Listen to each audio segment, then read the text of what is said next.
501, yes. And our inquiry suggests that while the EWS matter is likely to be over today, we will get clarity about the Andhra reservation matter, which is to immediately follow today also. Now, therefore, as far as the first matter 501 is concerned, the Lordship may consider either the 3 days prior to Diwali, because this matter is a relatively shorter matter, and 1 day each and 1 day for rejoinder would cover it. Or if the Lordship thinks that's squeezing it a bit, your Lordship put it immediately after Diwali. We are obviously in urgency, but this has already been. Mr. Solicitor, what would you? Lord, I would request your Lordships, if subject to my Lords in the bench availability, but not if it can be after Diwali, because it may not be possible. 1 day it may perhaps not be a realistic assessment. So, insofar as 501 is concerned, we can then possibly place it for hearing on the 1st of November. Right. That would be one is. Immediately after vacation. That is immediately after the vacation. So perhaps there may be a little. Maybe we can take it on the 2nd, because we may have the miscellaneous board on 9th. On that day, or we can take it up on the 9th, which will be generally subject to what the Honorable Board decides. The first week after vacation is the miscellaneous week. That's why we are saying. So to keep it absolutely clear, we can have it on the 9th. Please. We can start on the 9th of November, because in case the first week is a miscellaneous week, then that will obviate, any further dislocation in the hearing schedule. So we continue then on the first matter. We'll start on the 9th of November. 9th, where the Lordship will then indicate clearly. So we'll say that the Lordship's protocol is now on us to this technology. I was told by an learned friend that perhaps only if convenient, the Wi-Fi access can be given to the 8 or 9 or 10 council. Absolutely. Not the whole, not 10 people. I think we are actually working on the Wi-Fi as well, so as to enable the courtrooms to be enabled, and we will. I'll in the meantime, I'll make sure that that is. I must say, Lordship staff has been very specific. They've telephoned us. Yes, but we also. And very, very cooperative. Of course, some of us have to still go there, because they're all coordinating very well with a lot of alacrity. My Lord, the question which your Lordship staff put to me was that I would, fully equip you with this, but can I know what level you are? You should have said that I'm at the Solicitor General's level. No. But my answer was more honest. I said I am at KG level. He said, all right, then it would be easier for me to teach. That was a better thing. Because then we have to find out, speaking for myself, teaching old horses new tricks. That they have to find out how difficult it is. But we are trying our best. So we'll say, yes, it's work in progress for us as well. And I have to compliment Brother Justice Krishna Murari, who is absolutely on the virtual platform with all of us. Credit would go to my law clerks. They actually taught me. Whatever little I know. So we'll say 509, 501.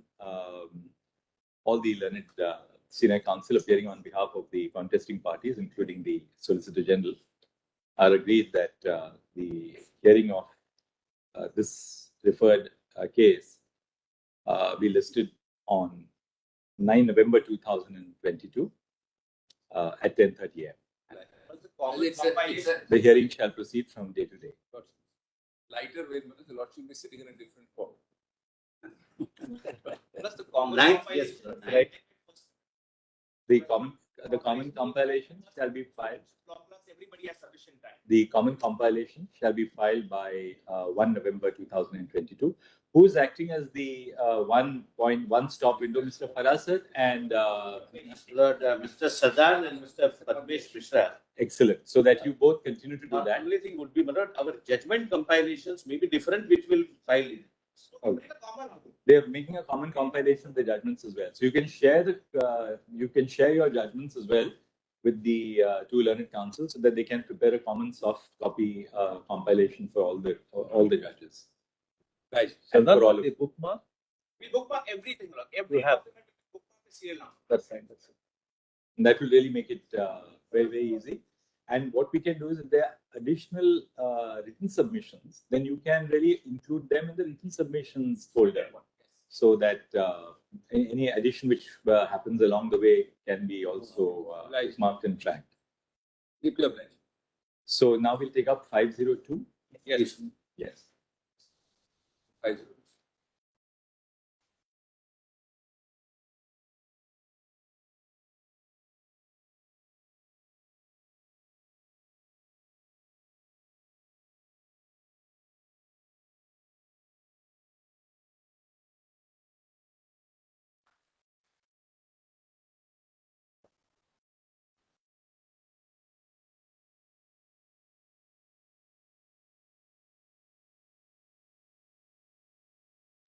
Because I don't know how your justice want to proceed with this. But if the matter is going to be heard as quickly as possible, and the matter is going to be decided, there is no need for any of this at this point in time. Yeah, I mean, that's what I feel. Because otherwise, we'll have to argue the whole matter unnecessarily.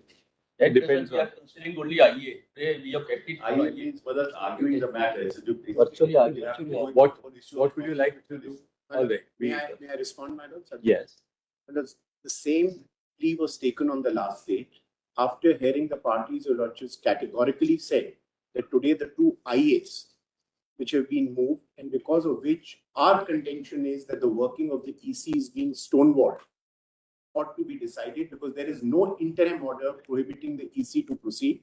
And our respectful submission for your lordship's kind consideration was that the main matter and the writ petitions which are pending have no bearing whatsoever on the exercise of jurisdiction by a coordinate constitutional authority under Article 324, which decides the larger issue of a split within a political party.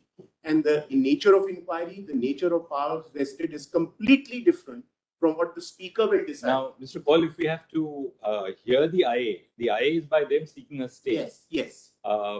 Roughly, what would be the timeline for the conclusion of the hearing? Madam, the only thing I was responding to was because an impression is sought to be given to your lordships is that if this IA is held, then the whole matter might as well be heard, which is completely wrong.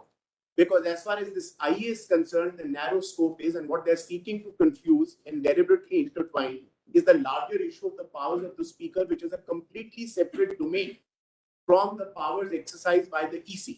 And the only basis of their saying so is that if a MLA is ultimately held to be disqualified, what is his locus to go and ask for and determine whether there's a split in a party or not? The disqualification or not of an MLA has no bearing whatsoever of a member of a political party to approach the EC for recognition of who represents the party and the symbol, because as your lordships and repeated judgments have held that a member against whom even disqualification is pending, he can even participate on the floor and vote, even while a trust vote, a floor test, or any business of the house he can vote. So a MLA against whom disqualification is pending can vote and participate. Mr. Sibbal, would you like to open and give us a broad context? So maybe in about 10 or 15 minutes, Yes, once sir. you open, we'll be able to form a view as to whether we should conclude the IA today, or whether some of the issues which are involved in the IA are so intricately connected with the main reference that we should really then defer the IA for the main reference as you are submitting. Yes.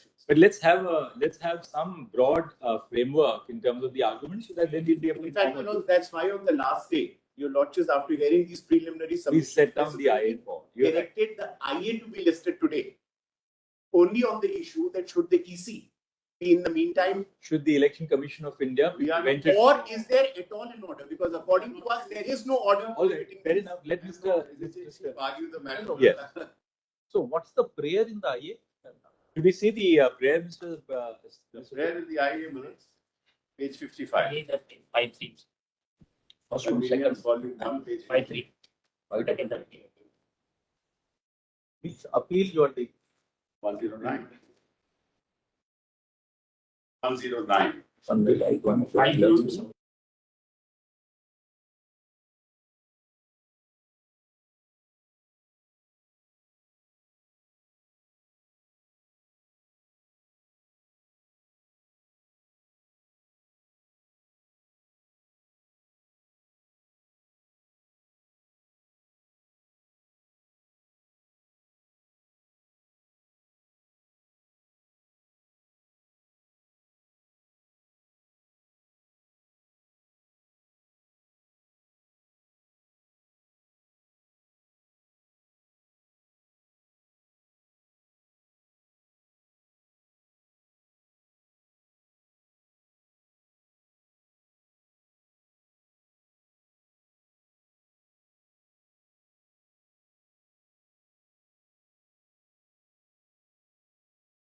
the impeachment application. Sanjay? Item 125 is the prayer, the application for that.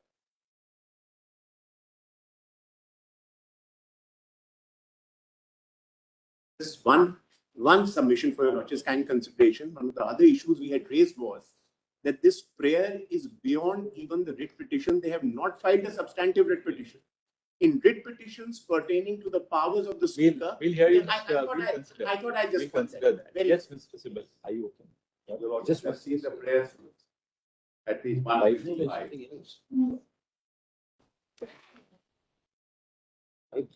533.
There are no difficulties for us at this stage to start learning about it. No, there's a little issue of the background so much because the others are all they're all here. Also needs a cat.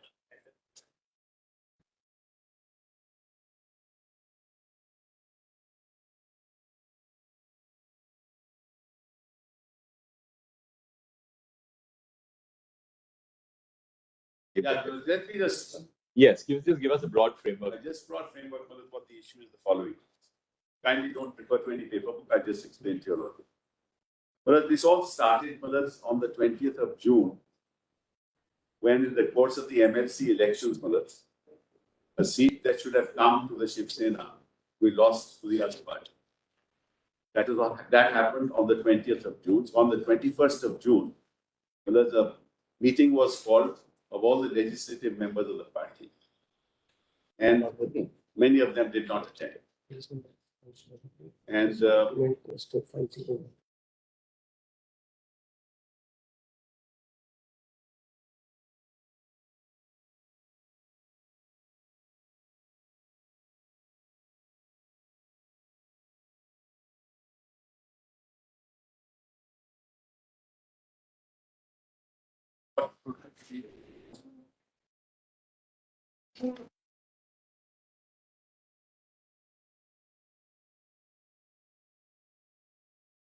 meantime, many of them had gone to Ahmedabad and thereafter they went to Guwahati.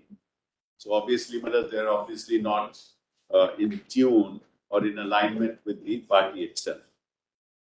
So we said that if you do not attend the meeting, there will be consequences. Now, this continued. They did several things between 21st of June. And ultimately they said that we said, okay, since you have not participated in these proceedings, we remove you.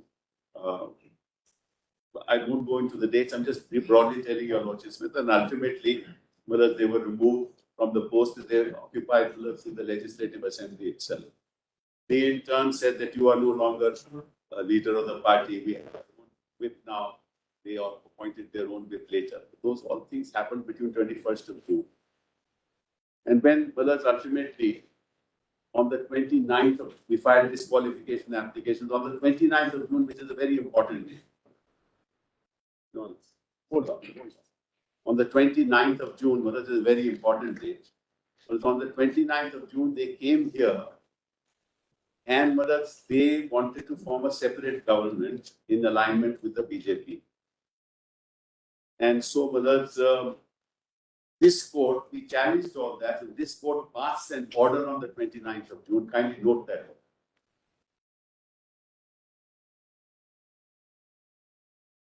Between 21st and 29th of June, whatever happened, I'll tell you later. But 21st of June, it started, and on 29th of June, this court passed an important order saying,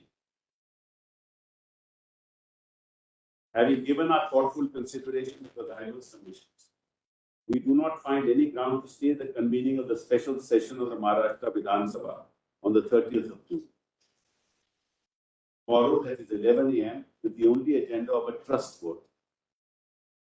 The proceedings of the trust vote to be convened on the 30th of June shall be subject to the final outcome of the instant writ petition, as well as the writ petitions referred to above. So, what happened after the 29th of June in the assembly? The swearing in of the chief minister, the forming of the cabinet, functioning of the government, passing of the trust, everything, this court is subject to the outcome of these petitions.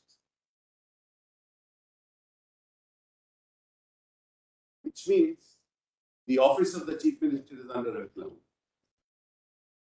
Which means what happened in the assembly is under a cloud. And that will be determined by your lordships when your lordships decide the petition.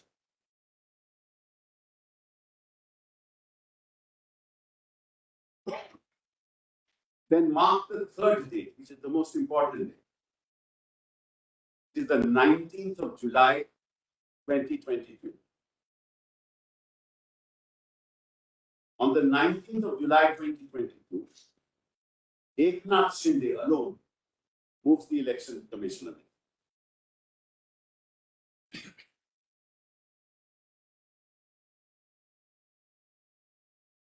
So, it is clear, therefore, that till the 19th of July,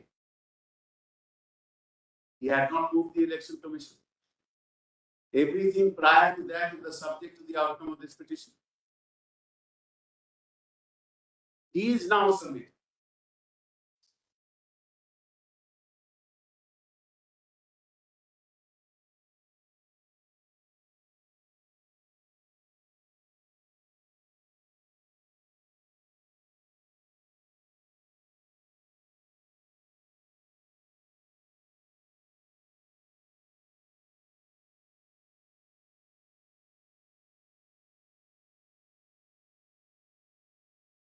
Mr. Sibal, when Mr. Shinde moves the election commission, in what capacity does he move the election Yeah, commission? put him out of the party. He has already given up membership of the party under the 10th schedule. No, when he moves, does he move in his capacity as an elected member of the legislature? Yes. Or does he move in his capacity as a member of the party? No, as a member of the legislature. He says that I am the party. This is the whole question, brothers. How will your lordship decide regarding the election matter, brothers, in the context of his moving the election commission and declare himself? You will have to first decide his status. That status will be Well, he can move only as a member of the party. No. He has to be. Please understand, brothers. Sadhically, what your lordship has held is, brothers, that several layers. It has to be counted as to who is the party. And if he is disqualified as a member of the legislature, how will that dare be counted by the election commission? Legislative majority. This can't be done. Election commission can't go into matters, brothers, which are kindly said. The 1968 Simples order, brothers, happened in 1968, where in 1985. He says, herein petitioner so-and-so, senior leader of the Sena Legislative Party and current Chief Minister of the state of Maharashtra, which is all under cloud by orders of this court on 29th of June. I challenge the very locus of the person, Manoj, to move the election commission. The very locus is under challenge. Which powers of the election commission are being invoked when he moved this application under 19,622? Is it under the symbols order or Yes, simple. or 10? It's under the symbols order. Yes, it's under the symbols order. So Sadiq Ali Naik. Yes, Sadiq Ali Naik. And Sadiq Ali was at a time when the 10th schedule was not there. That's right. That's right. That's right. And this is the very That is question an that aspect. the Lordships have heard in the reference. That's the very question referred. Now, if you refer the very question, that means there's a prima facie issue to be decided. Now, my friend is asking. Sybil, the mere fact that there is a reference which has been made does not stall a constitutional authority from taking recourse to its powers under the law. But this is also Because you're right, that one of the issues which has been framed is the power of the EC to decide upon a split in a party. yes. But that by itself and per se will not really restrain the authority from proceeding ahead if it has authority to decide that under the law. I don't dispute that fact, but I'm saying prior to that, there are disqualification petitions. So we got your point. Your point really is that on the 29th of June 2022, when this court passed an order, it made the trust vote was not stayed, but it said this would be subject to the outcome of the petitions. That's right.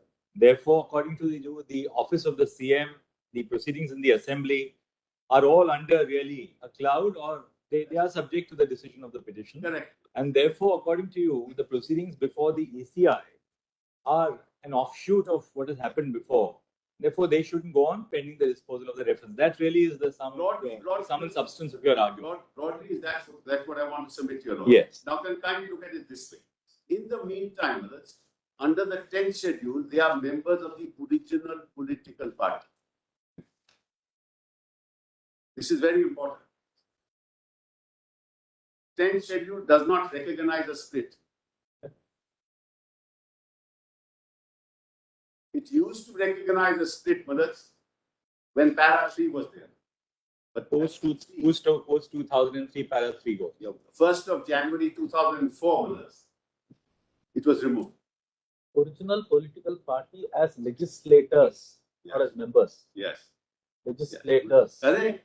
Therefore, the original That's under question. Yes. Now, that means he is a member of the original political party.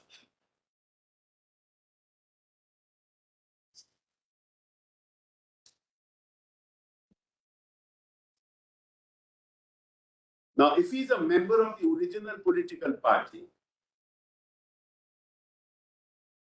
and there is an issue of disqualification that is pending, whether it's pending or not, that's another issue. That again will have to be looked at. Then, if he is disqualified, having voluntarily given up membership of the party under 21A, and having violated the whip under 21B, this all happened prior to 19th of July, when he moved the election commission.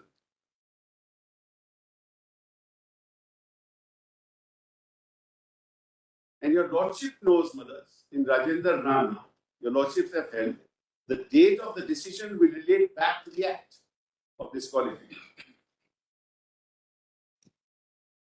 The day when that act took place.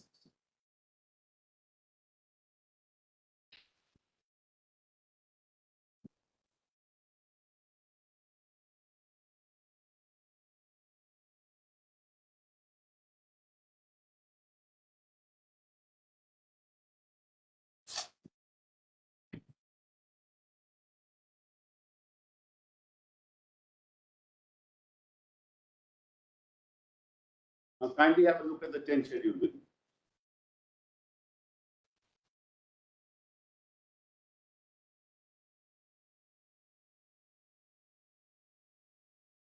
Your Lordship knows, as a matter of law, that when any legislative party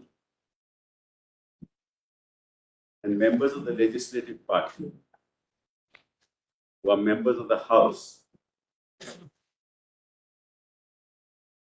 the Speaker of the Assembly is conveyed those who are office bearers within the House, namely the whip. Who is the whip? Let's convey it to the speaker.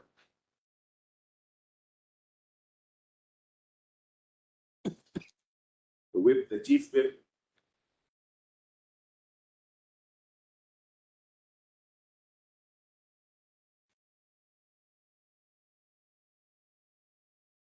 They continue to be members of the original political party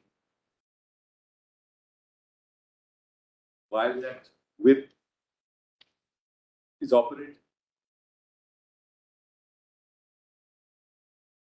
They can't claim themselves to be a faction. But the 10th schedule doesn't recognize that. Election Commission does. The 10th schedule does not. So if you say that you are a separate faction while you are a member of the original political party, according to me, you have given up membership of the party. There's nothing more to be done.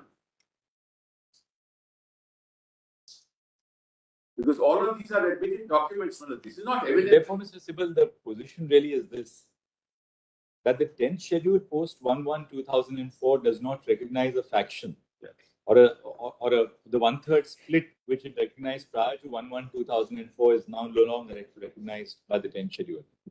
On the other hand, you do have the 1968 order, the symbols order, which contemplates that there could be more than one faction of a political party. Now, the 1968 order governs a political party. The ambit of the disqualification provisions of the 10th schedule is the legislative party, the legislature party. Right. Because the speaker, in the course of his authority to decide whether there is a disqualification or otherwise, cannot let in evidence saliente to decide as to whether a group of persons are or are not members of the wider political unit called the political party. No, it does. It does. That is 218. Can the speaker, for instance, Yes. we note from the written submissions, we are putting this to you because now we have the benefit of seeing the written submissions which have been formulated earlier. Correct. They say, for instance, that we have produced 1.5 lakh affidavits of members of the party saying that there is a faction which is represented by them. Now, does the speaker have the power to let in evidence to decide this process which would otherwise fall within the ambit of the EC? No. Now, therefore, we have to define, even for the purposes of your interim application, what is the ambit of the jurisdiction of the speaker on the one hand, and what is the ambit on the other hand of the jurisdiction of the election commission. Correct. In terms of the symbol order. Right. Because the political unit called the political party is a much wider configuration than the legislative unit of that party, which consists of the elected members. I'm not arguing with us. Now, does it dispute in regard to the former Yes. or the legislative party Yes. affect the authority of the election commission to decide the latter? Yes. That is really the heart of the matter that we have. I will answer that immediately. But let's now see what. Let's have a look at the 10th schedule. We'll Yes. bring What some is the clarity to our jurisdiction of the thought speaker? process. Look at 218. 218, right? First, let's see the definition. First, look at 1B, legislature parties. The definition of that. 1B.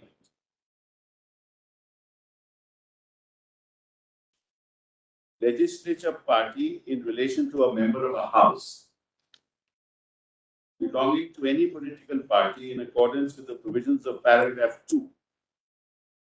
Paragraph 4 means, paragraph 3 is omitted if you notice. Means the group consisting of all the members of that house for the time being belonging to that party in accordance with the said provisions. Member of the house is also. Member of the house is very important. And it says, it uses the expression member of a house and member of that house That's on two occasions. that's So, legislature party in relation to a member of a house correct. belonging to any political party. That political. So, not any. it distinguishes it says any political party in the first part. Yes. So, Then- the definition distinguishes between a member of a house belonging to any political party correct. with the group consisting of all the members of that house for the time being belonging to that political That's party. correct. So, Malaj, if it is And Shiv who Sena, of that house? if it is Shiv Sena, it is Shiv Sena. If it's BJP, it's BJP. Because they have fought the election on a BJP symbol or a Shiv Sena symbol, and therefore they belong to that political party. So we'll really have to then look at what is the ambit of the disqualification provisions and then contrast it or see if there's an overlap with the That's right. 1968. That's the exercise. That's why I said that if ultimately we have to decide all this, we are really going into. So really the ambit in our eye is short. So according to you, one does spill over onto the other. Yes. You can't decide that as the election commission without having to comment on That's- the disqualification, which is an issue pending before the Supreme. Yes, this is the point. That is the point. Now, kindly see Now let's see 2-1. Yeah, no. First, see Yeah. team, Malaj, original political party, not 2-1. One seat. Original political party in relation to a member of a house means the political party to which he belongs for the purposes of 2-1. So he belongs to the Shiv Sena. He is under the discipline of the Shiv Sena, under the control of the Shiv Sena, within the house. He has no other persona. Can't be a faction.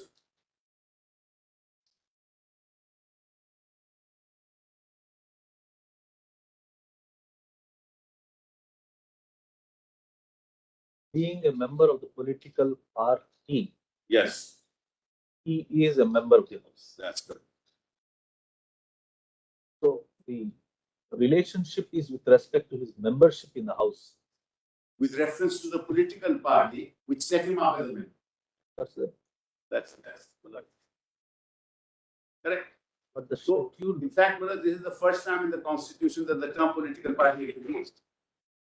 Nowhere else in the Constitution first time. you find that expression. Now, In fact, the classical books on constitutional jurisprudence in India all mention that the expression political party has not been defined anywhere at all. correct. Actually, we know something First about time it is in the symbols part, which predates 10th schedule. Now, see Malaj 2-1. Subject to the provisions of 4 and 5, again, Malaj 3 is missing. A member of a house belonging to any political party, again, the word any is used, shall be disqualified for being a member of the house if he has voluntarily given up membership of such political party, not the house.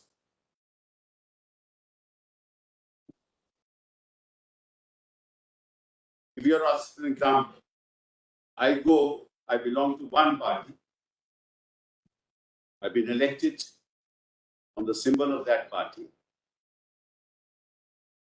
I go with a leader of another party to the governor and say, meet him and say, please call the house for the purposes of determining who has the majority. Just give you an example. That act alone will visit me with consequences under 2-1.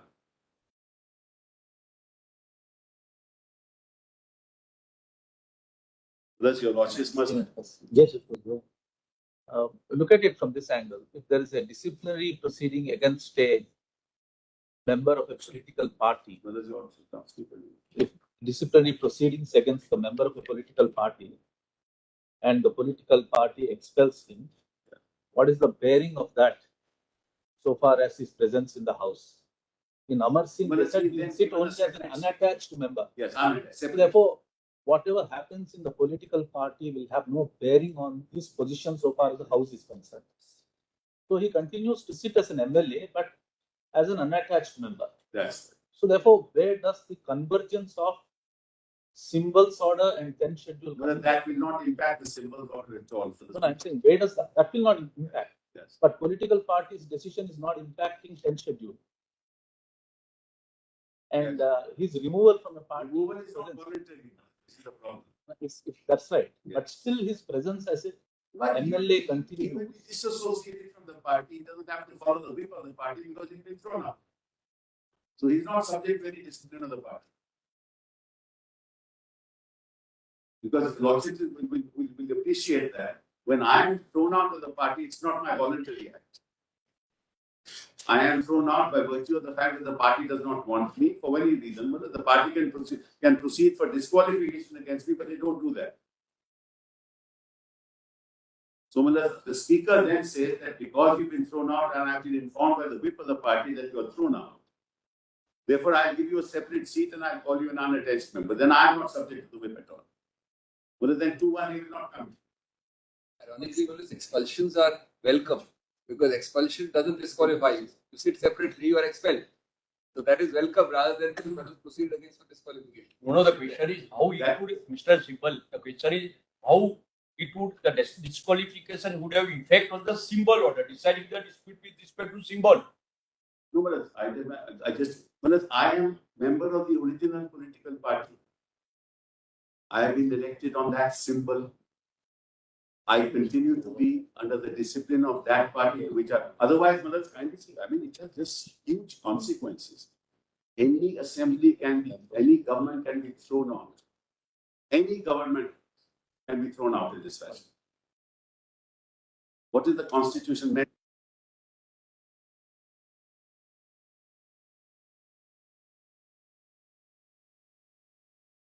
People go to the governor and throw out the government which is duly elected by the House, by the people of the country. Is this how the 10th schedule is to work? I have never heard in the democratic world that an elected government for a period of 5 years through these machinations is toppled. Why? Because we are discussing some academic issue about jurisdiction of the Election Commission. See the heart of the matter. Where is this democracy going? Any government can be thrown out. And then what happens is that you have your own speaker. He will not decide the petition, the disqualification petition, and you merely. Now, Mr. Sibal, we have looked at the provisions of the 10th schedule.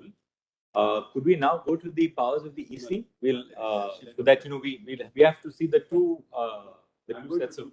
Just allow me a little. Yes. So, therefore, 2-1A deals with giving up voluntary membership of the party. Yes. And 2-1B is if he votes or abstains from voting in such house, contrary to any direction issued by the political party.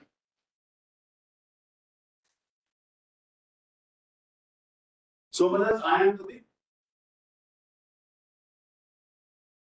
The whip says you have to vote for the speaker, this candidate for the office of the speaker. They vote for a BJP candidate.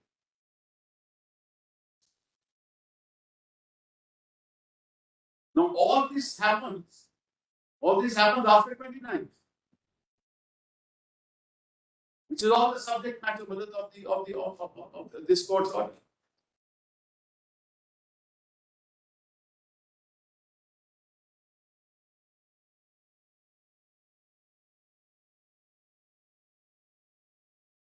Which he belongs or by any person or authority authorized by it in this behalf without obtaining in either case the prior permission of such political party.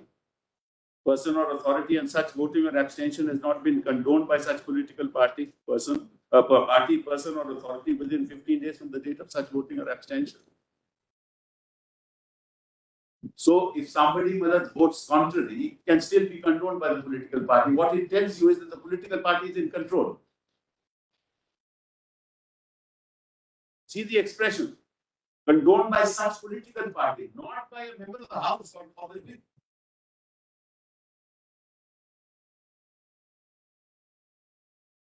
Well, that's kindly appreciate it this way. Legislative members of a political party function within the overall control of the political party. They are representatives of the people. They are not independent of that party. So the political party will then communicate to the chief whip, condone it. Condone what he did. He didn't vote for us, doesn't matter. We don't want to take any action against him. Or he didn't come for voting, doesn't matter. It happens many a times. But there's an umbilical cord link between the member of the legislature and the political party. They're not separate issues. There are issues that your lordships will have to decide, which is what I said. Ultimately, those decisions will have to be taken by your lordships in the overall context. It can't possibly be, assuming whether your lordships were to, your lordships were to allow the election commission to go on, proceedings to go on. Some decision is taken. Let's assume that. Right? And in the meantime, these proceedings take place and he is disqualified. What's the consequence?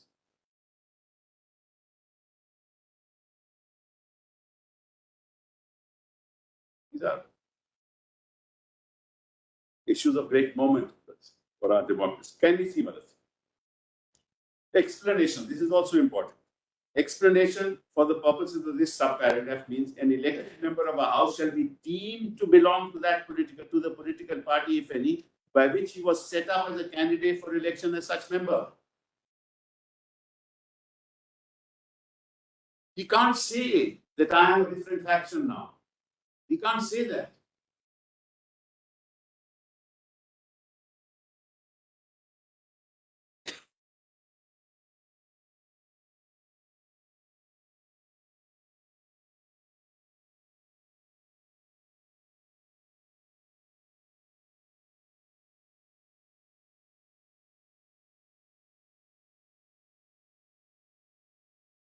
Now, the next point I want to urge before your lordship is this. Any defense of a member of a legislature belonging to a political party for the purposes of protecting himself from disqualification can only be available under the 10th schedule and in no other form.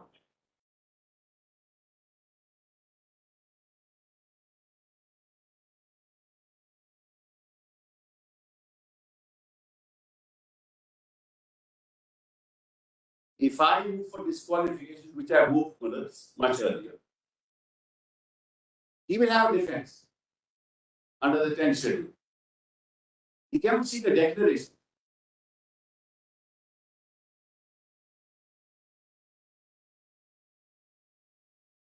And his only defense under the 10th schedule is a murder. There is no other defense available under the 10th schedule.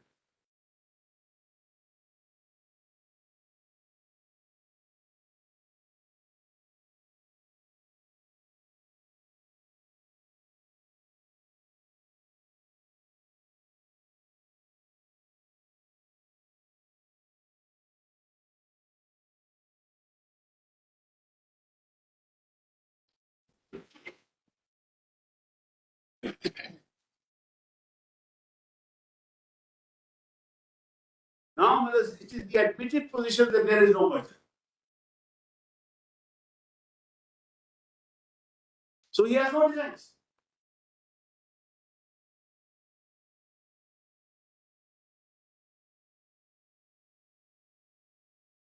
Till the 19th of July, when he went to the election commission, he has no defense. Now he wants to, what does he want to do? He wants to go to the election commission and say that I am the political party. But much before that, his acts and the legality of his acts as a member of the House and as a member of the political party are in question, which has to be decided in these proceedings.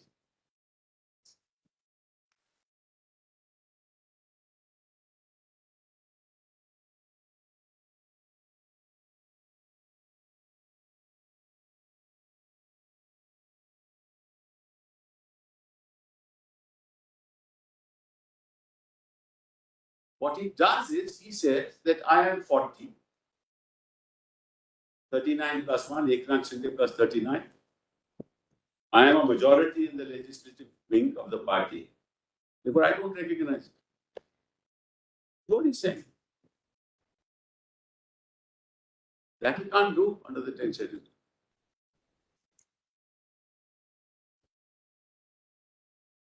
Yes, Mr. No, it's one point. Now your lordship asked me, what is the relationship between this and the symbols of it? Right. Let's come. Where is the symbols order? Yes. 1868. ये compilation भी होगा. Now see the symbols order. Para 15. Sure. Have you annexed it in your? Compilation of statutes. It's in our written submission. It's in your written submissions. All right. Yes, there's a compilation by the Election Commission. Murari bhai, आपको मिला? Page आप 493. हम थोड़ा उठेंगे ना क्या? Yes. सुनो. Compilation. When we wake.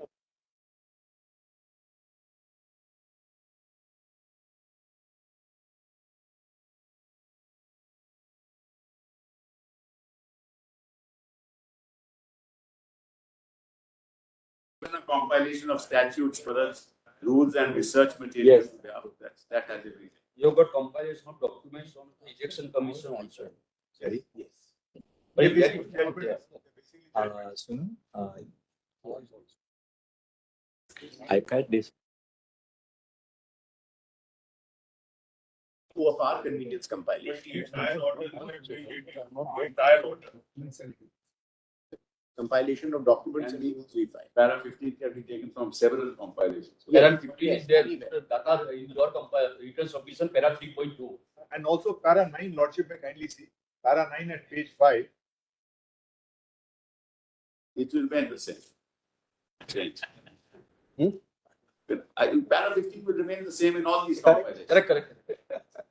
The gloss on para 15 may change depending on what you're reading. Depends how you But the look at, original. how you read and how you look at. That's correct. No, actually, I have the copyright. That's right. All right, we'll read paragraph 15. Now see, when the commission is satisfied on information in its possession,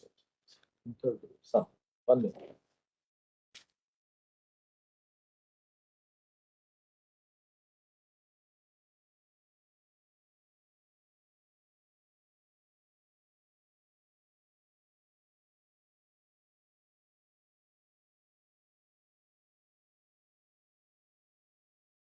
is satisfied on information in its possession that there are rival sections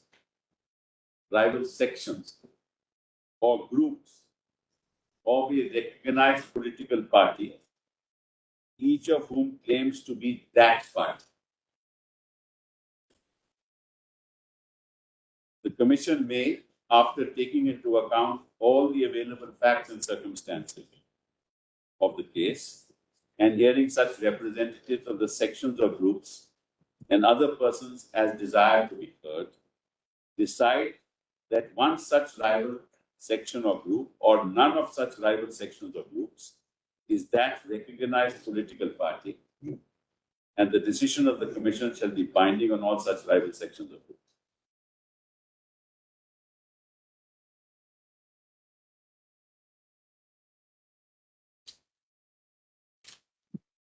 So let me, put forth a situation where there is no dispute as far as the legislature is concerned. There are factions within the party, each of them claiming to be that party. And without any reference to what's happened in the House, they go to the Election Commission and say, we are the group. Election Commission can decide. 1 minute. So.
Now let's see at what point in time does paragraph 15 operate?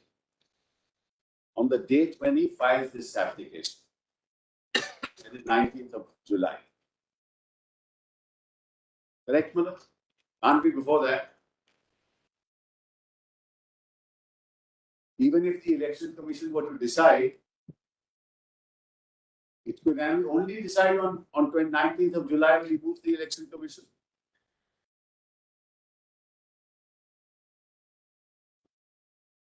But as far as disqualification is concerned, it relates back to the date when he acted under the 10th schedule, contrary to either the whip or having given up membership of the party. So his status to move on the 19th of July will depend on your lordship's decision whether he stands disqualified or not, and he's voluntarily given up membership of the party. Voluntarily given up membership of the party, which is the decision of a constitutional authority, then how do we move the election commission? And the election commission has no jurisdiction to decide whether he is a member or not. Para 15 will operate when both sides agree that they are members of the party. It has to be that way. Because he's claiming that I belong to a rival faction within the party.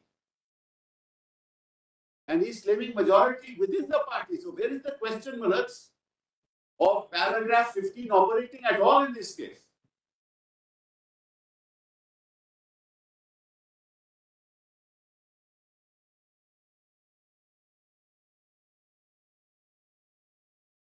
Therefore, Mulats, to say that paragraph 15 is operative and is independent of all this, Mulats, with the greatest respect, Mulats, is contrary to very scheme of the 10th schedule and the scheme of paragraph 15. Because paragraph 15 proceeds on the basis that you belong to the same political party and sections of a political party. If I have thrown you out, supposing I have thrown a person out, he can't move. He's voluntarily given up membership of the party. He can't move. And that's the decision of a constitutional authority. The election commission of India will decide much later. The question Yes.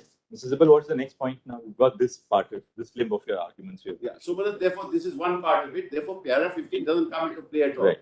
Now, let's look at it on basic principles. We are here because there's a prima facie case. Slowly, matter is pending. It is referred to a constitutional bench. Surely, the strong prima facie case, otherwise, it would not be sitting here. 2, what's the balance of convenience today?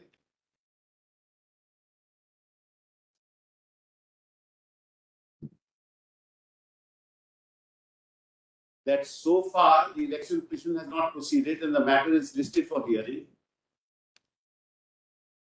And there is nothing that's happening. No election that's happening.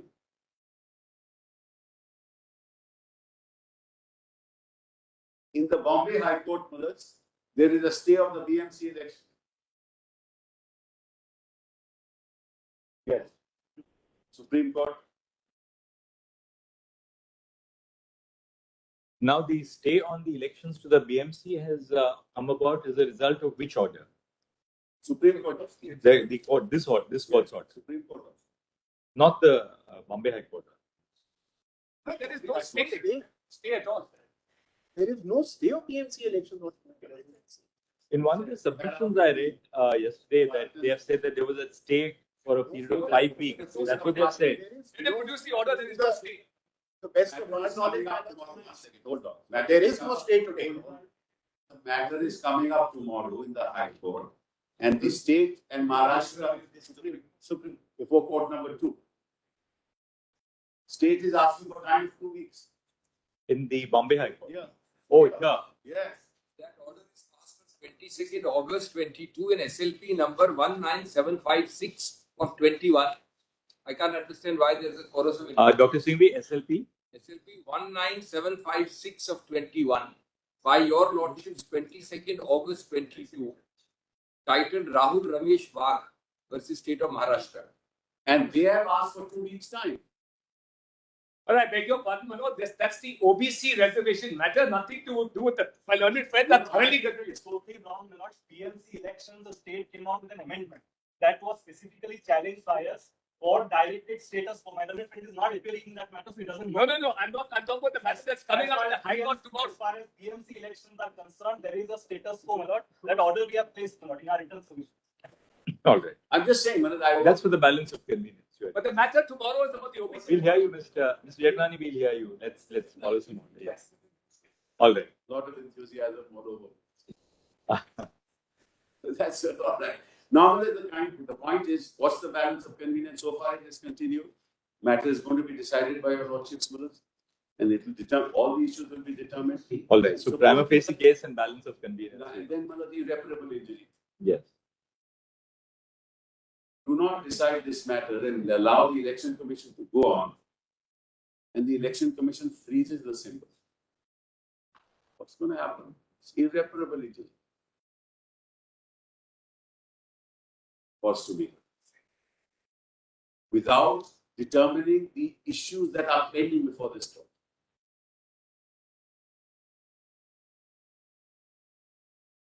And if those issues are decided in my favor, and you allow the election commission to proceed, see the consequences of that. Yes, Mr. Sibal, we've made a note of that. So, anything else, Mr. Sibal?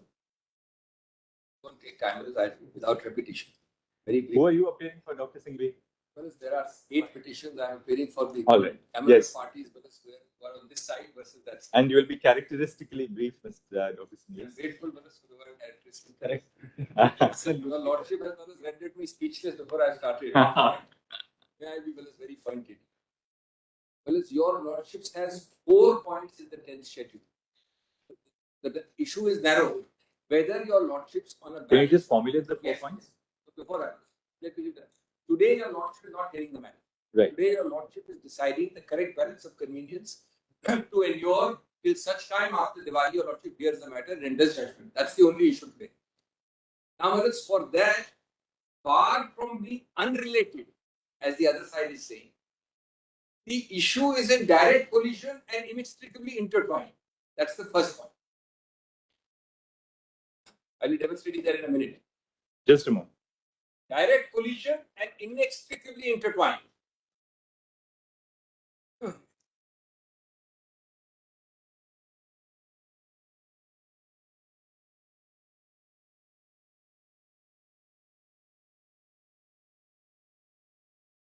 Yes, Doctor. Number 2, it is for that reason, and I'm not saying it's a judicial order, but it is for that reason that your Lordships has advisedly, in different combinations, from 4th of August 22, made it clear that people will seek adjournment in the Election Commission and the matter will not go on. There have been 3 dates in between, from then to now, including one coming up later this week or next week. So it has been adjourned. That was the Lordship understanding. Of course, subject to Lordship adjudication today, no doubt. Till the application was heard. Number 3, why this inextricable intertwining and collision was? There are 4 elements of the 10th schedule, which Mr. Simple has shown, but those need to be summarized. One is the phrase original political party. Just a moment. This phrase is very important. Political party, oblique original political party.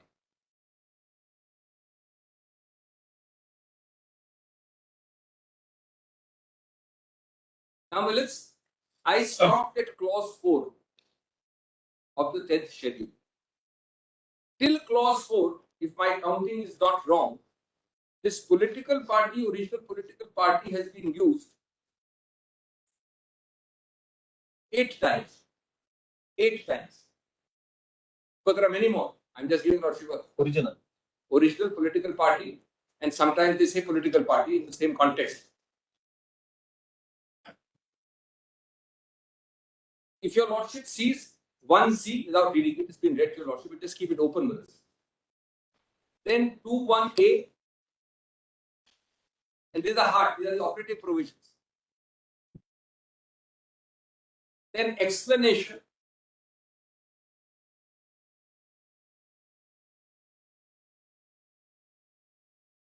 so 1C, 21A, then explanation A. I'm sorry, my apology, was 21B also. 21B also. 21A and 21B. Then explanation A, explanation B, I, double I, actually much more than 8 actually. You have to look at the sub-clauses. Then 2 bracket 2,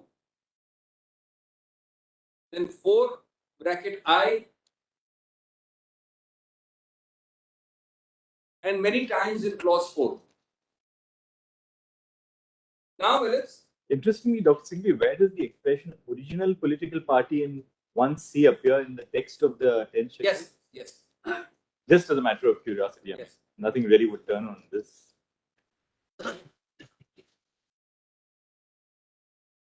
Well, it's when they say. It's in 4. It's in 4. 4. 4. 4 in the merger. Where is original political party merges with another? The political party phrase in the other clauses means the same thing. I'll tell you in a minute why. Because the idea, in a minute, I'll come back. It's the same concept. Now, this is directly would be an issue on a subsequent date before the election commission, even on their reading of the symbols order. I'm not accepting the application, etc. All that is separate. On their reading, the symbols order clause. Dr. Singhvi, can you just formulate the 4 elements and then you can Yes, because so just help us in. Yes. Number 2 of the 4 elements, the first is political party, the second split group faction all out permanently from 2003 WEF 1104. Permanently out. That was the big bullet's pain because you created an anti-defection law. It was circumvented so easily. Therefore, and we have not yet heard, Your Lordship, not hearing the matter. If Your Lordship reads the statement of objects, it's very graphic to prevent precisely what is happening now. So, element number 2 of the 10th schedule, no form of split group or faction. Because that is directly what the election commission has to do. Right. Directly. In a minute, I'll show you. Number 3. Directly? That is exactly what the election commission is asked to do in the symbols order. Okay. I'm just saying, well, it is suggested that Your Lordship is unrelated to issues. Hear this matter in November. Let the election commission go on. Because how unreal would that be? Kindly consider. How duplicative. How irreversible. Number 3. And the statement of objects when we come to the final hearing will show that. There is a necessary condition and then there is a sufficient condition in 10th schedule. It's a cumulative combination. Now it is common ground, I repeat, that the necessary condition may have happened, but the sufficient condition not alleged to have happened. What is the sufficient condition for this? You have to, inverted commas, not recognize, break away. And then, because now that there is no split, so more than 2/3 go, that means it's a new group. That group by itself makes no difference to the 10th schedule. Suppose, let me give an extreme case. Out of 100, 90 go. Or 75 go. Unless the second sufficient condition is cumulatively satisfied, that is irrelevant. That is the whole purpose of the amendment. They have to merge or declare by merger, create a new political party. But only merger is the sole defense. Just bear with me on clause 4 for a minute. Just this needs to be read. Clause 4. That was the whole idea of substituting merger for split. It is nobody's case that in whatever form Shiva Sena exists there, in our whatever factions, that it has merged with the BJP. Now, a member of a house shall not be disqualified under 2(1). That's the only defense. It's an exemption. You will not be disqualified if this happens.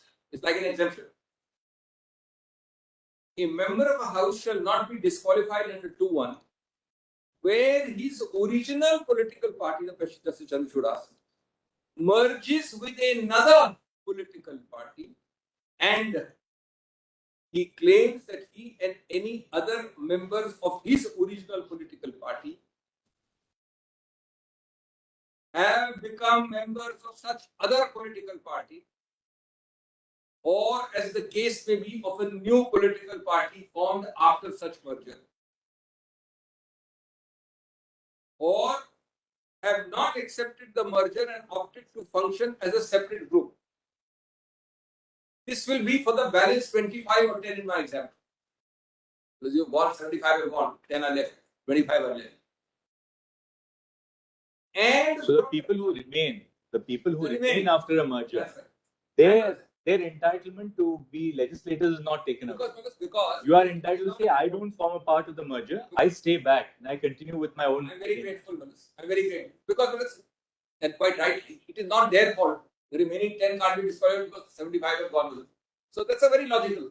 Now just continue the suffix. Suffix is important. And from the time of such merger, continues, such other political party or new political party or group as the case may be shall be deemed to be the political party to which he belongs for the purposes of sojourn.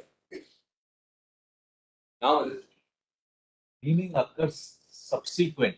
The deeming doesn't occur prior to our effect. that's one of the important points of time. Absolutely right. So, Malas, merger is the only difference. Yes. Now, and may I state the fourth one and then I'll make my submission. The fourth element is the election commission in some form will be deciding a majority. I'm using the word largely and loosely. Majority.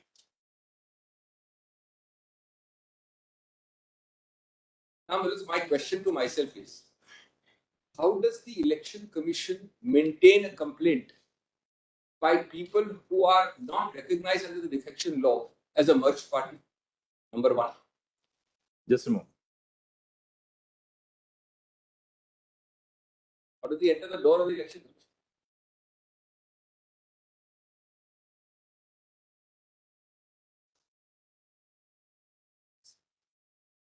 Look at the irony here. This is very interesting political irony here, which I'll come to in a minute. You can't maintain my complaint because you will ask me at the door, who are you? How have you come here? Second, the election commission will decide majority by persons who, if they proceed, you will disqualify tomorrow. Well, can your lordship form any part of a majority if somebody is disqualified?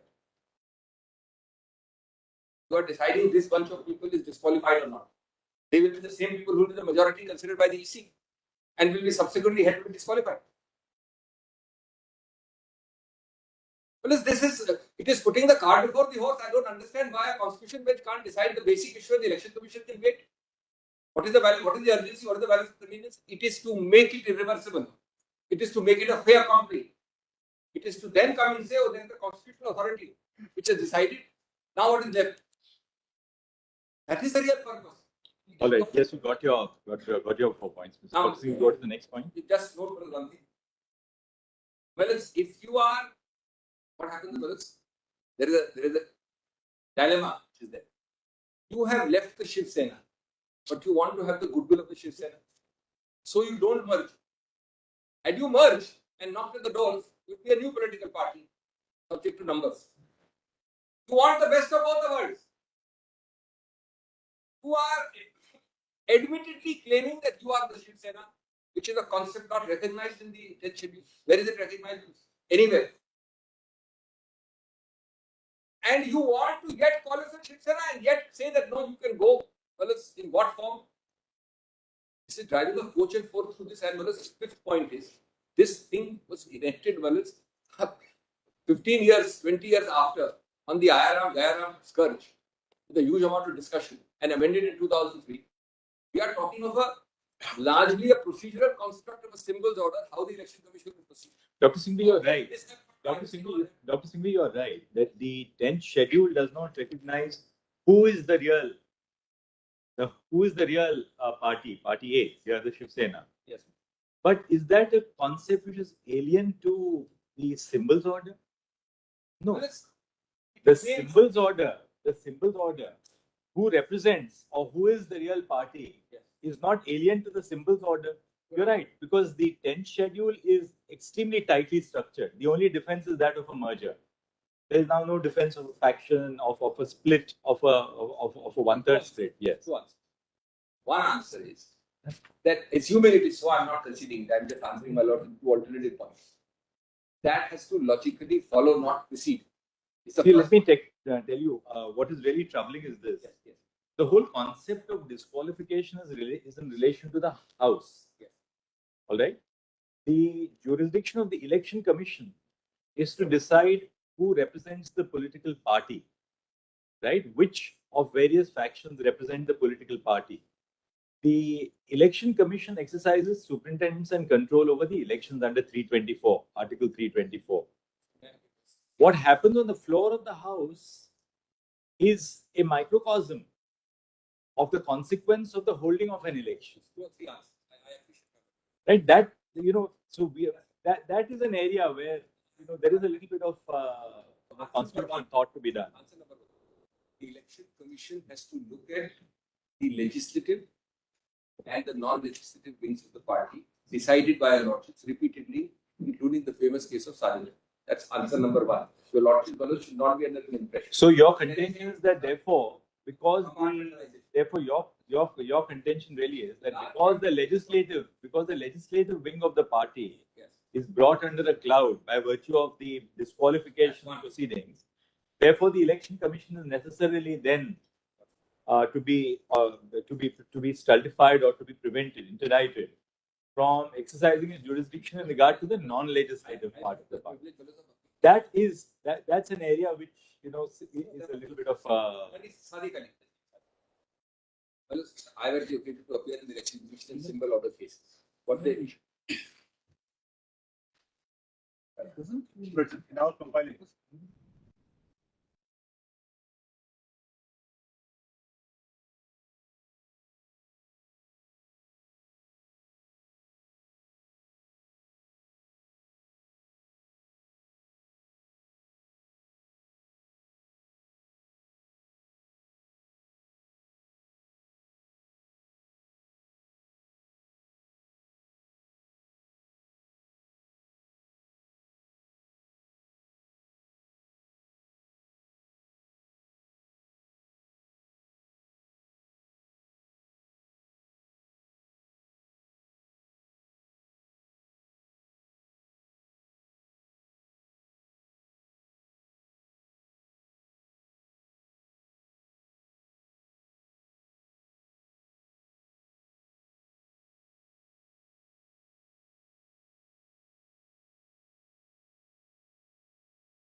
Just to give you I just give one.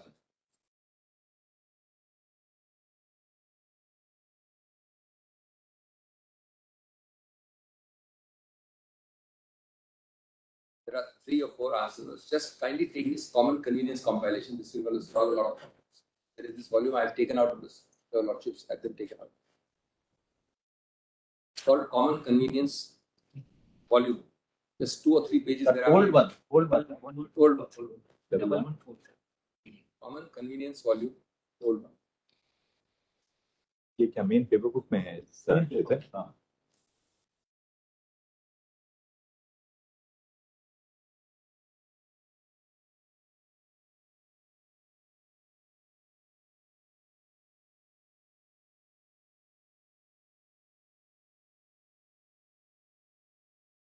Two or 3 things here. What are you showing, Dr. Singh? First, So we don't get. I think it doesn't. What exactly are you showing? I am showing, Willis, in that volume, common compilation volume, the Election Commission notice at 698, page number. 1 minute. Yes, sir. What is the date of that? Election Commission is dated Page 1853. 22nd July 2022. 1853. 22nd. July 2022. Dr. Singhvi, why don't you give us a PDF page? That was meant for the main hearing, not for today. I tried to take a technical objection, but still that. Our training is still incomplete. That 22nd July. Now, Willis, 1853. Incidentally, for the record, it is page 1853 of the PDF pages. 185. Yeah, great.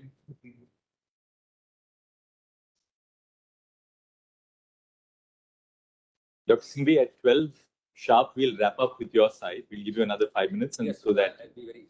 we'll just take a short break, a comfort break, and we'll return to hear the arguments of the respondents So, after. Manoj, let me be very pointed. Now, this page, which your lordship has got the PDF of, the notice itself, as in all election matters, symbol matters of the Election Commission. See the last page, 702. Manoj, I'm sorry, I'm not able to see. 3 pages later. The last but one paragraph. 1857. Yes. Require, well, let's just see the top paragraph. Prior to the hearing of the 2 rival groups, if any, inter alia require both rival groups to submit their respective documentary evidence of support claimed by them in the organizational and legislative wings of the party. That phrase I'm asking Lordship to underline. Now, let's very quickly, if your Lordship doesn't mind, going back to my page 684, which should be, well, about 10 pages out here. PDF page, no PDF. My learned opponents, fellows, filing in the EC is very revealing. What they find. That starts at my page 670. Interestingly, both sides in their written submissions have referred to the pleadings of the other. What the other side, when you filed your pleadings, both of you didn't have an idea of this thing that is going to now happen here. You have said anything very seriously wrong, but this is very interesting what they have said. Kindly see 684. 684. Yes.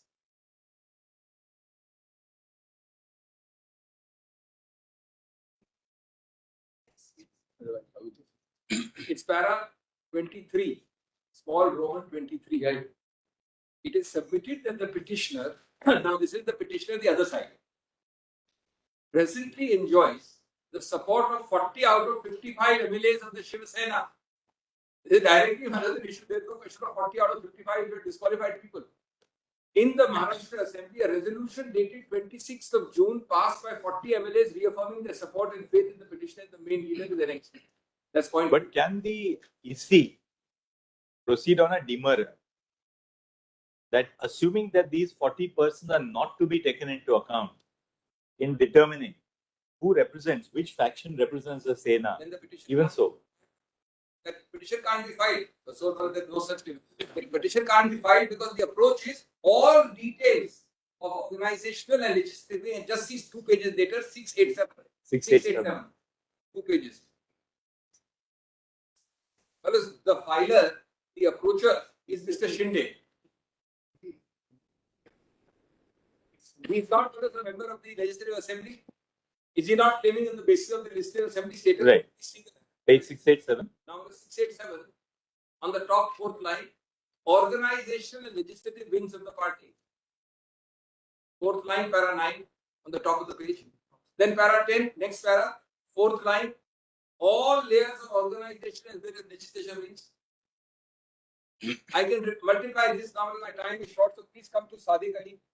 The citation is 1972, volume 4 SCC, 1972, volume 4 SCC,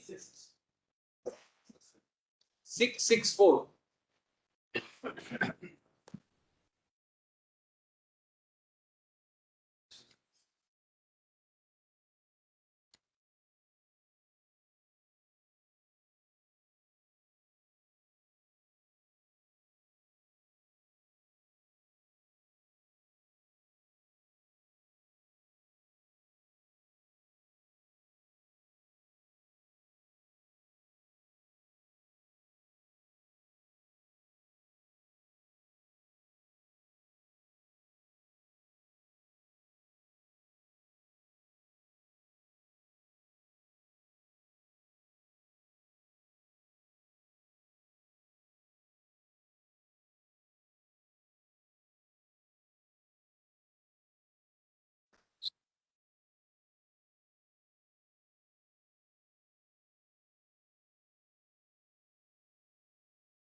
Now, I think that is the document my lord is reading has been filed by a sole person, Mr. Eknath Shinde, whose only Right. status is that of a supposed MLA of the Shiv Sena, is what I will say.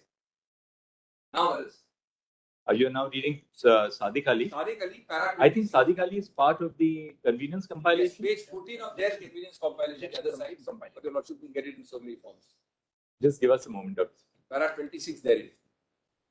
As your lordship knows, this judgment has stood the test of time, even though it is Election commission. predating all this. Commission of Election Commission. Phase 3. Yeah, I just saw it.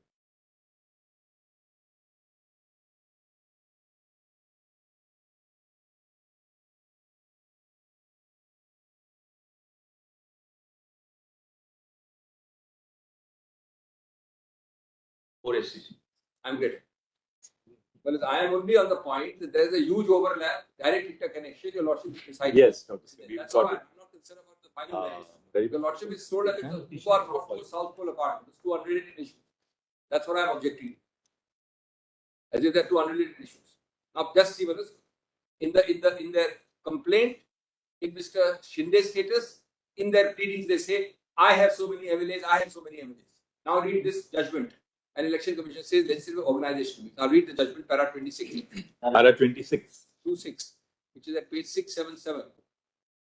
The figures found by the commission of the members of the two houses of parliament and of the state legislatures, as well as those of AICC members and delegates who supported Congress J, have not been shown to us to be incorrect. It is, in view of those figures, it can hardly be disputed that substantial majority of the members of the Congress in both its legislative wing as well as organizational wing supported by Congress J. That's why the same phrase is used in the notice of the Election Commission. Same phrase. As Congress is a democratic organization, the test of majority and numerical strength, in our opinion, is very valuable and relevant test. Then, Malis, they go on. Malis, this is, of course, 68 is 15 years prior or 20 years prior to the schedule. Judgment is prior, but I'm at the moment of the judgment's own terms. Malis, can you separate? Can you, Malis, and you are told, Malis, that this is unrelated issue. Then, Malis, also note para 29, the last 4 lines. majority ballots of houses of parliament, and sum total of members of state legislature. Last two lines of para 29 to save time. Last two lines of para 29. In any case. Last two lines of 29. In any case. 3 lines. Now this third aspect. Symbols order, which is very important to repeat, predates by 15, 20 years, 17 years, is premised upon not a disqualification situation. It is premised upon a dispute. Because we are one group, we have a fight. He says, I want the symbol, I say, I want the symbol. It never contemplated the penal consequence of him being disqualified or being disqualified. It did not even enter their mind. Correct. Therefore, this was premised on the legislative wing. The logically prior stage has to be the disqualification. That is logically prior.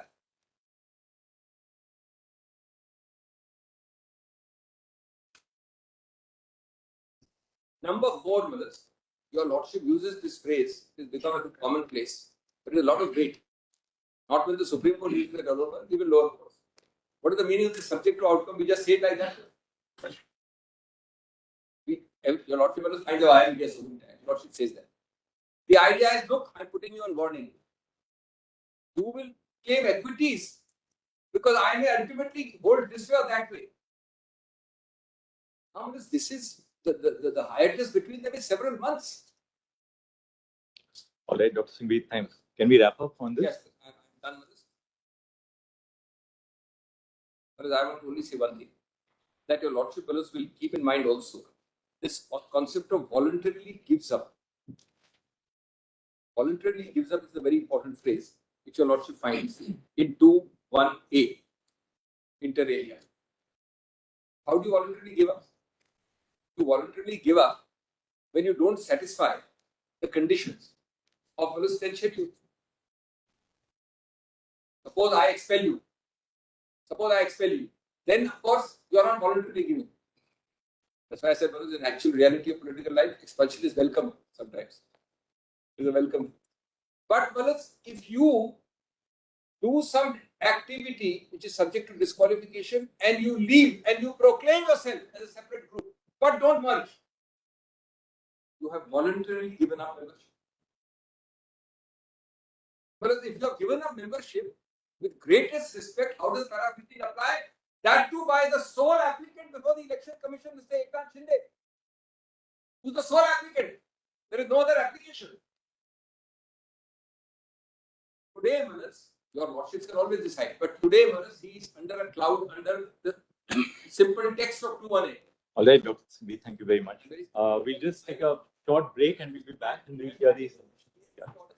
Balance of convenience of lordship does not have any impression that your lordship has some imminence or urgency. Mr. Sibal made the point. We saw the of those orders. We can just see those for a moment. That's all that we'll share.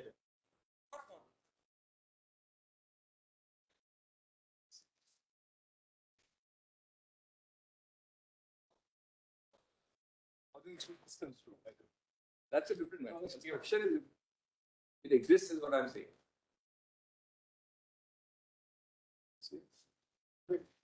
This is going to be instructed. All right. We direct, there are 3 enough. We direct the parties. All right.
Thank you.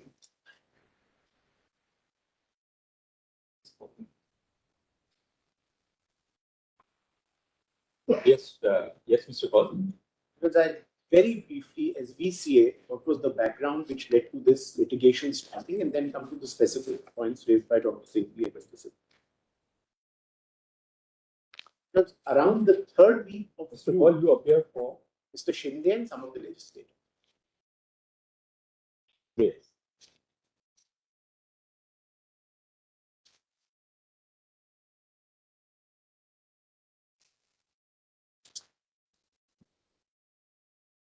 Yeah. That's around the third week of June 2022. A hopeless minority of MLAs within the Shiv Sena decided to convene a meeting,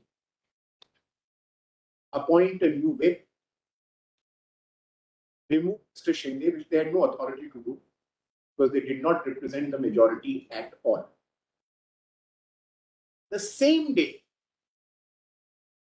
coming to know of it, the majority of the MLAs met and immediately nullified the appointment of the whip they had appointed, the removal of Mr. Shinde,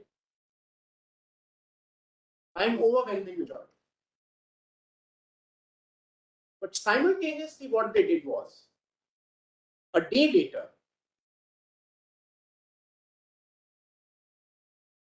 they said that we had convened a meeting on 22nd of June 2022 at 5 p.m. And since these MLAs did not attend it, they are all disqualified. And we, on the same day at 5 p.m., are given a notice.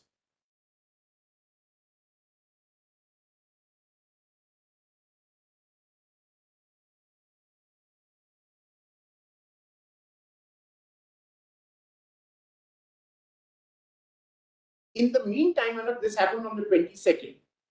Before that, on the 21st,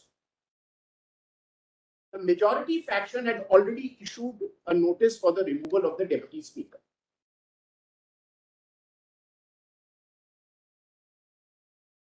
which was pending.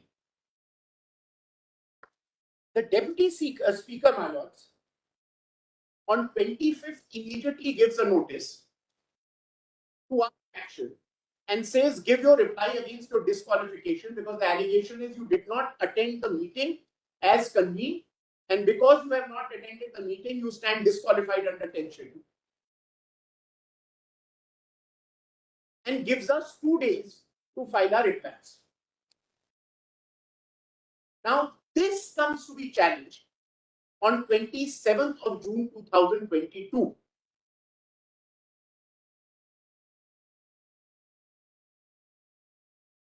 Wherein this honorable court says that as an interim measure, time is granted till 12th of July 2022 to file our replies.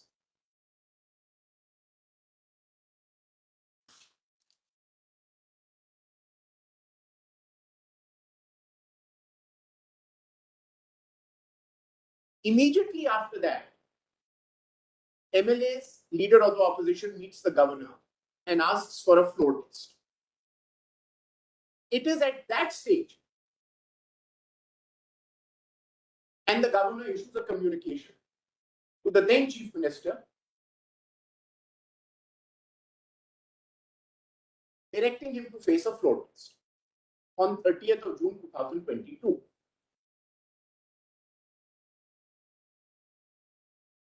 A writ is filed by Mr. Prabhu, who according to us was illegally appointed as the whip by a minority of the members in the Supreme Court. A direct 32 saying that the governor should be directed not to whom? A writ under Article 32 by Mr. Prabhu. Yes, not. Because he was a whip since 2019. So Sorry, Mr. Prabhu? He What? was a whip since 2019. And I said we had removed him. I had said Mr. Sunil Prabhu. yes, we had removed him on 21st of June. I had said so when I was giving my of events. We had removed him, and you had removed Mr. Shinde, which we said was a wrongful removal as minority. That's what I said. Right. Now, my lords, so they find it and the 32 is by Mr. Prabhu. that's saying that no floor test should be held.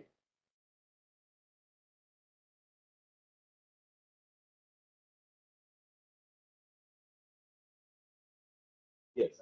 In view of the fact that disqualification of 42 MLAs is pending.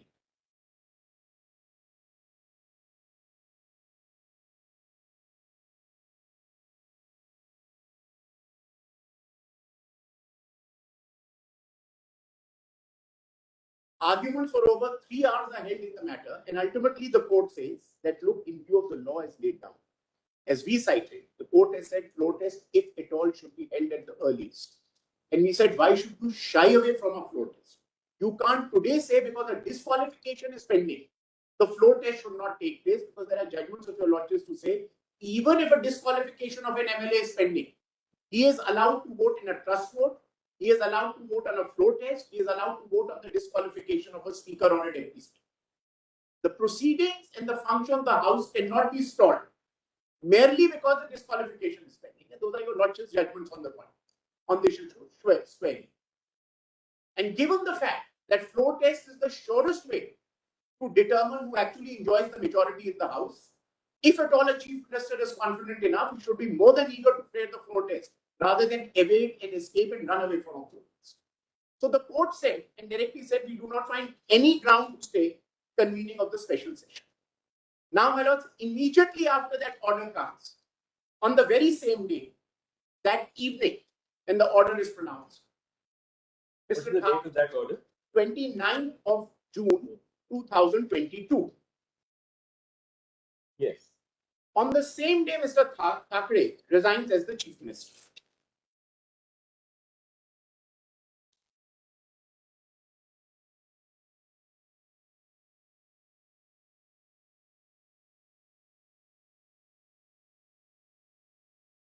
Mr. Shinde and Mr. Patna approached the governor, stake a claim to form the government. Mr. Shinde is sworn in as the chief minister.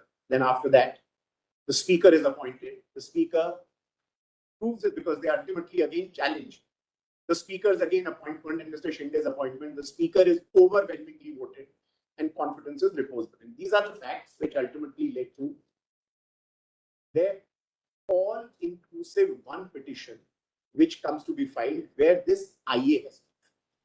I'm running through some of the other facts which may not be so relevant. So that's the broad background in which they now come up with an all-encompassing writ petition, saying that the decision of the governor to call Mr. Shinde to be sworn in, the floor test, of course, had become infructuous by then because the earlier writ petition, the chief minister had resigned.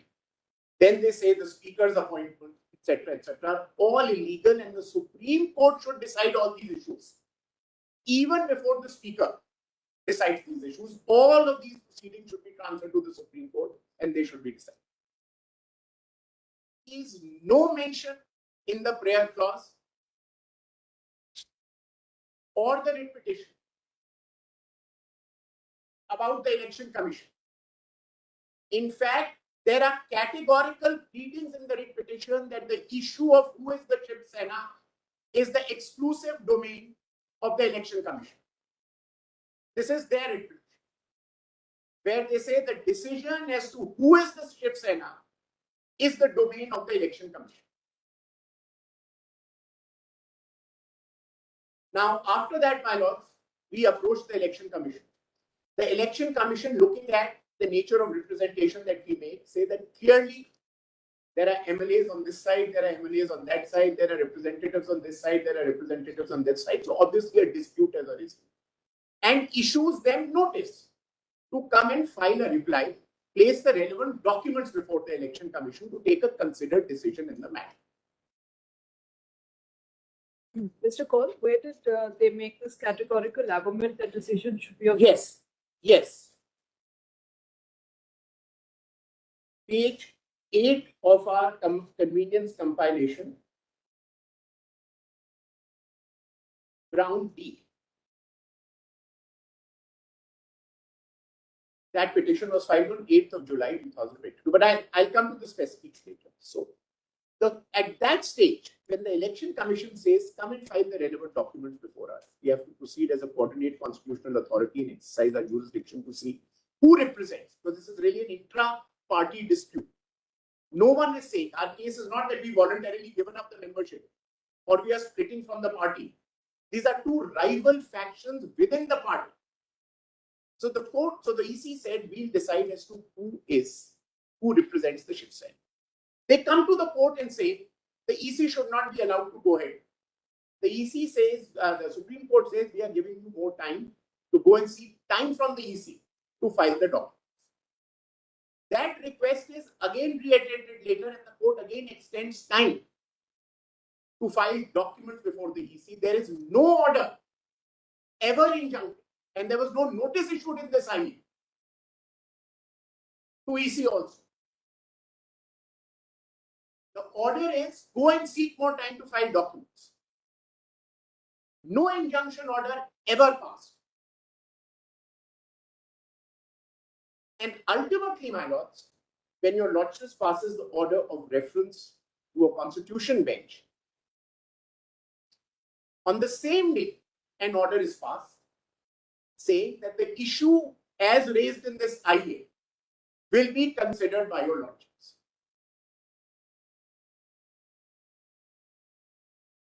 So it is factually incorrect to say that on repeated orders of the Supreme Court an injunction was being granted, or it was an understanding between the parties that the EC will not proceed with the matter. Just give me the date on which the Election Commission issued the notice. Yes, ma'am. 2nd of July, 22nd of July, 2022. And what is the date of the order of the Supreme Court? No injunction, you said, but only time to file a... Yes. 4th August. It says, grants liberty to the petitioner to apply for extension of time before the Election Commission. Yes. Now, this is the background. And our respectful submission, of course, first is that this IA is beyond the writ petition itself. No substantive petition has been filed.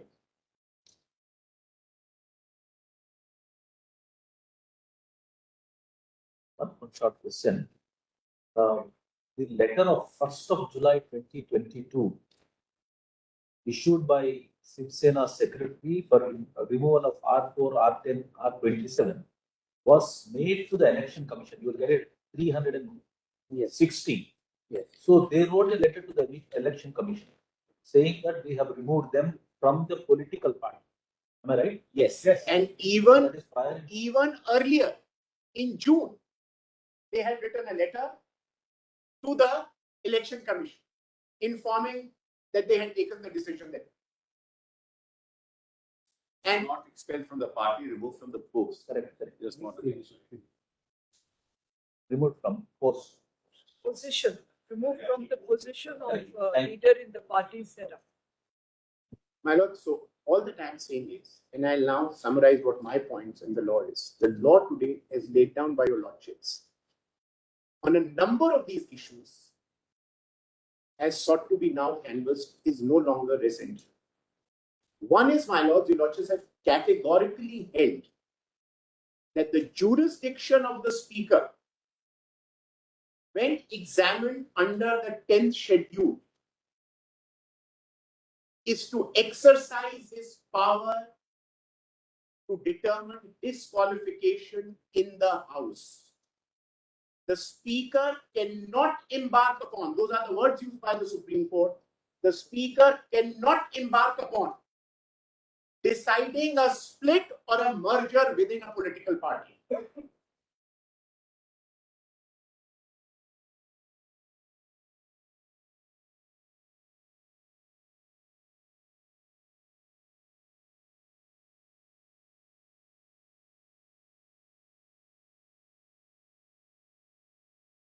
Secondly, what your lordships have held is that, Except with one caveat, Mr. Kaur, that the whole concept of a split now is alien to the 10th schedule. That's one. Therefore, the reason why the speaker can't decide as to whether there was a split is because the 10th schedule now obliterates this concept, effaces the concept of a split. On merger, perhaps you may not be right because merger is expressly a defense under the 10th schedule, under clause 4.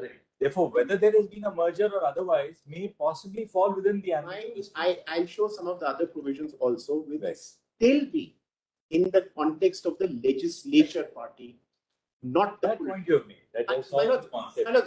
your lordships were absolutely right in what your lordships are saying. My submission on merger is only that the speaker's jurisdiction is on the legislature part. That part of subclause 4 of 10th schedule was not read out to your lordships. I'll just read that.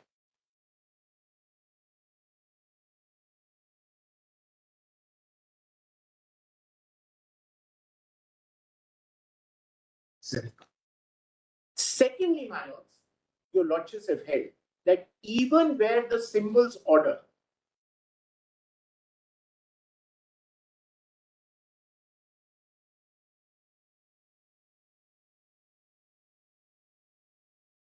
does not predicate a particular situation or deal with a particular situation,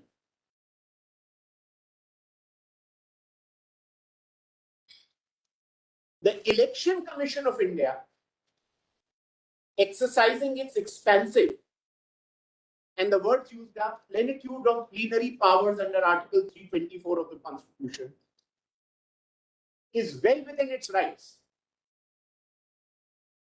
to deal with any situation that arises.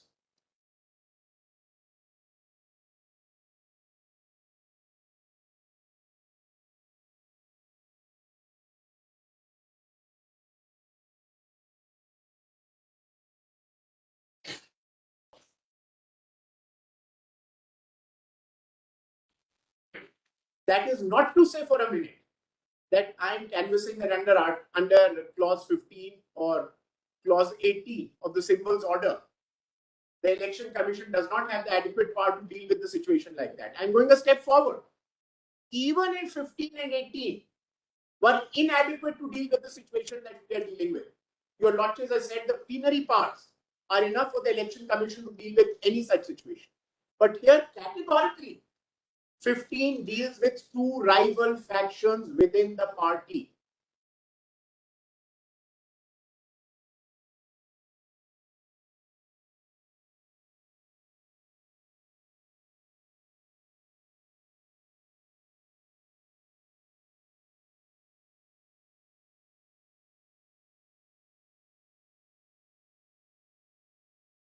And 18 covers situations which the Supreme Court has interpreted as interim directions or other orders which may be passed in the interest of justice.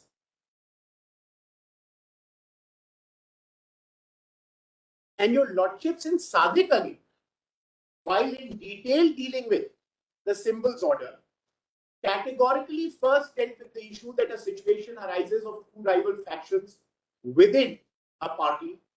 15 is squarely the provision which sufficiently empowers the Election Commission of India to deal with it. And then Sadiq Ali proceeded to say that while considering it, both the legislative majority and the political majority will be looked at. But that is the Election Commission of India. A constitution bench of this court has already said that while the speaker decides the 10th issue, 10th schedule, jurisdiction of disqualification, he can't get into the political party because the very nature of the dispute is such, as my lords pointed out today at the start of the hearing, 1.5 lakh, 50 lakh representation by us.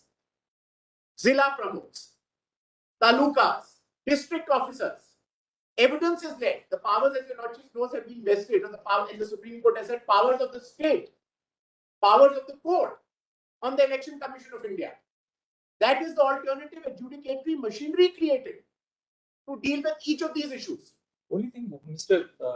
Paul, the genesis of the entire dispute, I think that's really the sense of the submission, that the genesis of the entire dispute arises from what happens on the floor of the House. Right? Absent what happens on the floor of the House, everything else wouldn't have taken place. That's their contention.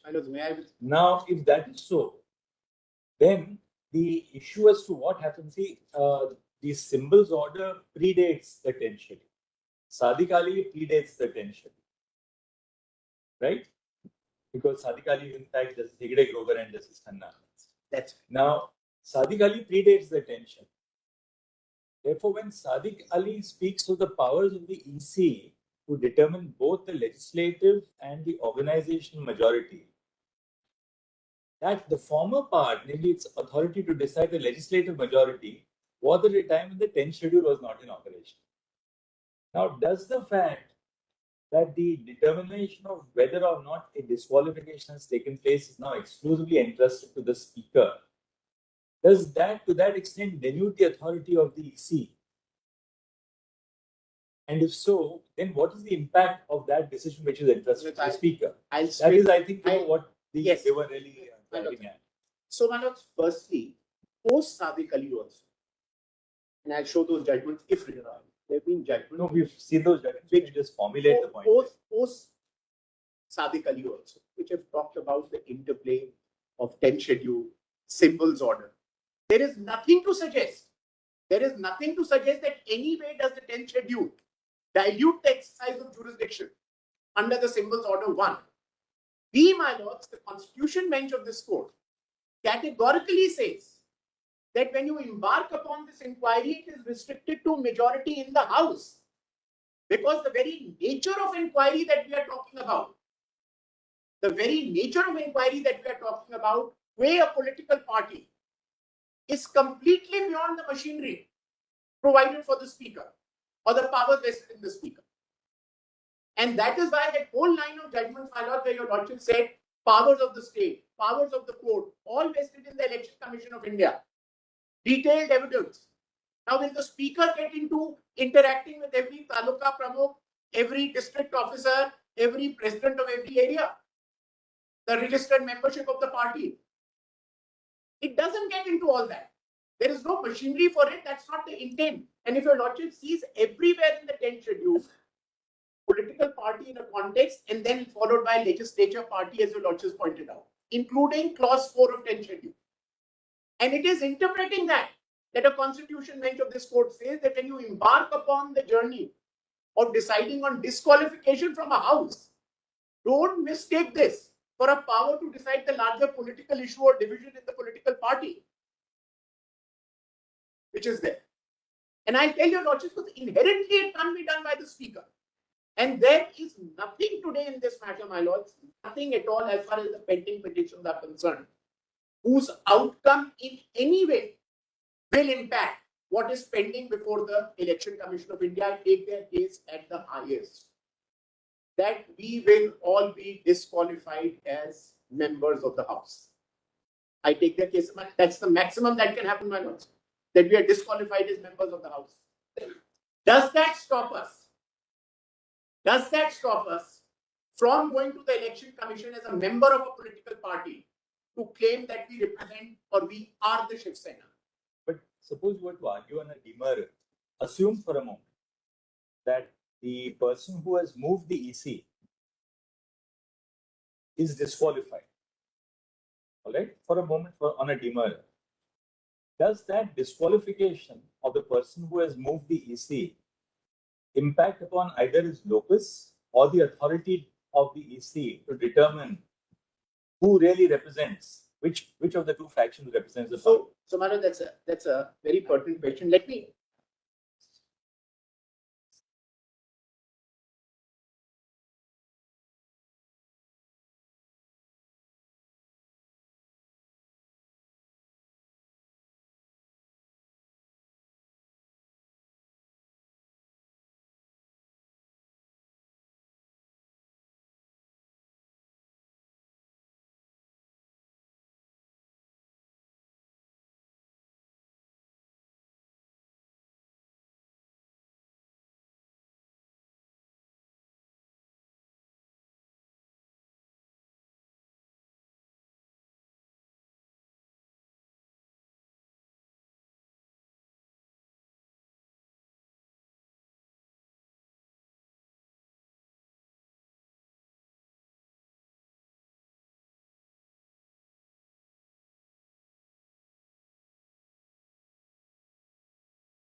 So, my lords, the question that my lords put to me, let me give your lordships two stages which can answer.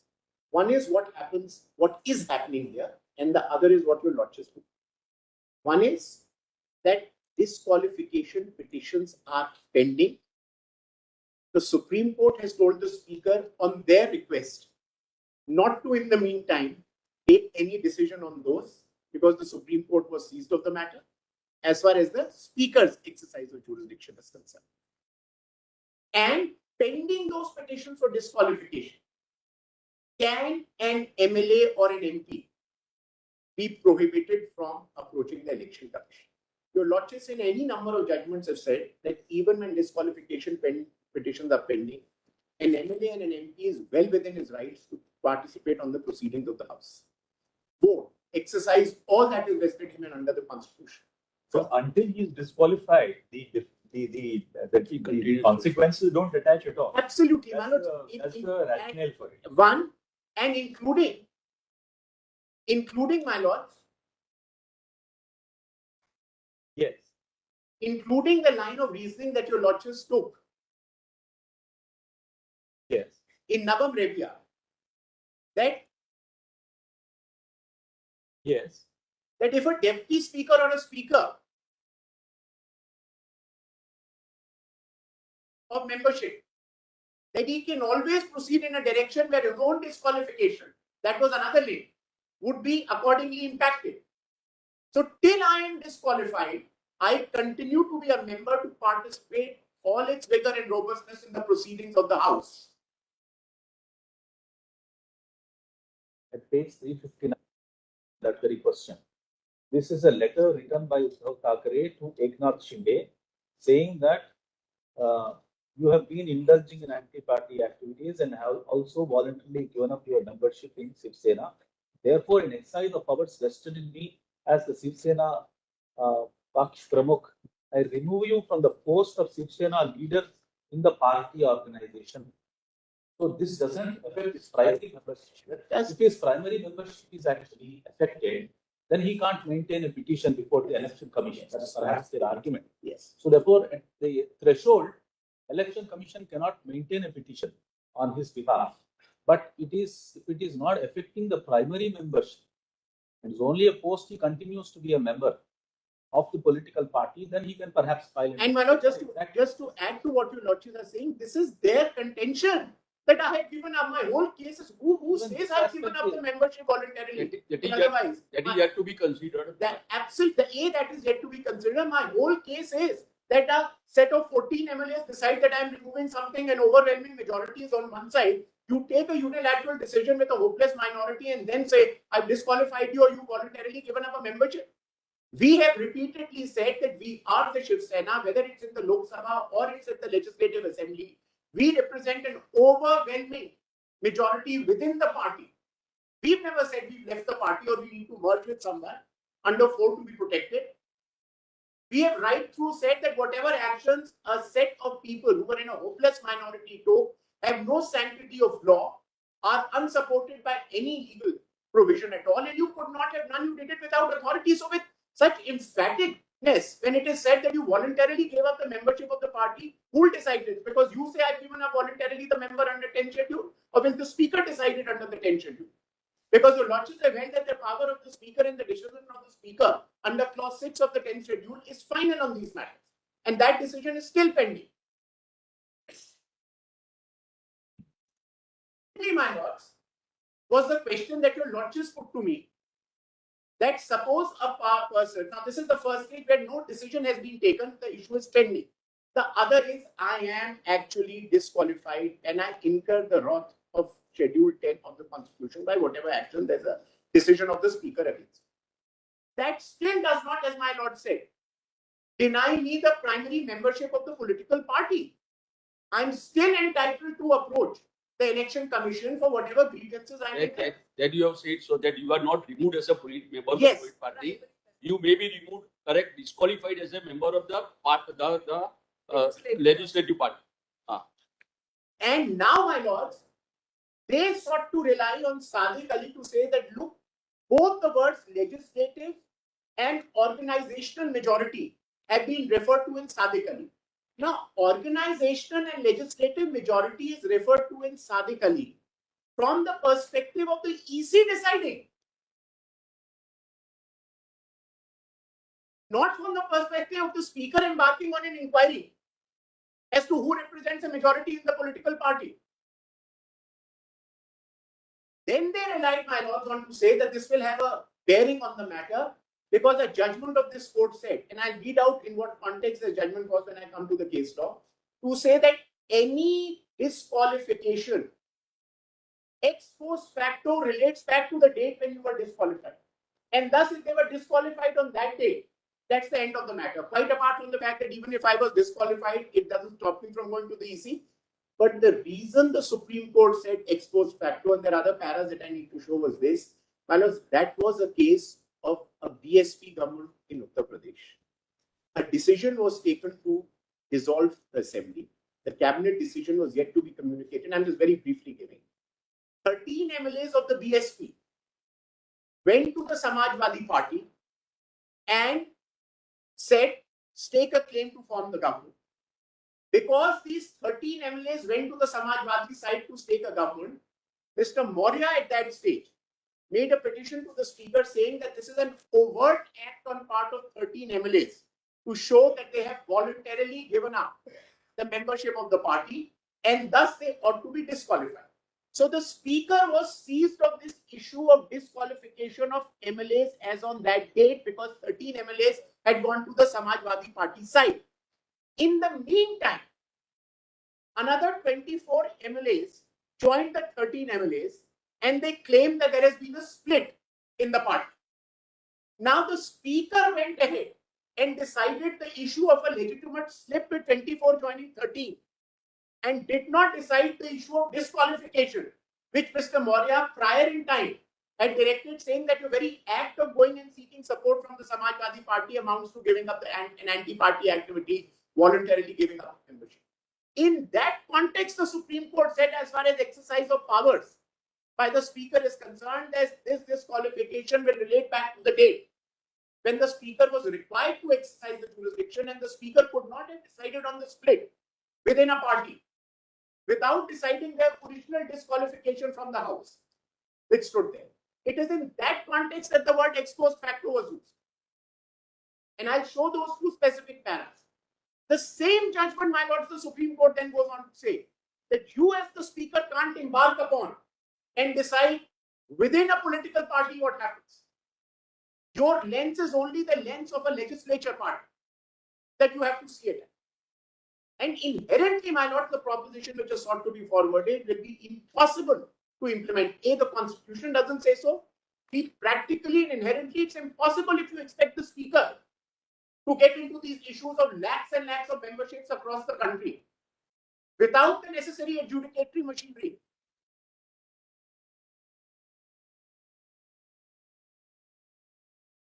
So according to you, both the powers are different. Jurisdiction under both the powers are different. And the inquiry under both are different. Completely different. If at all, my lords, if at all, a finding of the EC may help speaker, if at all, but nothing that the speaker decides will ever impact a member approaching the election commission. So to say that the two petitions are intertwined, thus this must await the decision in the main matter, is completely wrong. Now, my lords, even as far as that one question which is referred to, which is the last question, J, which I just... Scope of powers of the EC. My lords, all that is, I'm very clear. What is the scope of powers of the Election Commission of India with respect to determination of a split within a party? No one has questioned. The vires of the symbols order has already been upheld by your lordships. No one has ever questioned the power of the Election Commission. All that has been said herein is the scope of the powers of the Election Commission. Now, if I were to accept the argument as sought to be forwarded by the petitioners, my lords, then till the constitution bench of this court decides on the scope of powers of the election commission. This may be the Shinde versus Thakre matter, but there could be another matter where there are disqualifications of MLAs and another set of people go to the election commission. So the election commission is denuded of its powers as a coordinate constitutional authority to continue and do what it is mandated under the constitution to do, because your lordships are seized of the question of the scope of the election commission. This is one matter, my lords. All that has been said, court in its wisdom thought that the scope of the powers needs to be looked into. My respectful submission would be, my lords, even the scope of the powers, the horse the symbols order, in the light of judgment of your lordships, is expansive and plenary.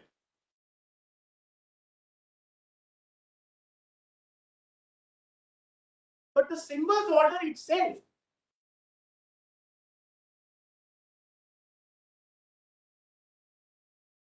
under clause 15 and 18 specifically provides for a situation like ours, which is rival factions within a party, interim directions to be given.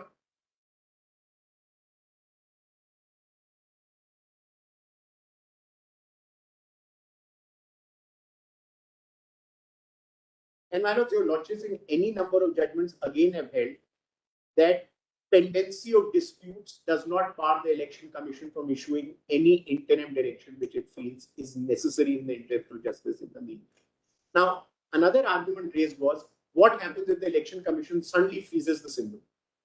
Who will be able to contest? There will be mayhem, there will be chaos. What will happen? Now, my lords, your lordships have also held that you are entitled, if you represent the overwhelming majority, whatever you think you represent the overwhelming majority within the party, to go and say that we are entitled to represent the party and use the symbol.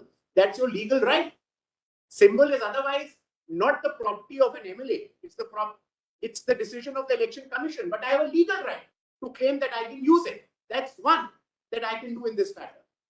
Presuming, suppose a situation were to arise in the court and the election commission was to come to a conclusion, no, we can't decide. There are orders, where freezing orders have been passed by election commission, and in the intervening period, temporary symbols have been given. Those are not jurisdictions of election commission to decide. You today in a 32 want the court to be seized of the matter, exercise the jurisdiction of the speaker as a court of first instance, exercise the powers of an election commission under a 32, and none of these constitutional bodies should be. Yes, My lords, I have two judgments to show to my lords. Which are those judgments? One is, my lords, the Rana judgment. Other is Sadiq Ali. And third is Palanis. Right. So we give you about 5 minutes after lunch. Yes. My lords, just. Yes. On the days, my lord, the Chief Justice indicated on the days when the Constitution bench sits, the Constitution bench runs for the whole day. So we continue. We'll continue. Yes. Unless I just require 15 minutes from your lord, because I need to show 3 judgments and some provisions to it.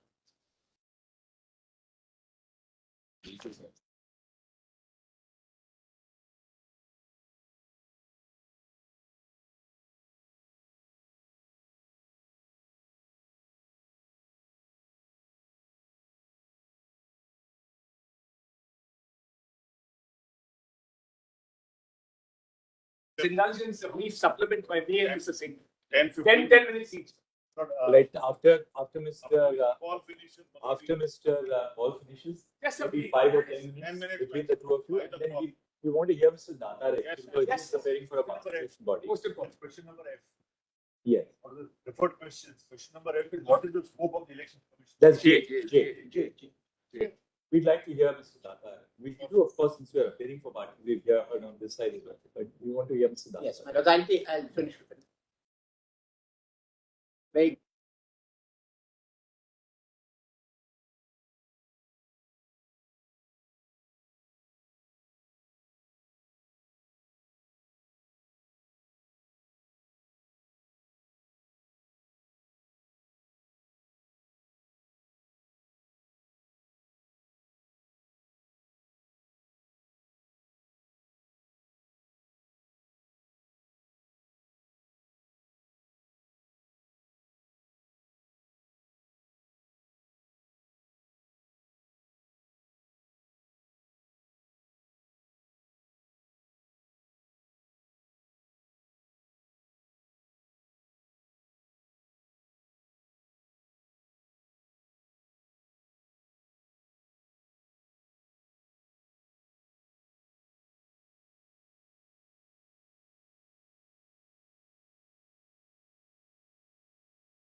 sincere apologies for being late.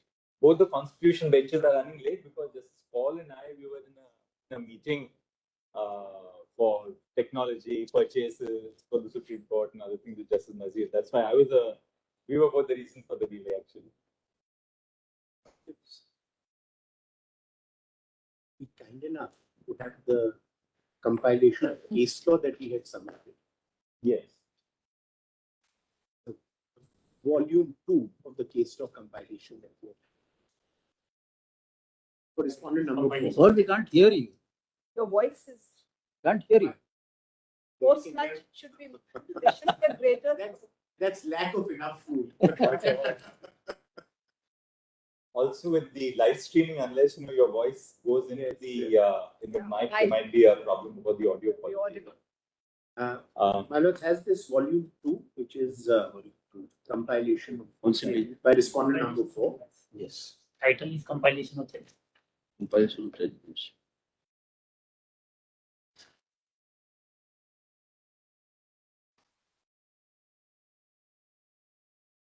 You want to read Sadiq Ali?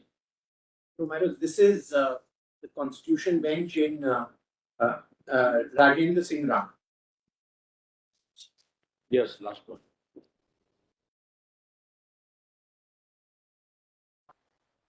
Starts at 191 Yes, we've got. at page 230, 213.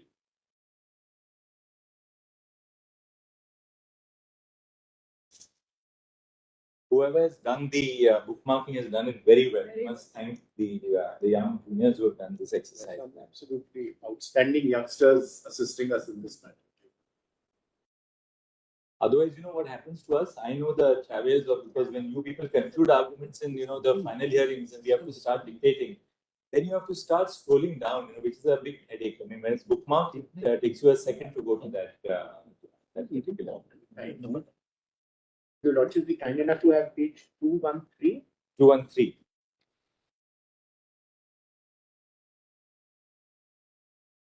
Rana has how many judges? 5. Something seriously wrong. Mr. Cole, you had mentioned Sadiq Ali's judgment you'd like to refer to. Rana and change the third one. Manani Swami. आपको platform है ना?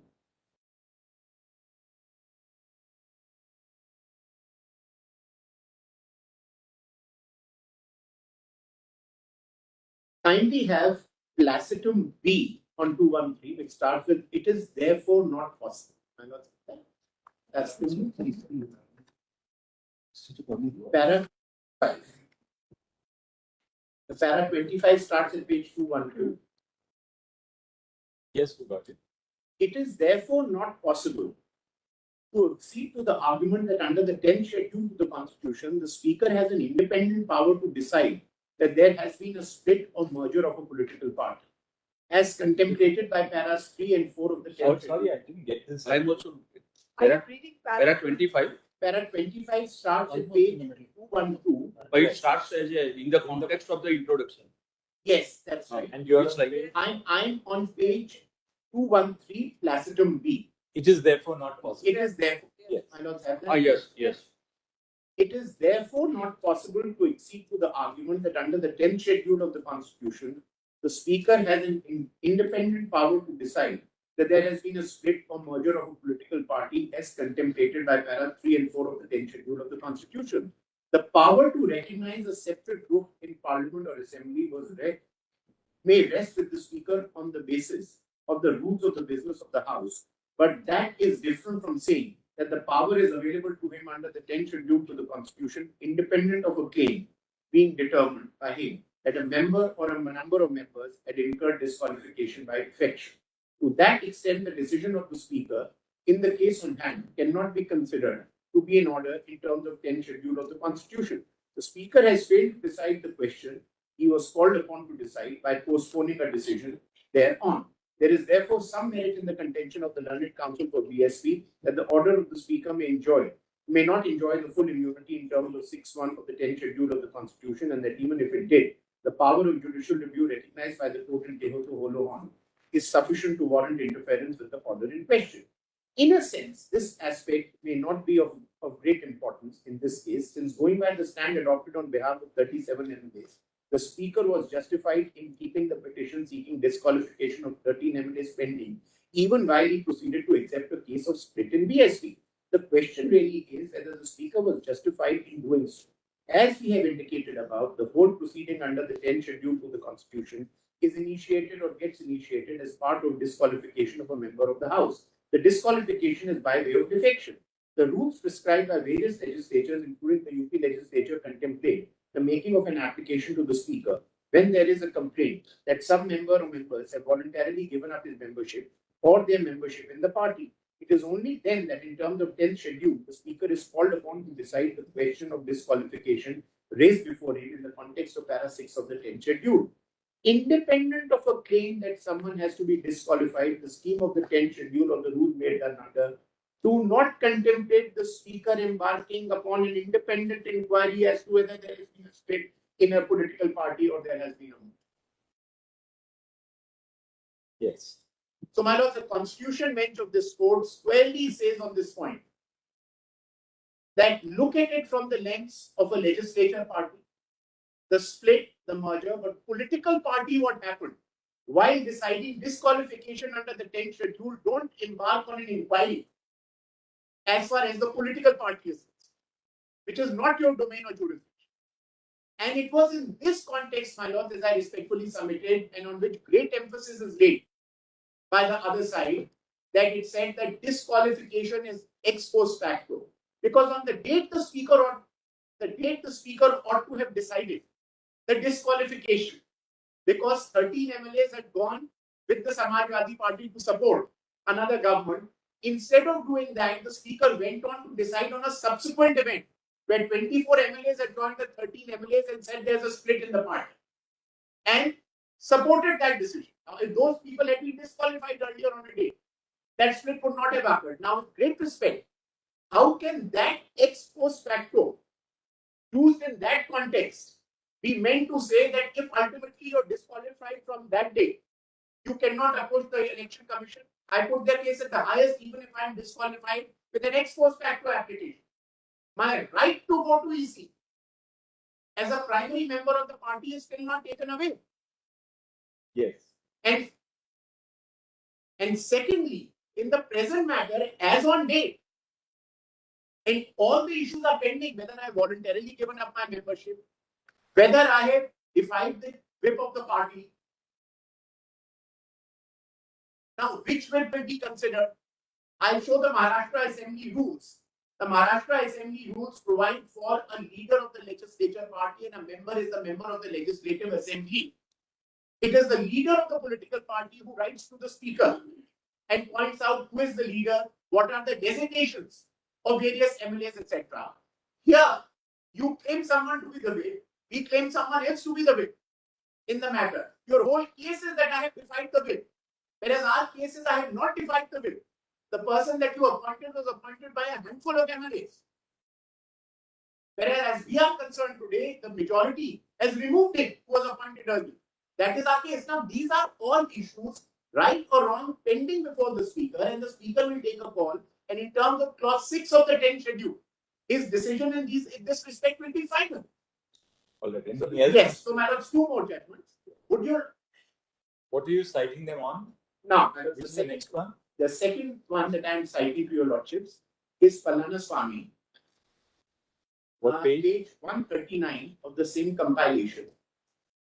At page 154. This is the third last judgment.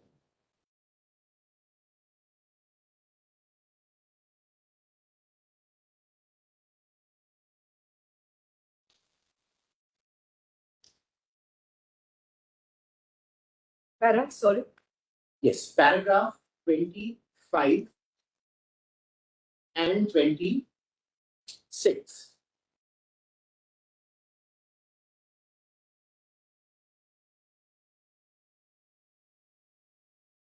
Hello, sir, paragraph 25 on page 154. Yes.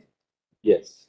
The Election Commission in the past has exercised plenary powers under para 18 for issuing interim directions regarding allocation of common symbols to 2 factions. when the dispute under symbols order was still pending before it. It was argued that the Election Commission cannot do so once it had finally decided the dispute.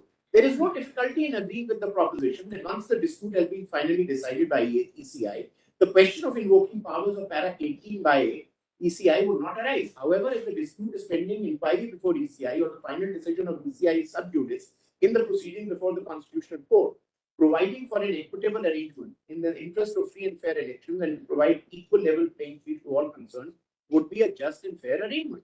Assuming that the provisions of the symbols order do not predicate the nature of directions that may have to be issued by ECI, nothing prevents ECI to exercise its expansive and plenitude of plenary powers under Article 324 of the Constitution of India to deal with a situation such as the present one for ensuring conduct of free and fair elections. The purpose I am citing it, my lords, is that apart from clause 15 and 18, which adequately deal with the situation at hand, presuming the symbols order did not contain a provision, the Supreme Court says that even if a provision of the symbols order does not predicate or deals with a particular situation, the expansive powers, the attitude of powers given, can deal with situation under Article 324 of the Constitution. Right. Now, my lords, the third judgment for your lordship's kind consideration is Sadiq Ali. Please have Sadiq Ali. Page 1, my lords. At page 11.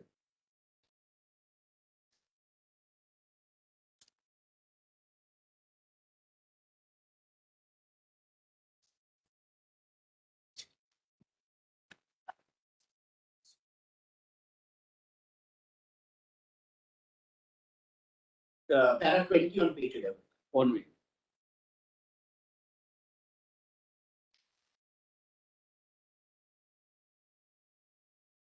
Yes. Which para? Para 20. That's 4 paras I need to read. Para 20.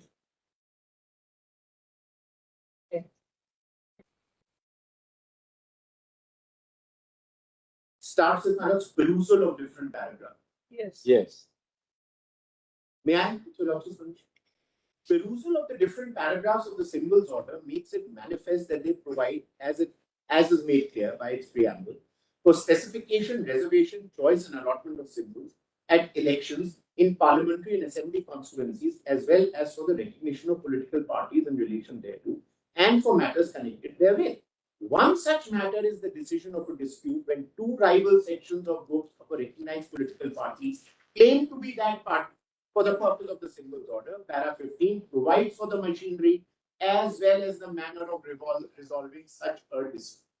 Now, kindly have para 22 on the next page.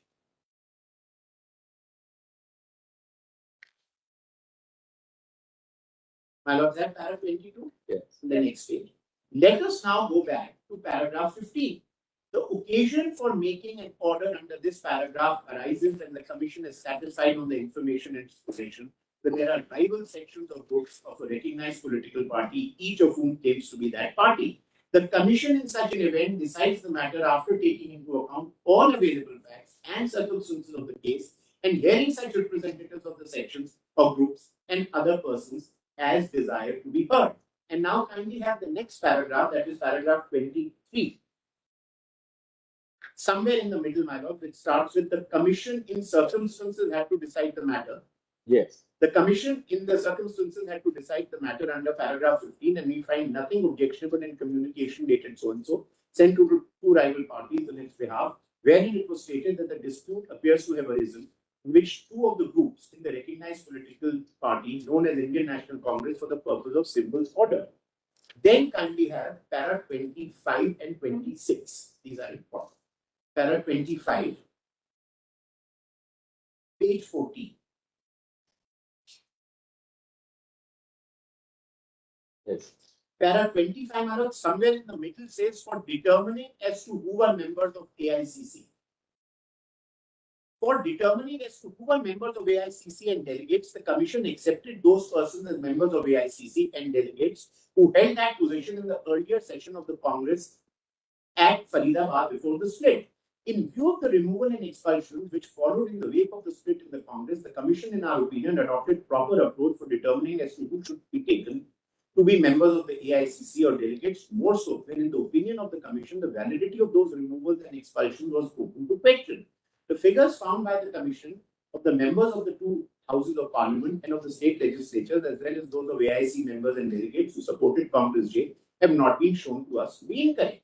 In view of those figures, it can hardly be disputed that substantial majority of the members of the Congress in both its legislative wing as well as organizational wing supported Congress J. As Congress J is a democratic organization, the test of majority and numerical strength, in our opinion, was very valuable and relevant test. Whatever might be the position in another system of governments or organizations, numbers have a relevance and importance in a democratic setup of government or political setup, and it's neither possible nor permissible to lose sight of them. Indeed, in view of the majority, which in the final analysis proves decisive in a democratic setup. And now kindly have my lords paragraph 35 on page 17.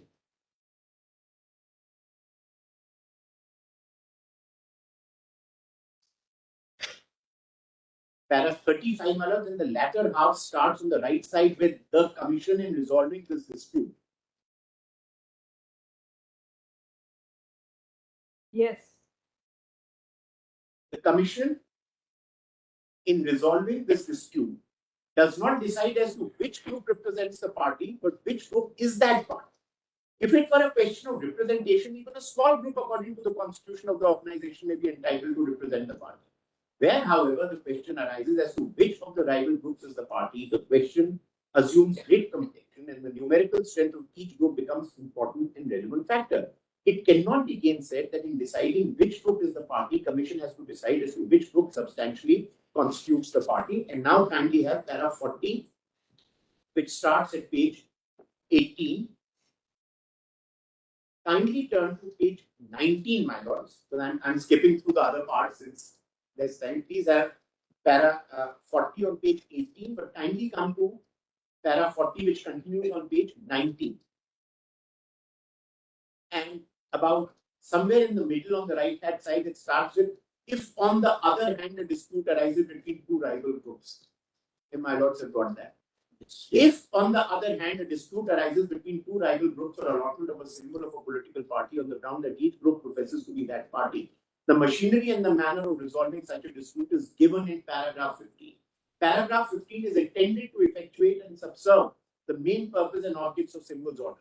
The paragraph is designed to ensure that because of a dispute having arisen in a political party between two or more groups, the entire scheme of the symbols order relating to the allotment of symbols reserved for the political party is not set at naught. The fact that the power for the settlement of such a dispute has been vested in the Commission would not constitute a valid ground for assailing the wiles of in striking down paragraph 15. The Commission is an authority created by the Constitution and according to Article 324, the superintendence, direction and control of electoral rolls for and conduct of elections to Parliament. Yes, Mr.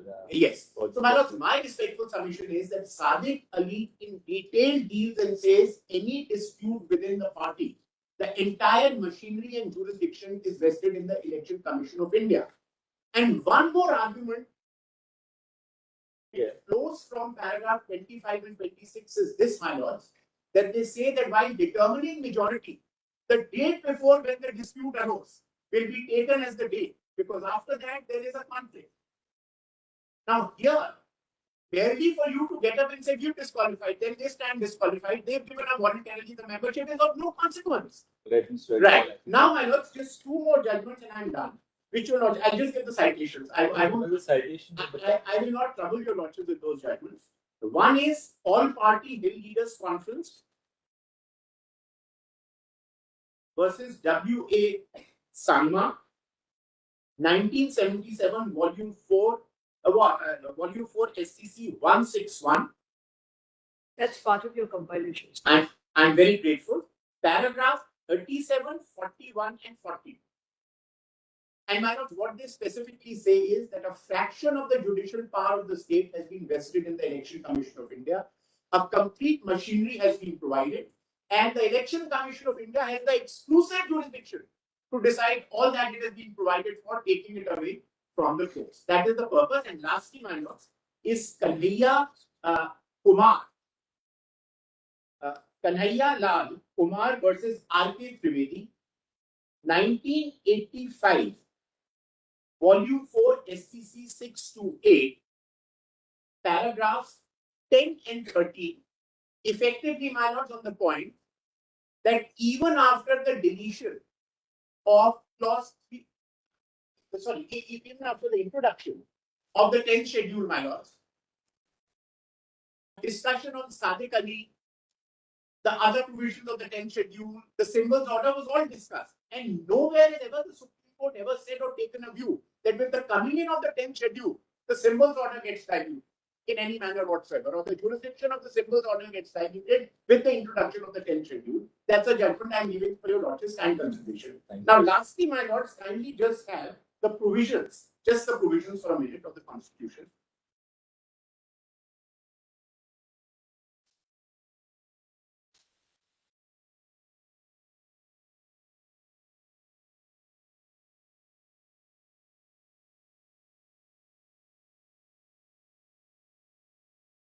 Three provisions I just would request your lordships to see.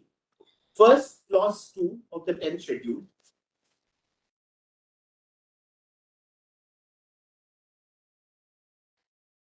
My lords have that. Subject to the provisions of 3, paragraph 4 and 5, a member of the House belonging to any political party shall be disqualified from being a member of the House if he has voluntarily gives up his membership of such political party, or if he votes or abstains from voting in such House contrary to any direction issued by the political party to which he belongs, or by any reason or authority authorized by it in this behalf, without obtaining in either case the prior permission of such political party, person or authority, in such voting or abstention has not been condoned by such political party, person or authority within 15 days from the date of such voting or abstention. Now, kindly have, my lords, has the deleted portion of clause 3 which used to exist. My lords, has that as part of the page 15 of our compilation. Page 115 of our compilation. Yes. Volume 1. Where also, Yes. only reason I am citing it is, my lords, that and 4 both are political party and 1/3 of the members of the legislature party was used in 3. And similarly, as my lords pointed out in 4, the latter part of 4(2) has 2/3 of the members of the legislature party. So to pick up political party in isolation in 3 and say that, look, it says political party, and that has to be decided, no. A constitution bench says that has to be seen from the lens of a legislature party. That has to be done in this matter. Now, my lord, lastly, the Maharashtra Assembly rules, just have them for a minute, because just for the completion of page 90 of our compilation, page 99, volume 1.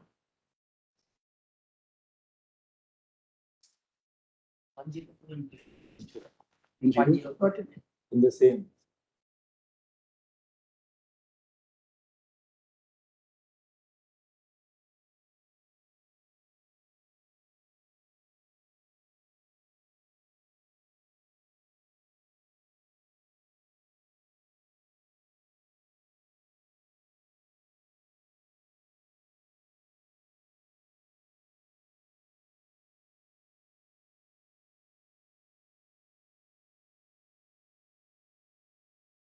To F, leader in relation to a legislature party, the party whose by it, party chosen by it as its leader, and includes any other member of the party authorized by the party to act in the absence of the leader as or discharge the function of the leader of the party for the purpose of these rules. Then kindly have 2G. Member means a member of the Maharashtra Legislative Assembly. Then rule 3.1 on the next page, 3.1 and 3.4, page 100. The leader of each legislature party, other than the legislature party consisting of only one member, shall within so and so, and kindly have A, statement in writing containing names of members of some legislature party together with other particulars regarding such members as in the form 1, and names of designations of members of such party who have been authorized by it for communicating with speaker for purposes of the rules. And then rule 3 subclause 4, when on page 102. Whenever any change takes place in the information furnished by the leader of the legislature party under sub-rule 1 or by a member under sub-rule 2, he shall, as soon as may be thereafter, and in any case within 30 days from the date on which such a change has taken place or within such period as the speaker may, for sufficient cause allowed, furnish in writing information to the speaker with respect to such change. So the speaker always interacts with leader. Leader is the member of the house and he gives all details of who's the whip, who's not the whip. Now, if there's a change of whip, the speaker will ask the leader. He's not going to go to the political party and conduct a vote who's the whip there or not. That is the purpose of this. And all parties understood it to be the same way, because whether we issued our official communications or they issued their official communication, they're all on the letterhead of the legislature party to say that the whip has been appointed. So to say, I'm very grateful, my lord, your lordship is very kind and thank you. Yes, Mr. Implemented very briefly. The two relevant aspects of Lordship may kindly notice. And my lord, since the time is short, I'm not going contention by contention and my lord, prima facie case balance of convenience. We just supplement what my learned friend has largely asked. Two relevant aspects, my lord, that the Shiv Sena had a pre-poll alliance with the political party of pre-poll alliance. I'm only leaving it at that, not making any submission as of today. There is a resignation by the then Chief Minister on the floor of before the test on 29th of June 2020. And that, Lord, in our respective submission from our side, was a conclusive evidence of losing the confidence of the House in it, and he chose to resign.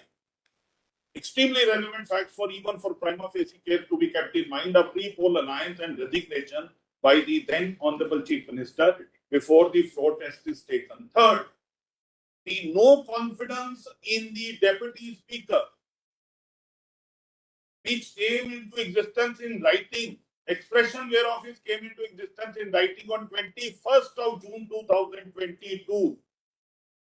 Is achieved, the test thereof is achieved on the touchstone of Article 179C, because Lord, a speaker can only exercise his function and jurisdiction if there is no lack of confidence in that office. If there is a lack of confidence in that office, he cannot proceed further, because that is the requirement of 179C of continuous existence of confidence in that office. And Lord, the floor test achieves both the purposes. The confidence in the leader of the House as the Chief Minister and the government, and the confidence in the office of the Speaker also simultaneously. So two orders were passed by your Lordship, Lord. The first order on 27th of June 2022, giving time of 2 weeks to file reply to the show cause notice issued by the Deputy Speaker, was nothing but compliance with the principles of natural justice, because 2-day notice was given when the requirement under the rules is at least 7 days notice. Lordship may just make a note. I'm only on the broader submission and prima facie case. What is the nature and scope of the order which your Lordship passed? So, Lord, on 21st of June, there is lack of confidence in the Deputy Speaker. Deputy Speaker has issued a show cause notice giving 2 days when the rules require minimum of 7 days. A writ petition is filed, and in the writ petition, your Lordship passed an order on 27th of July by just seeking compliance with the principles of natural justice, not restricting any authority to not to discharge. That's my lord, utmost respect, my lord. A confusion is sought to be created, as in the order of 27th of July, some kind of a curtailment of jurisdiction of any authority. Kindly have a look, I'm not reading, my lord. Kindly have a look at the second last paragraph of the 27th of June order, my lord. I'm sorry, 27th of June order, which only makes available period of 2 weeks time to respond to the show cause notice given by the Deputy Speaker. Number 4, my lord. The non-existent assumption on the part of the other side, no matter what reply you could have given, you are to be treated as disqualified on the issuance of notice itself. The lack of confidence in the office of the Deputy Speaker further gets strengthened by such kind of a contention that no matter what your reply could have been, you were deemed to be disqualified the day when they are representing your Lordship should be treated as disqualified. Now, my lord, kindly come to the document in volume 1 at page 82, my lord, which are the 1968 symbol order, only 2 submissions on that. My lord, the political party is not defined in the 10th schedule. Political party defined in the 1968 order, your lordship has seen. But before that, my lord, differences and dissent, which your lordships have observed on so many times, is a part of democracy in every sphere. Differences and dissent is also an essential part of intra-party democracy. The recognition, acknowledgement, and incorporation of that intra-party democracy, my lord, and differences and dissent is, my lord, in clause 15 of the order. Kindly have a look before I go to that. Page 82, my lord, of this document, which is the symbol order. Volume 1, my lord, of the documents on the filed by R4.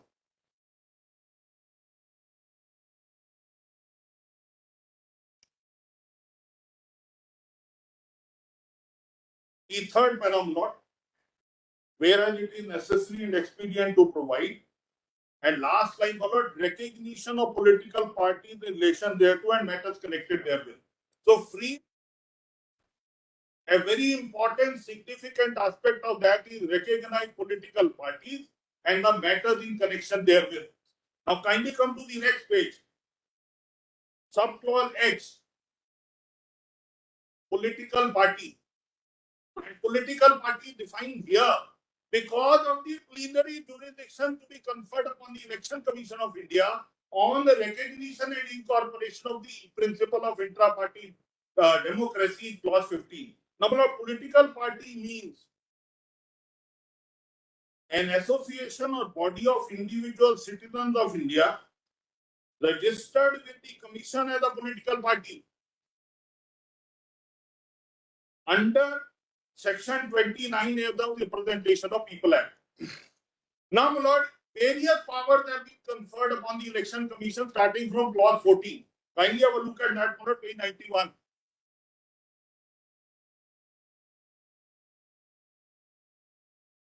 And was 14. Page 91, clause 14. Please see, my lord, the width and the plenary jurisdiction of the Election Commission, and it is all under 324 for conduct of free and fair election, where dissent differences even within the political party is the hallmark. Kindly have a look at that, clause 14. Power of Commission to issue instructions to unrecognized political parties. So that also is the concern of the constitution makers and then culminating into 1968 order, an important feature. Even a non-recognized, unregistered political party. 15, my lord, I would like to read, but before that, kindly have 16. So when, my lord, the split and merger, my lord, there are two different clauses in clause 7, we deal with split and merger is 4. That split and merger was originally a part of 15. And my lord also dealt with in clause 16. Kindly have a look at clause 16. Power of commission in case of amalgamation of two or more political parties. And then 16A, power of commission to suspend or withdraw recognition of a recognized political party. So, my lord, absolutely plenary jurisdiction. Now, kindly permit me to read 15 once again, my lord, at the cost of repetition. Power of commission in relation to splinter groups or rival sections of a recognized political party. When the commission is satisfied, and kindly see, my lord, it can be on its suo motu knowledge of the commission itself. It can come on an application because the word used are on information in its possession. It can come from any source. It is only signifying the importance of this aspect for the free and fair conduct of election. In possession that there are rival sections or groups of a recognized political party, each of whom claims to be that party. I pause here for a moment. As my other friend pointed out, my lord, in clause 3 we stand withdrawn from the attention schedule. On clause 4 we still continues to remain there. The concern is only with regard to number in the legislative party. It has nothing to do with the political party. Clause 2(1)(a) and 2(1)(b) that you are defining the directions of a political party or you have voluntarily given up the political party can apply, my lord, without the involvement of Election Commission if there is no cloud on who the political party is. The moment the question arises, who is the leader or who is the political party, as the surgically says, you travel to 15 of the 68 order, total exclusive jurisdiction of the Election Commission of India. So kindly see 15, one which I just complete and then go straight to the 10th schedule. The commission may, after taking into account all the available facts and the circumstances of the case and hearing such representatives of the sections or groups and other persons that desire to be heard, kindly mark the next word, my lord. Decide. So for the purposes of 21A, political party, there is a question mark, the decision has to come from here, not from the office order. Decide. The issue is not so much whether the election commission has the power or not. What they argue is the batting order, which should be decided first. But the question is, would that arise in a context where the channels are completely different and the process and the method and authorities are all different?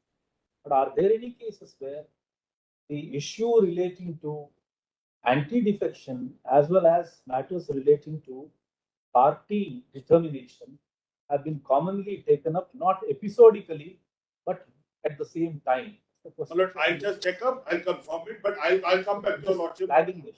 My lord, please permit, I have understood, my lord, I'll see.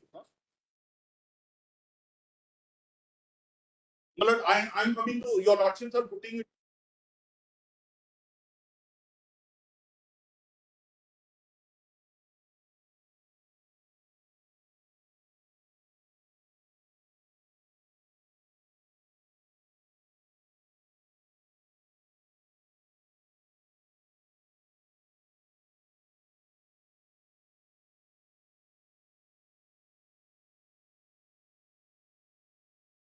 I'm sorry. Yes. Lord, your lordships are putting it to me that in which order these two issues to be decided, because let us assume that the two issues does arise, that who is the leader of the party and whether that incident of disqualification has taken place or not. If these two issues are to be decided, it must be decided first. That's what your lordships are wanting to know. My lord, my respectful submission is this. I will go to straight away to 1A and to 1B of the 10th schedule in a moment. My lord, what I was reading here is the decision who is the political party, who is the leadership, who has to give direction on behalf of the party, in the name of the party. That decision can only come from 15.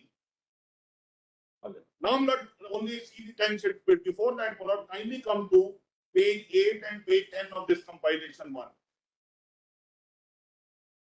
Because if this is the position, my lord, taken on oath before this honorable court, where the writ petitions are filed on daily basis on every event taking place, after this position is taken up by the other side before this honorable court, ground D, my lord, I want to read only 4 lines and ground next page, page 10, para 36.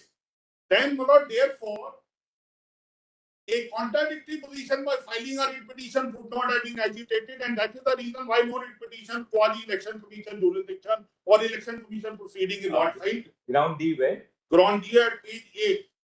And this is ground Well, that pages are at the bottom. On the top, there is some page 38, but the running page of this compilation is page 8 and page 10. This ground D, Mr. Maninder saying, this ground Isn't the writ petition? part of the writ petition. Writ petition filed by them. There are. No, my lord, your lordship must know, my lord, that on every event taking place after the floor test, they were filing writ petition. They have taken this position in this writ petition where there is no question on jurisdiction or proceeding further of the election commission. And they have taken this position. Kindly permit me, the last 5 lines in para D. Who is the Shiv Sena? Who is the Shiv Sena? The moment this question comes, my lord, it is also our common case. Exclusive jurisdiction is of the Election Commission of India. And they said so. And once they said so, my lord, there was no occasion for them to file any substantive writ petition questioning that position, because they can't live with the inherent contradiction in their stand. Now, my lord, if that is the position, will your lordship permit an interim application to be filed in some other writ petition? Kindly see who is the Shiv Sena. That is the domain of Election Commission. Admittedly, recognition of Shiv Sena and leadership by so and so has been endorsed by the Election Commission, and there is no dispute. Now, kindly see para 36, page 10, next page. This is a part of the rejoinder, para 36. After our stand was filed to this writ petition, the file was rejoined. So, original position is the moment question arises, who's Shiv Sena? Election Commission. Kindly see 36, third line. If the delinquents were so keen on a change in party leadership, they ought to have approached the Election Commission in the first place. So what did I came for? I came for extension of time, which is in violation of the rule, only 2 days, and I asked for 2 weeks. 2 weeks is granted by your lordship. Compliance of natural justice. That has nothing to do with either the office of the Speaker or the Election Commission of India. All right, Mr. Maninder. Yes. Only 2 minutes. Kindly come to 2. Kindly come to 2, but the 10 schedule. 10 schedule. Only about 2 minutes and I'm done. All judgments are cited. I have nothing for this hearing. But kindly come to 2-1. There is no political. Mr. Maninder Singh, it is read and re-read and re-read. Only 1 minute I will take. Your lordship. Otherwise, we will have to hear Mr. I will just clear it in 1 minute. 2-1A. 2-1A and 2-1B. The last word of political party and in the contrast in clause 3.2 which is deleted and clause 4.2 of the merger and the split, it's legislative party. Now in this, who is the political party and who can issue validly in law direction to the political party? Unless that question gets decided, there is no ambiguity in that regard. Speaker has no jurisdiction. And that is why the order is that once such question arises, EC will decide first. And that is their petition. Ground D and para 36 in rejoinder. Grateful, my lord, I am deeply obliged. Yes, we did, Nani. Very brief. I realize the lordships are very keen to hear a detached voice rather than partisan interest. So I'll just state my proposition. My learned friends have dealt comprehensively with the distinct jurisdictions of the Speaker and the Election Commission. One decides disqualification of MLAs in the House. The EC decides intra-party disputes. Now, the question of disqualification, and what incidentally I hope to answer my Lord Narasimha's query. The question of disqualification under the 10th schedule is governed by a mandatory procedure. Particularly, there has to be a notice, a hearing, rules of natural justice, and a reasoned order. Although there is no concept of potential or deemed disqualification, it has to be actual, not a deemed fictional one. The entire case of the other side, trying to link disqualification with intra-party disputes, is based on a disqualification which has never happened. There is no such question of a deemed disqualification. That fiction is the fiction of the other side. Thirdly, allied to this question is that the deputy speaker, in this case, there was no speaker because the then speaker had resigned since 5th February 2021. But the deputy speaker in this case was disqualified from embarking upon the adjudication procedure because it had been brought to his notice that he had lost the confidence of the majority in the House for his position as deputy speaker. Now, my lord, this is not just Navam Varia's case. This is actually a mandate that when your own position as deputy speaker, i.e., the adjudicator of disqualification, is under question, then it is not just Navam Varia, they amplified it. But it's Article 181 of the Constitution's mandate. And I'm not going to read it out. Your Lordship will just note that Article 181 says this, that when the Speaker of the Deputy Speakers, a majority is itself question, he must desist from the adjudication process.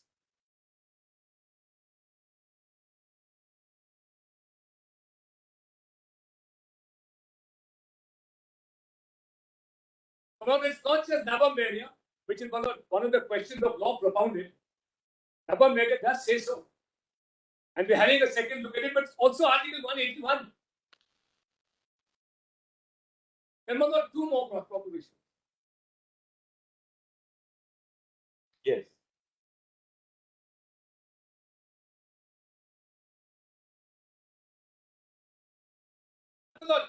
Any link, in my respectful submission at the outset, the distinctive jurisdictions of the Speaker and the Election Commissioner, my lord, is determinative of this matter. That's almost conclusive. But my lord, any possible link between disqualification and the powers of the Election Commission to deal with inter-party disputes has been snapped by the very important event of the Chief Minister resigning on the 29th of July 2022. On that night he resigned. Sorry, 29th July. June. Sorry, June. 29th June. I'm so sorry. 29th June. Now, my lord, when that happened, a government fell. Nothing that happened thereafter, after he resigned, was a consequence of what happened previously. When the Chief Minister resigned, what kicked in was a process which was obligatory on the governor of the state. The governor had to then decide whether he could find a stable majority, which in turn necessitated discovering that person who commanded a majority of the House, and that person could therefore offer a stable government. That the governor proceeded to do. And because this is the mandate of Rameshwar Daya of 2007, I'll give us the citation. Rameshwar Prasad.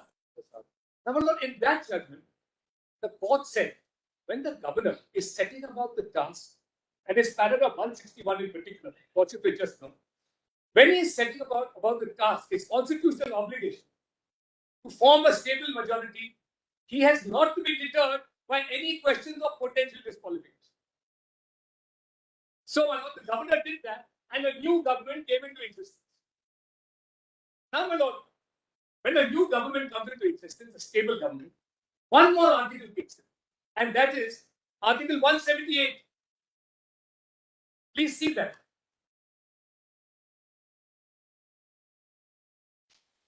To give the citation of Rameshwar Prasad. Yes. 2006 to SEC page 1.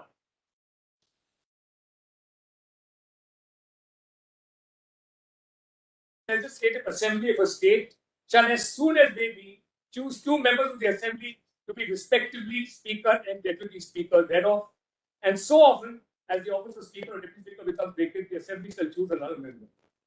Now, on the new government being formed, an election was held for a new Speaker. This was the mandate of 178. A new Speaker now has taken, and he took office after a vote. They participated in that vote and they lost. There is now a new Speaker. Any questions of disqualification, and my lord, the Deputy Speaker only performs the task of the Speaker when the Speaker is not there.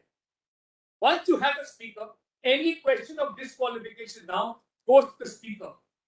There is no need of disqualification, and they want to run away from the question of actual disqualification because the new Speaker has come. So, in short, my lord, I will pay. Thank you, Mr. Datta. Mr. Datta. Well, just one question of Justice Harrison. Well, there is a judgment of the division bench, a recent judgment of the division bench, which goes into this between 10th schedule and the Election Commission. It's a division bench of the Kerala High Court. What is the citation? Yes. Okay. It's in the compilation. It's 2021 4 KLT SN 33, page 51.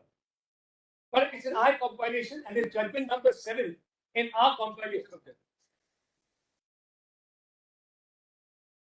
Particularly paragraph 76, the last paragraph, it's the one case which decides both the issues. It's the first case I've seen where both the disqualification as well as the inter-party dispute was concerned, and the impact of each. Mr. Solicitor, you want to? Sir, only 5 minutes because I appear for the governor. Therefore, my role is different. In my role, I have already played and if required, Lord, I may play, but only question your lordships in the today's hearing required to answer is this. But when Article 324 was framed, just giving a little background and 5 minutes is broadly outer. When 324 was framed, so there is a beautiful discussion which I will not read, I pass it on, where Dr. Ambedkar examined what was the purpose of 320. And one of the main purpose was that certain political questions may arise as against the constitutional questions. And those political questions, there has to be an authority who, apart from conducting election, will also decide. And that is the election commission. Your lordships would also not possibly be able to go into the political thicket in case of president rule, etc., in a different fact situation which is not arising. The only question, my lord, which needs answer for the today's limited hearing is, can your lordships not take a call whether this faction is right or another faction is right? That answer, my lord, will decide today's hearing. Answer in my respectful submission, no. This is essentially a political question. There are rules framed by the Election Commission of India as to how that question is to be gone into and decided. Because this is not for the first time that such a situation has arisen.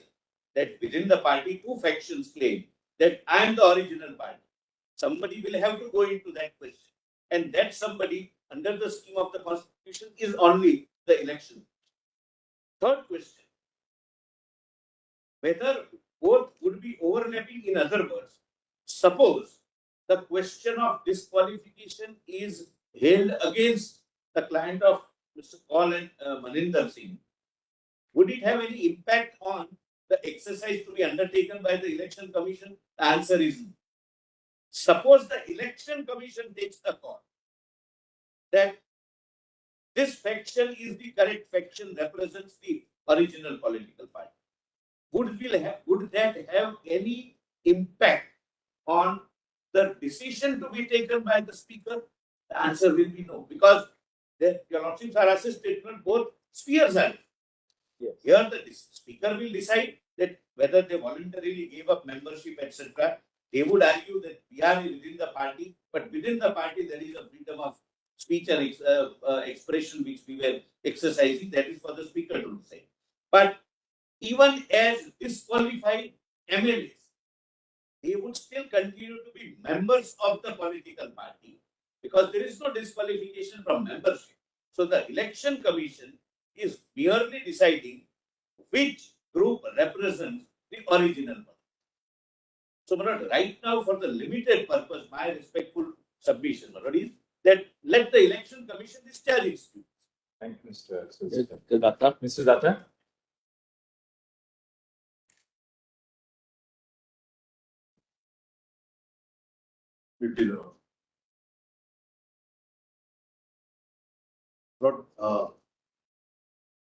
My submission is earlier that the functioning of the Election Commission is completely different and independent from the role of the Speaker in the scope of the 10th schedule. In fact, Lordship sees the 10th schedule. The heading refers to C Articles 102 and 191. Let us first go through that.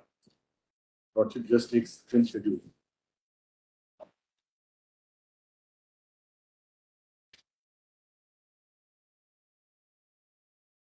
This Articles 1022 and 191(2).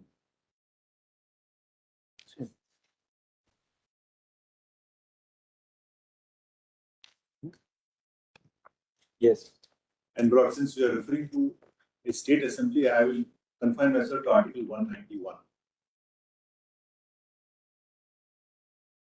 So, Lordship, but I want to show the constitutional provisions and the statutory provisions which show that the Election Commission's role under the Representation of People Act 1951 is completely independent and completely different from what happens in the 10th schedule. If your Lordship now comes to 191 of the Constitution, the Lordship will note, along with the insertion of the 10th schedule by the 52nd Amendment, they also inserted Article 1022 and 191(2). And if your Lordship sees 191(2), a person shall be disqualified from being a member of the Legislative Assembly or Legislative Council of a state if he is so disqualified under the schedule. Now, please come to 191, 1A. The Lordship kindly sees, person shall be disqualified from being chosen and for being a member. So, my lord, there are two types of disqualifications. A threshold disqualification, where you can't even become a member. And during the Second, during. But in the company law, they use more elegantly. They say disqualification and vacation. You become a director, then you vacate the office. So when we say disqualification for being, it actually means disqualification from continuing as a member of the house. Now, Lordship will just see A, if he holds any office of profit, B, if he's of unsound mind, C, if he's an undischarged insolvent, and D, if he's not a citizen of India and has voluntarily acquired citizenships, etc. And E, if he's so disqualified under any law by or any law made by Parliament. The Lordship will find that there are 4 constitutional disqualifications, which is A, B, C, D. The 5th constitutional disqualification is 191(2). And if your Lordship sees what is 191(1)(e), if he is so disqualified or under any law made by Parliament, Lordship has to look at the Representation of People Act 1951.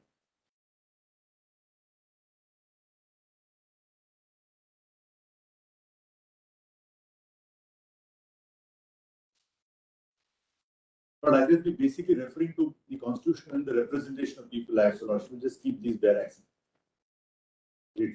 Now, if Lordship just sees the index, the table of contents of the Act, of the Representation of People Act 1951.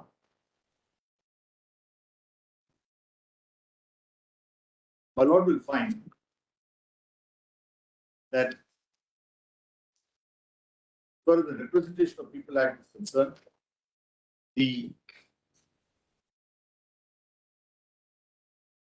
please see the table of contents, the index will give you also the architecture of the Act. Chapter 1 and 2 talk of qualifications. And my Lord will kindly notice that chapter 3 and 4 deal with disqualification.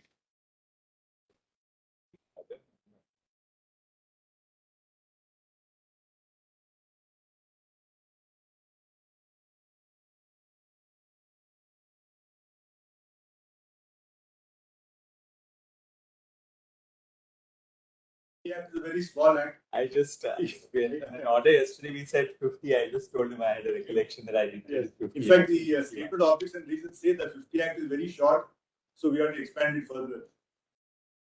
Yes. So, Lordship will kindly come to chapter 3, just the headings. Definition, disqualification for conviction, disqualification ground of corrupt practices, disqualification, etc., etc. And chapter 4 is disqualification from voting, where you are a member but you can't vote. Now, what I'm submitting is, yes, the Parliament and the Constitution has consistently made the difference between what are disqualifications under the Constitution and what are disqualifications. As far as the Representative People Act is concerned, the authority to decide is the Election Commission. Actually, I'll come to 191. The President will decide, but he will take the opinion of the Election Commission. If your Lordship now, so the point I'm making is, the disqualification given in the Representation of People Act 1951 is a completely different thing. The role of the Election Commission, being a constitutional body, is clearly demarcated, and it is neither hedged nor restricted by the 10th schedule in any manner.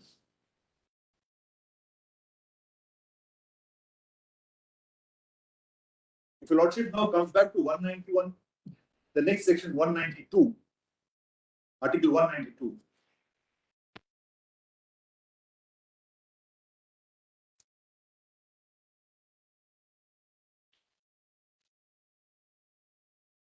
yes, If any question arises, 192, and Lord, this is equal to 103. Lord, just makes a note. Parallel provision Parliament is 113.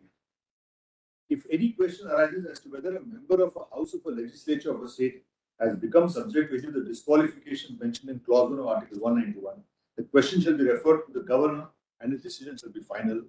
2. If before giving any decision on any such question, the governor shall obtain the opinion of the Election Commission and shall act according to such opinion. So disqualifications in clause 1 There are constitutional disqualifications plus under the Act. These are decided by the governor, but he will take the opinion of the Election Commission. Now, and Lordship will kindly note, the governor shall obtain the opinion of the Election Commission. So he has to. So the Act very clearly demarcates the role of the Election Commission as quite distinct, separate, and the parameters are prescribed. Now let's go to the 10th schedule.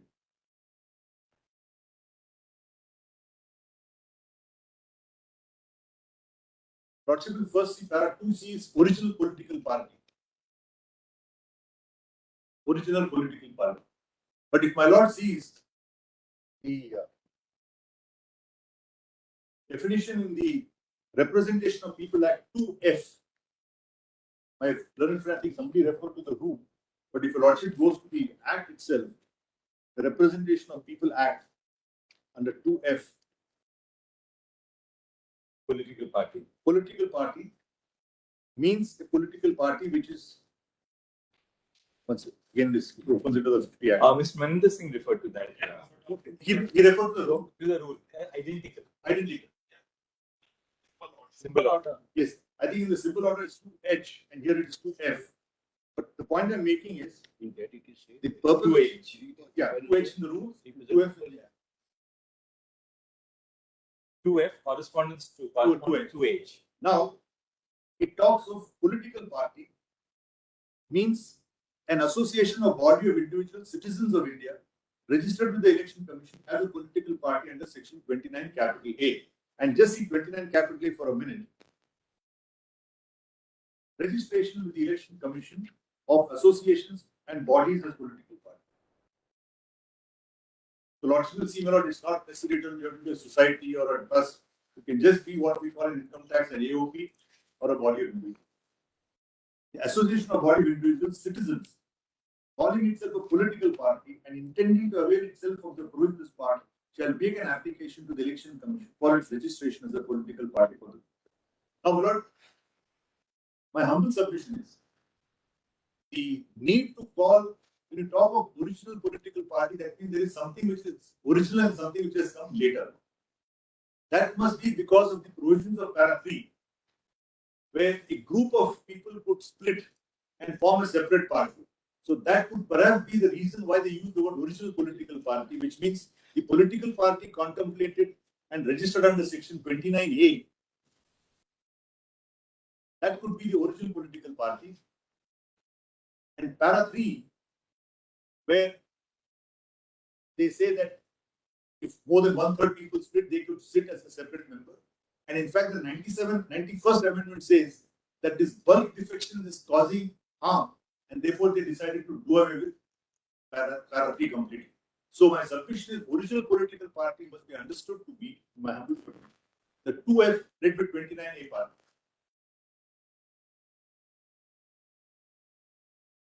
That is the party which is registered with the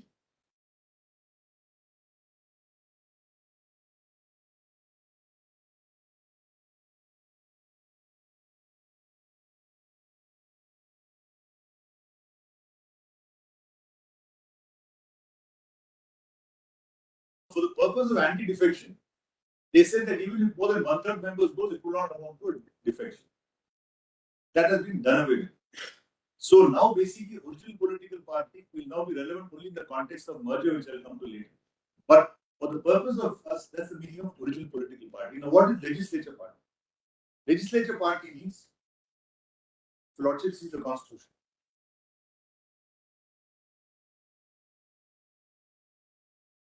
Legislature party in relation to member of a house belonging to any political party in accordance with provisions of paragraph 2 or paragraph 4 means the group consisting of all the members of that house for the time being belonging to that political party in accordance with provisions.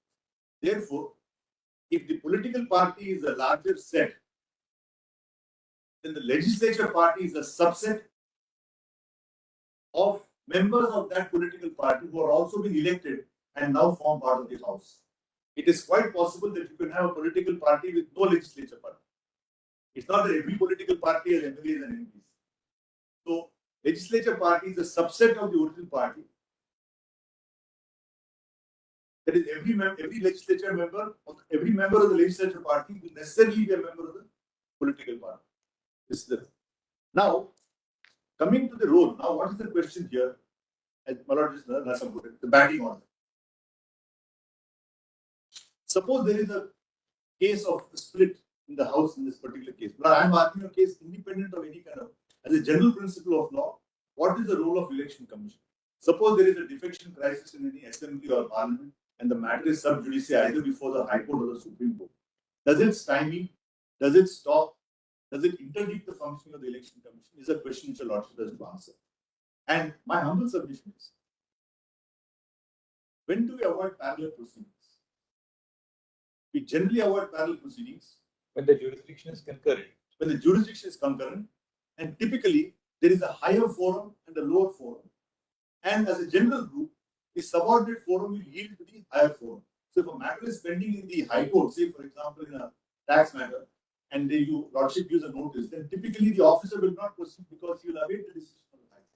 So parallel proceedings come where the jurisdiction is concurrent, and there is a possibility of the possibility of two authorities coming to contradictory conclusions.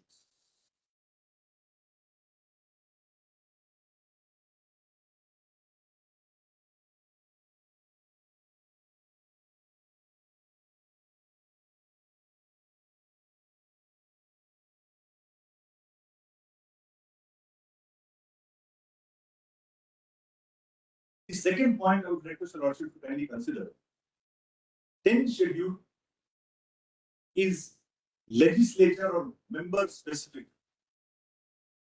Regulation 15, para 15 of the symbol order is party specific.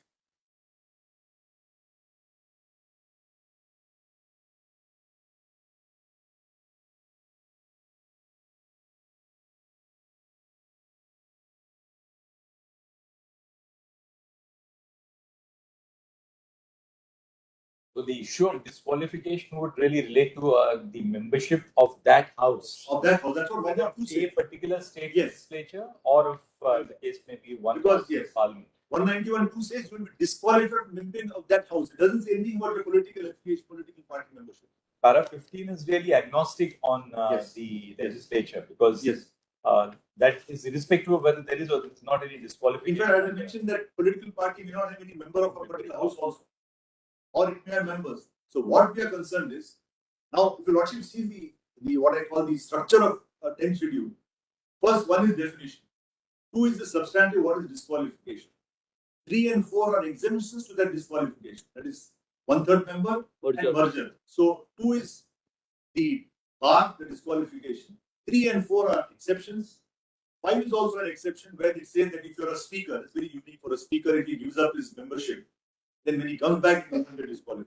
6 is the procedure, which came up for consideration in Kyoto almost, and 7 are the rules.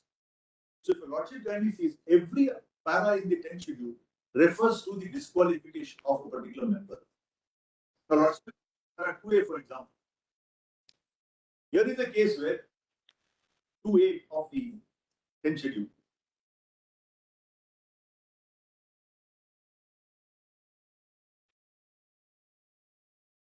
I'm trying to say, Manoj, that the fields are completely different. The territory is completely different, so to speak. Manoj kindly comes to 218.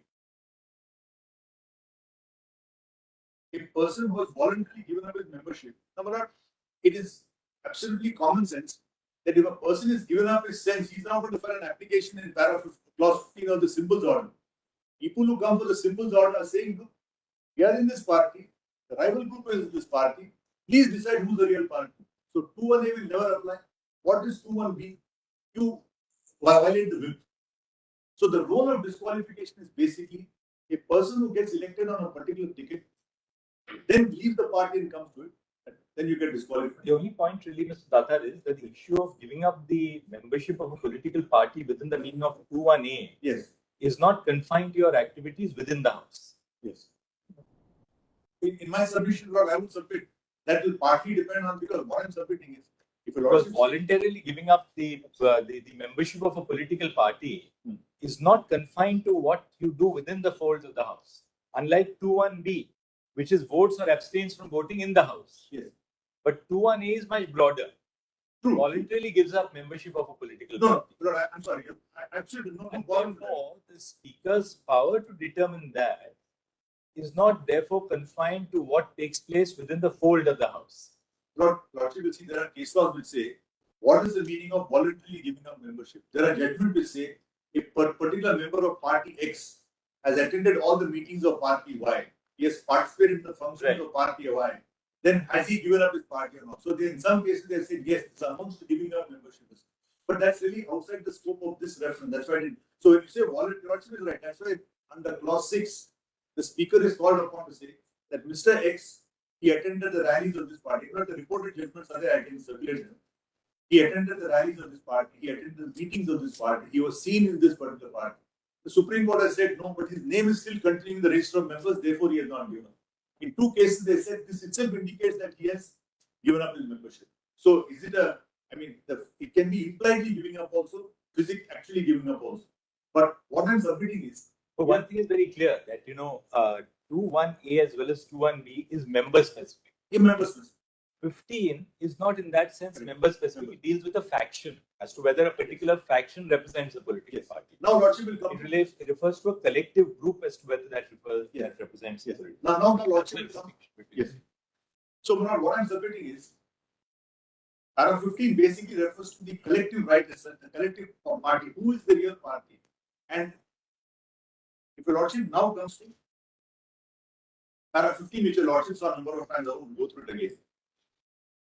And if your Lordship has seen Sadiq Ali several times, I won't repeat it. But the first 2 paragraphs are very interesting. How did this problem straight away come about? Because Nijalingappa came to the Congress so, and Jagjeevan Ram was Congress. We've all gone through the controversy in those days, the Congress so, the Congress, etc. And then the argument was that the Congress had majority in the Congress Working Committee. Lordship, can you just assist your broad outline on that case? Sadiq Ali is of which year actually? 1975. 75. But this took place in 1969. Yes. We were, so in that sense, Sadiq Ali was doing a bit of a post-mortem on what happened. No, but what happened was because Justice Khanna remarks in an abnormally prolix order. The prolix itself is abnormal, but his Lordship says abnormally prolix order of 437 pages. The Election Commission is normal. There, what happened was, Lordship will just keep on just 2 points. Lordship will know. Sadiq Ali deals with 72 Supreme. Sorry, it's Sadiq Ali says 72-4 SCC 664. Sadiq Ali says the Election Commission went by 2 tests, and that Supreme Court approved. One was the test of majority. Test of majority way Parliament and individual houses. They took the strength of the Congress in the Lok Sabha, in the Rajya Sabha, in the individual houses, and they said that out of these number of MPs, X are in the Jagjeevan Ram faction. Why are they the Nijalingappa faction? They go statewide. But you want to see that, I can show that later. That's the break. Then they say, at the All India Congress Committee, Working Committee, where more than some 2,000 odd members were there, a large majority voted for this particular group. And therefore, the election came to the conclusion that the actual Congress was the Congress J and not the Congress O. And the court said nothing wrong with it because they have gone by test of majority in this. The point is not what we are about. The point is, Election Commission is free to decide as to how it tests the majority. And by and large, what they're doing is, and I've got cases in my compilation. We had recently problems in Tamil Nadu where who was the correct member of the All India NRDMK. Hearings took place, they came right up to the Supreme Court. And what the Election Commission they take a complaint, ask both parties to give their submissions, then evidence, affidavits, etc. are admitted, and then inquiry. Now, please see my notice under paragraph 15. I'm humbly submitting that this notice has nothing to do with the bench. Chapter.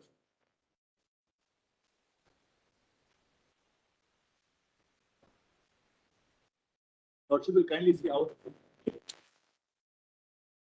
Yeah, please see the page. Please see my notice.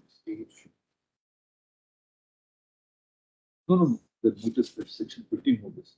44, page 44. Yeah. Lordship will see para 40, page 44 of R4 compilation, volume 1. 22nd July 22. Documents. Yes, yes. Document number 9. My lord is gone. Document number 9. What is it? What It's is in the it? Sadiq Ali compilation. No. It is the compilation of respondent number 4. Volume 1, respondent number 4, compilation of documents and rules. And this is document number 9. Notice Yes. of 22nd. 22nd, your my lord is right. 22/7/2022. Page number? Page 44. So the pages are coming at the bottom. Yeah, we have got total 118 page. Yes.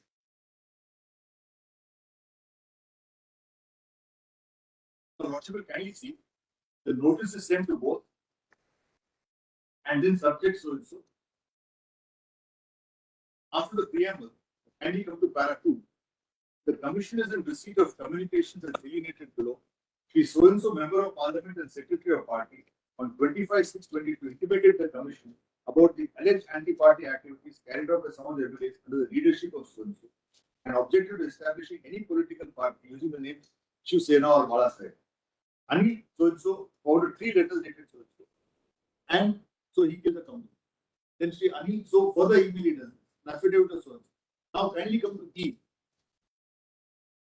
Sri Eknath Shinde on 19/7/22 filed a petition before the commission titled as so and so on the para 15 of the election symbols to declare the group led by Eknath Shinde as Shiv Sena and allot the party symbol of bow and arrow to the group. Eknath Shinde, the above petition, interior mentioned that. Then he goes on to 1, 2, 3, 4, 5, 6. Now please come to para 3 at page 47. Now this is the standard format we file whenever we get a complaint. We say who has made the petition, what is the gist of this complaint, what is the other side. Please come to para 3.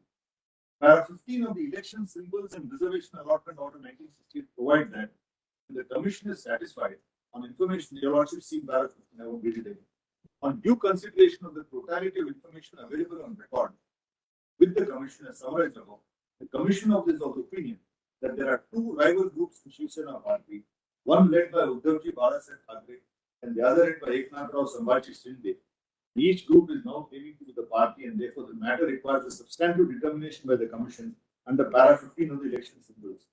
In order to place both the rival groups on even keel and to protect their rights and interests and going by the past precedents, the commission has directed the documents submitted by the rival group be exchanged and the reply and written submissions be invited from the 2 groups. The steps envisaged under para 15 proceedings prior to the hearing rival groups they require both rival groups to submit the respective documentary evidence of the support claimed by them, the organizational and legislative wings of the parties. Accordingly, Commission has directed both the group to furnish written submissions and their respective documents to support their claims by 8th August 2020. But when the matter came up, I told the court that this is just the first step. There is no need to stop me. Let all the inquiry go on, inquire the matter. But then the court said, please furnish documents you asked for. Now, if your lordship sees the notice, it has got nothing to do with the membership of any person of the party or of any house. There is an MP or an MLA.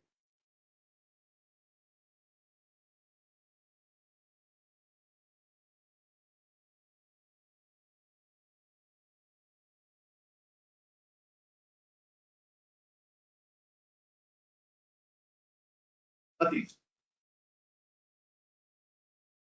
Secondly, my lord, by submitting this application by respective sites, none of the provisions of 10th schedule are attracted.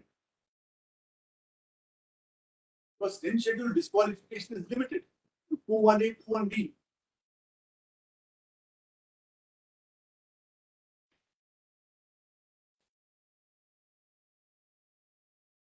So my submission is, as somebody mentioned, para 15 is like the inner party democracy. Suppose as the party grows, there are bound to be groups, bound to be factions, and ultimately who claims superiority?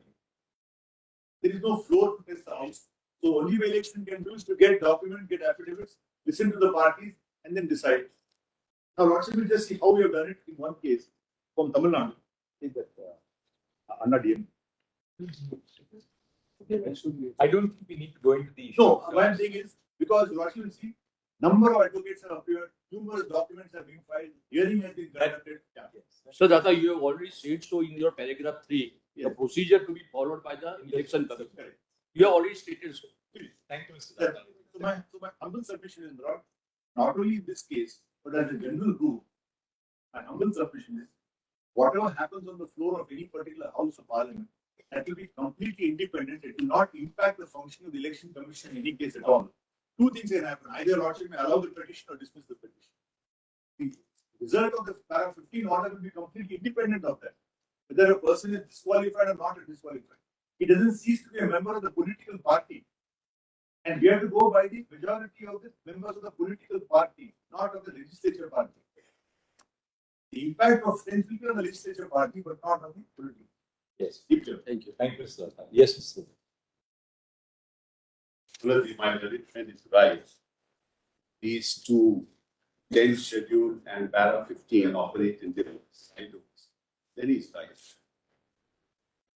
That's what your lordships have to decide. My lord made a very important and significant comment. A lot of these issues in respect of voluntarily giving up members of the party doesn't happen in the house. You go to Gujarat, hobnob with the opposition. Then you go to Guwahati. From there, you are sending notices. Then you accompany the leadership of the BJP to the governor. All this is not within the house. All this is outside the house.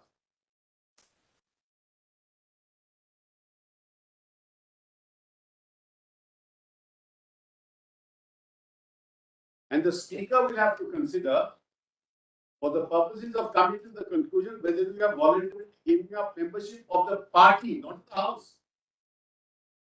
It is because of that that you are disqualified with the house. Giving up membership of the party outside the house amounts to disqualification within the house. So you can't say one is different from the other. What happens in the house is unrelated to what happens outside the house.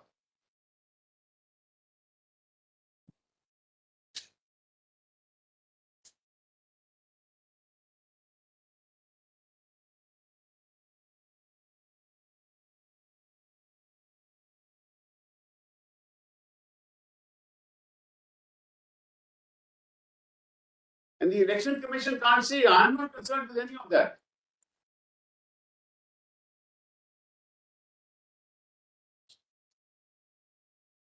Number two, Manoj, in paragraph 21B, if you vote against the whip, you will be disqualified not just under 21B, but also under 21A.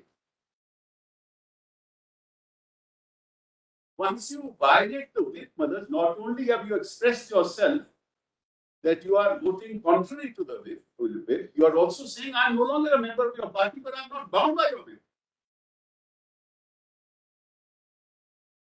That's the constitutional position.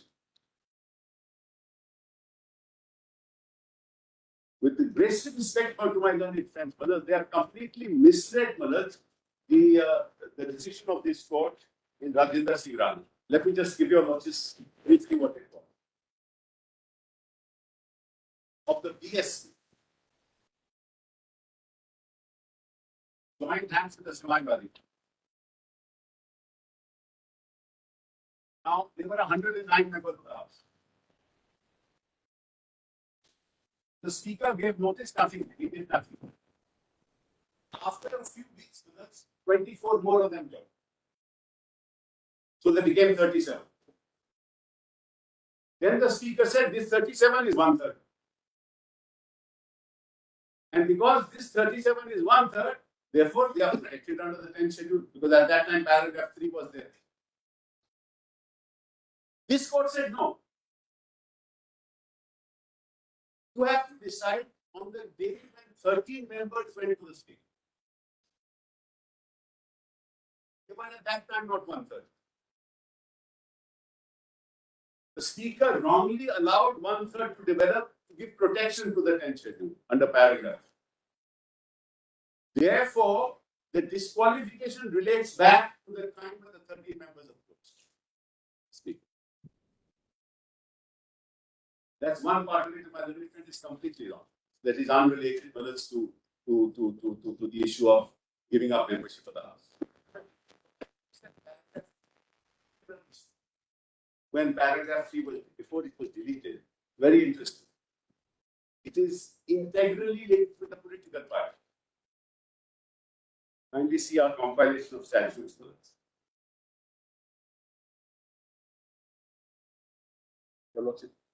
Paragraph 3. You can read it out, Mr. Singh. Sorry. He says not given to the court. I'm sorry. That's okay. And it's not in the footnotes. Otherwise, normally it's in the footnotes. Yeah, of also the, looking at the but, footnote, I this didn't see that there was. footnote doesn't have it actually. I'm sorry. I No, mean, that's all right. Just read it. where a member of a house makes a claim that he and any other members of his legislature party constitute the group representing a faction. Kindly see whether the correlation of this with paragraph 15, which has arisen as a result of a split in the original political party. It's 115 of their compilation. Have a look at that. Better one as we did. You can.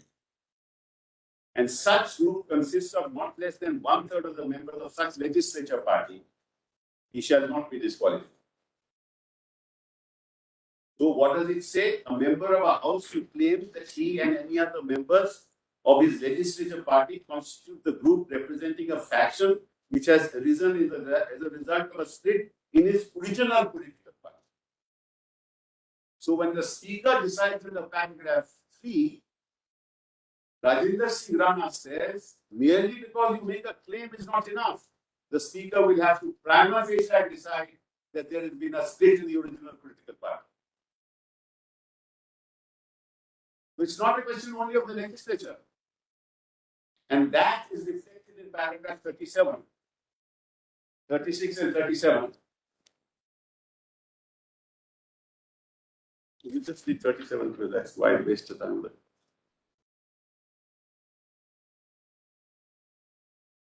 This is 1074 SCC models I have. In their compilation is 192. Para 37. I'm reading 36 and 37. 192 models probably.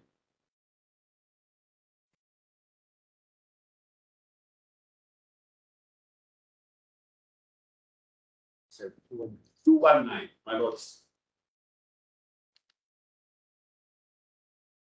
Verse 219, they are quoting Jagdeep Singh Miller's paragraph 69. The lords, my lord, just it's in italics, not in italics, but in intention. My lords have that. Apart from the above, the acceptance of the contention that only a claim is to be made to satisfy the requirements of paragraph 3 can lead to absurd consequences, besides the elementary principle that whoever makes a claim has to establish. It will also mean that when a claim as to a split is made by a member before the Speaker, so as to take benefit of paragraph 3, the Speaker, without being satisfied even prima facie about the genuineness and bona fides of the claim, has to accept it. It will also mean that even by raising a frivolous claim of split of original political party, a member can be said to have satisfied the stipulation of paragraph 3. The acceptance of such a broad proposition would defeat the object of defection law, namely to deal with the evil of political defection sternly. We are of the view that for the purposes of paragraph 3, mere making of claim is not sufficient. Prima facie proof of such a split is necessary to be produced before the Speaker so as to satisfy him when such split has taken place. This is contrary to what my learned friend argued, completely contrary. Now see 37. Thus, in the above decision, it has been clarified that it is not enough that a claim is made to have a split in the original political party, in addition to showing that 1/3 of the members of the legislative party have come out of the party, but it is necessary to prove it at least prima facie, those who have left the party will have prima facie to show by relevant materials that there has been a split in the original political party. And my learned friend argued that no, in Rajendra Singh Rana, they have said we are the original political party is not concerned with the split in the legislature. It's just the contrary.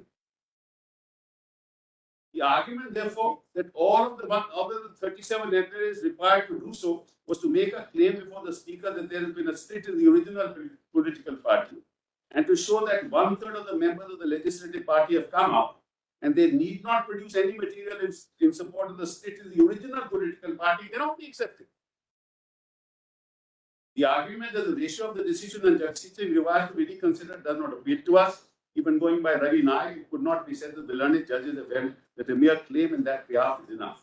Now, what's important here, and this is the significant part, having done away with paragraph 3, now consider the consequence. Now there is no question of majority minority. There is no question of 1/3, 2/3. You have to abide by the discipline, and the only defense is paragraph 4.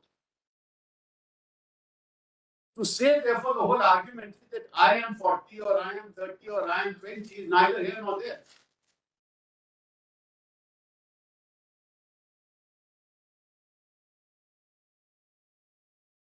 For the purposes of the 10th schedule, this is irrelevant. So what has happened is, I am the party, I am the Shiv Sena.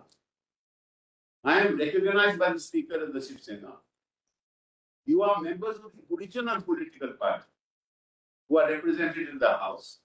You have done an act contrary to, in collaboration with others belonging to the opposition party, done acts which amount to voluntarily giving up membership of that party.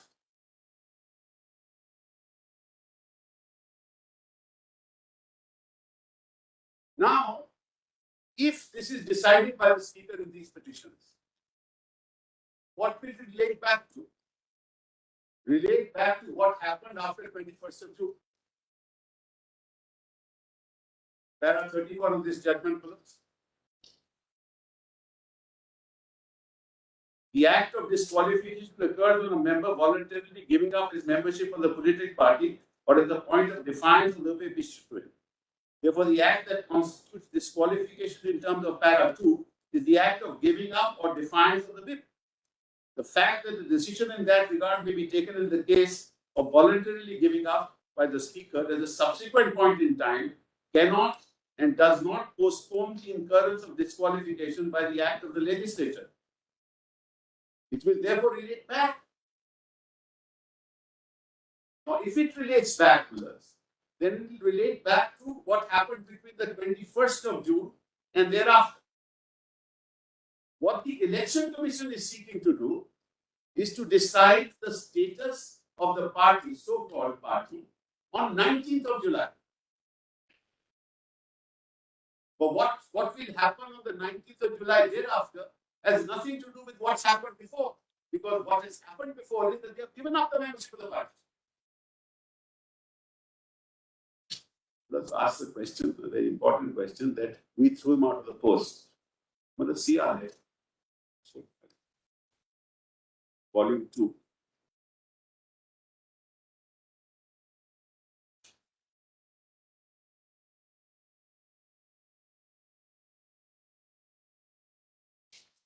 First, we show the letter to the Election Commission.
Now, let us kindly see the letter we wrote to Cindy on the 30th of June.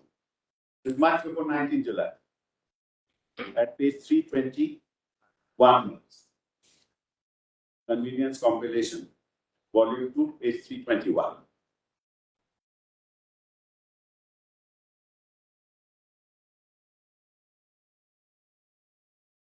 Yes. Dear Mr. Shinde, you have been indulging in anti-party activities and have also voluntarily given up membership of Shiv Sena. Therefore, in exercise of power vested in me as the Shiv Sena Paksh Pramukh, I remove you from the post of Shiv Sena leader in the party organization. So, Malas, I tell him that you have already by wax given up membership of the party. So it's not a question, Malas, of removing him from the post. Now see the letter we write to the commission at page 333.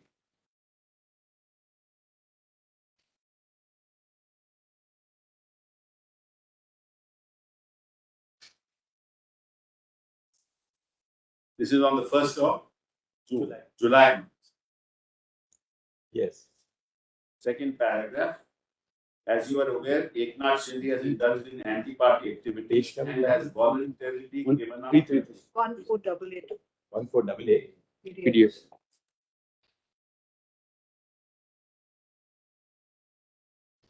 As you are aware, Shri Eknath Shinde has indulged in anti-party activities and has voluntarily given up membership of Shiv Sena. Consequently, he was removed from the position of Shiv Sena leader in the party organization set up by Shiv Sena Paksh Pramukh Shri Uddhav Thackeray in terms of party. Just to mention that he was not an elected member in the party organization. He was nominated by the leader. Uddhav Thackeray is the president of the party from 1990 to 1923. I still remain the president of the party. Even now.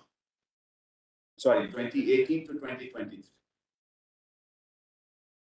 As per the records of the election commission. So I remove him. He was a nominated member. I remove him. I tell the commission and I tell him that you have voluntarily given up membership of the party.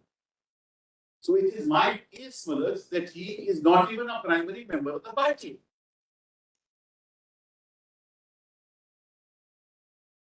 Not by virtue of the fact that I have thrown him out.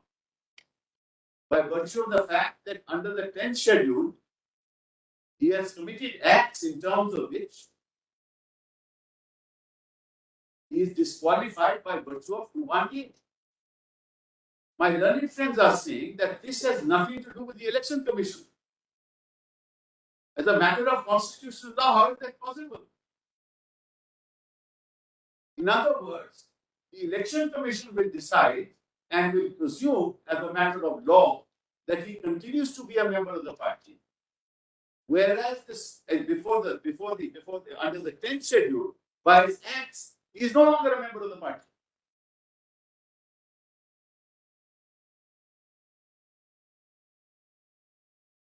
So, Manas, how is that possible to say that no, these are two different cycles?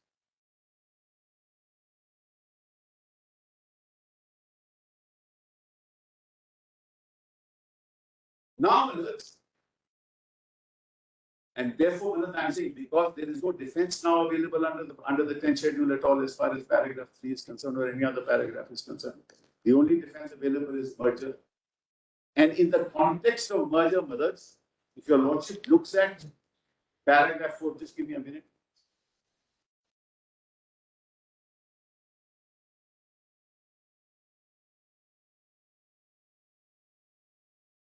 Very interesting.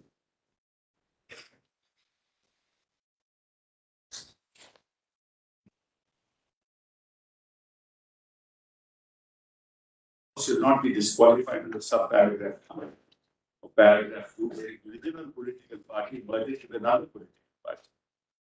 And he claims that he and any other members of the original political party have become members of some other political party. So, Manas, if he is a member of the Shiv Sena and Shiv Sena merges with somebody else, the stand of Shiv Sena is effaced. He is no longer Shiv Sena. So he merges with another party, or he has another party merge with him and he forms a new party. the new party or the merged party becomes his original political party. I hope I made myself clear. Yeah. So it becomes his original political party, so he's washed his hands off the tip center. That's the consequence of paragraph 4.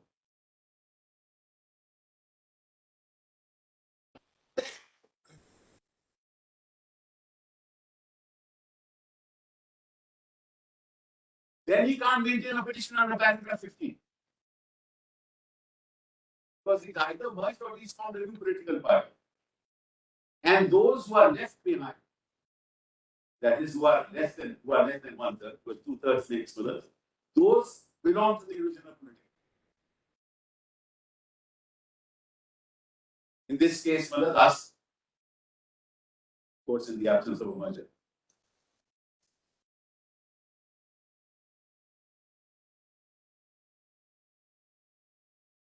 So, therefore, the nomenclature of the original political party, which was attractive when they were first elected to the House, they've lost that over the paragraph. Now, see, what my learned friend read. He said, please read the last part. For the purposes of subparagraph 1 of this paragraph, the merger of the original political party of a member of the House shall be deemed to have taken place if and only if not less than 2/3 of the members of the legislative party concerned have agreed to such merger. Naturally, because we are now talking about formation of a new party.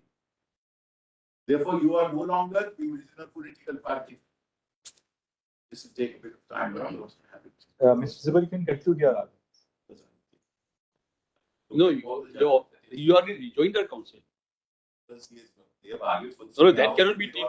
No, that cannot be tit for tat that he has taken 2 hours. Cited certain judgments for which I. All right, again, Mr. Sibal, you can deal with the judgments. You can tell us what the point of distinction is. What we've been noting along is you go along and what the point of difference is. I have no problem. I can finish it 10 minutes. Now, therefore, now let's come to paragraph D. Paragraph D of okay. Our Mr. my colleague Maninder Singh cited paragraph D of our petition. Okay, the ground. Ground. Oh, yes, the grounds. What your prayers. What I was saying is there are certain judgments that have been cited that are wholly inapplicable. I just want to point out that Kerala judgment, there are 2 other judgments. It's all right.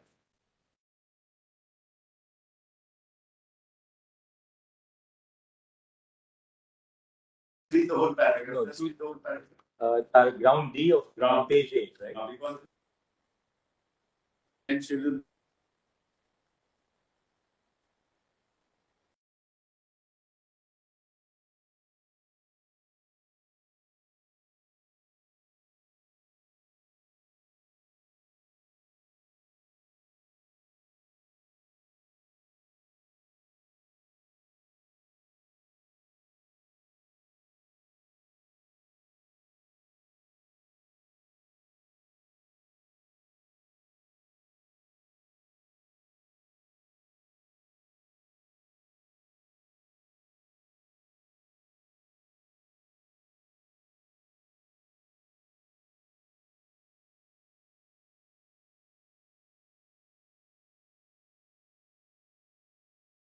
By which time he is what?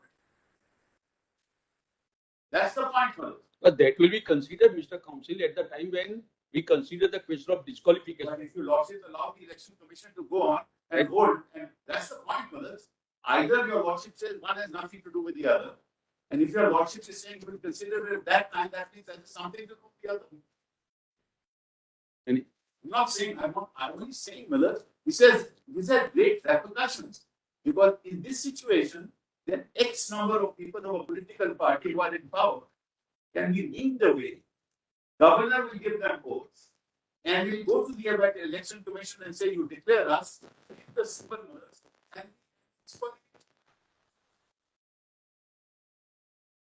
that's the consequence, which is sought to be prevented by taking away the third paragraph 3 of the 10th schedule. The whole purpose of taking away paragraph 3, let's not have these splits.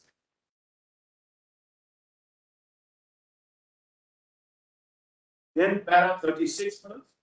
Also read it half of it. I'll just read that minutes. Page 10.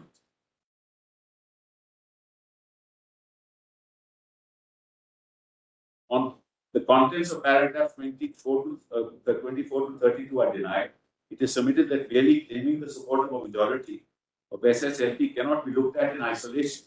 If the delinquents were so keen on a change in party leadership, they ought to have approached the Election Commission in the very first place itself, having committed a series of anti-party activities culminating in the blatant violation of Whip 37 as well as of 47, and having read the writing on the wall as to their imminent disqualification from membership of the Assembly, the splinter group has now rushed to the Election Commission to claim that they are the real Shiv Sena.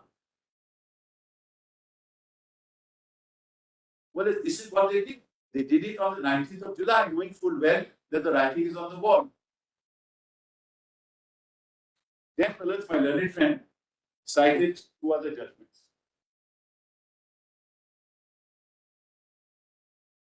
But a Kerala judgment where there was no disqualification.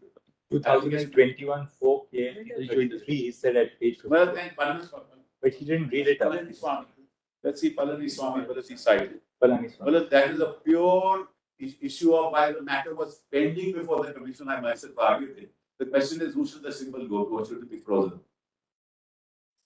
Interim symbol, which has nothing to do with the tension. Palani-Swamy had nothing to do with the tension.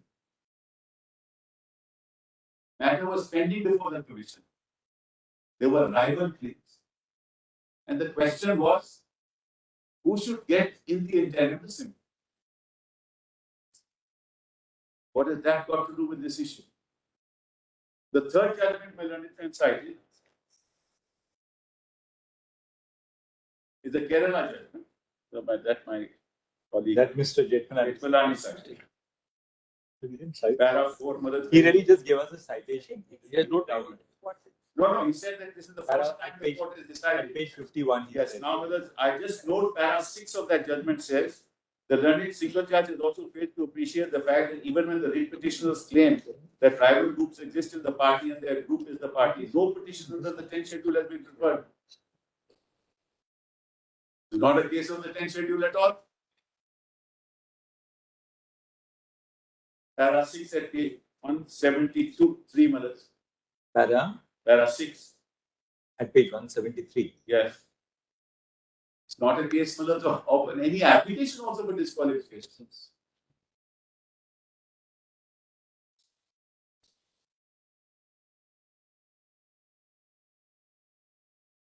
Then he cited Kanhaiyalal Umar. Now, Kanhaiyalal Umar, mothers, it is a writ petition challenging the power of the commission under the symbol law. The violations of the symbol law. What has that got to do with disqualification? That's Kanhaiyalal.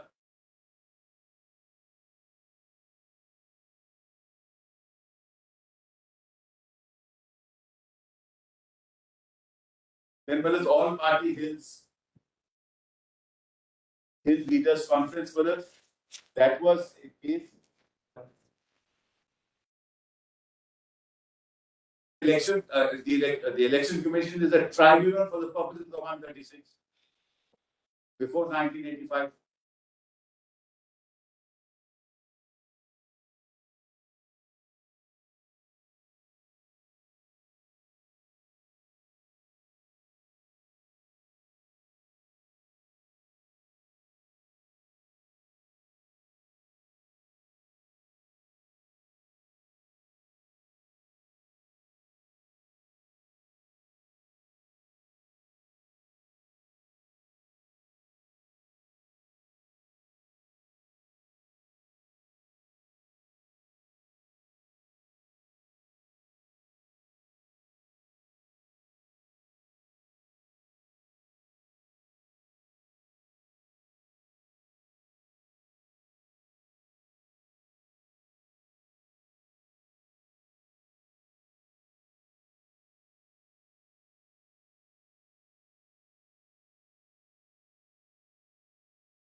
Yes. Now let's kindly see what the notice of the commission is to us. Page 701.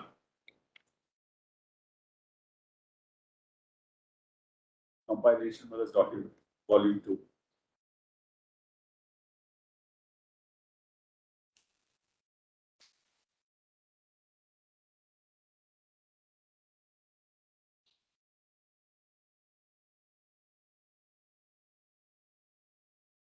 Kindly see paragraph 4 on due consideration. This is their notice. You also have that? That is 701. Got it. That is document number 9. Yeah, on due consideration of the totality of information available on record to the Commission, as summarized above, the Commission is of the opinion that there are two rival groups in Shiv Sena party.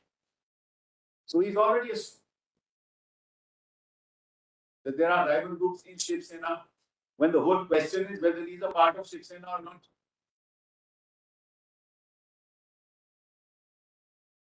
One led by Uddhav Thackeray and the other led by Eknath Shinde. So you assume this, Madhya, on what basis do you assume this? And each group is now claiming the party. That's not my claim. I am saying he's no longer in the party, he's voluntarily given up. How does he, on what basis does the election commission come to that? Assume that fact. Matters require substantive. Now see next paragraph. In order to place both the rival groups on even keel, but this is very strange. Both the rival groups on even keel. Where does he get that from? So what the election commission is doing is, I don't care what's happening under the 10th schedule. I'm not bothered what's happening under the 10th schedule. Even if you are deemed to be disqualified, even if you are voluntarily given up membership of the party, I will treat you on an even keel. I will assume you are still a member of the party. Whereas the election commission can't assume that. We have already written to the election commission that look, he is no longer a member of the party. He is voluntarily given up. So on what basis does he say on even keel? And to protect their rights and interests and going by the past precedent, commission has directed that the documents submitted by the rival group be exchanged and replied. Even then, then was interesting. The steps envisaged under paragraph 15, prior to hearing of two rival groups or others, if any, inter alia require both rival groups to submit their respective documentary evidence to support claimed by them in the organizational and legislative wings of the party. Now that's very important. So three elements in these notices, which according to me are completely contrary to the record. And they are aware of my letter, at paragraph 2, 2A. Sorry, 2B. Anil Desai by email forwarded 3 letters whereby it was mentioned that the following members have been judged in anti-party activities and have voluntarily given up membership of the party. Now, commission can't decide that issue.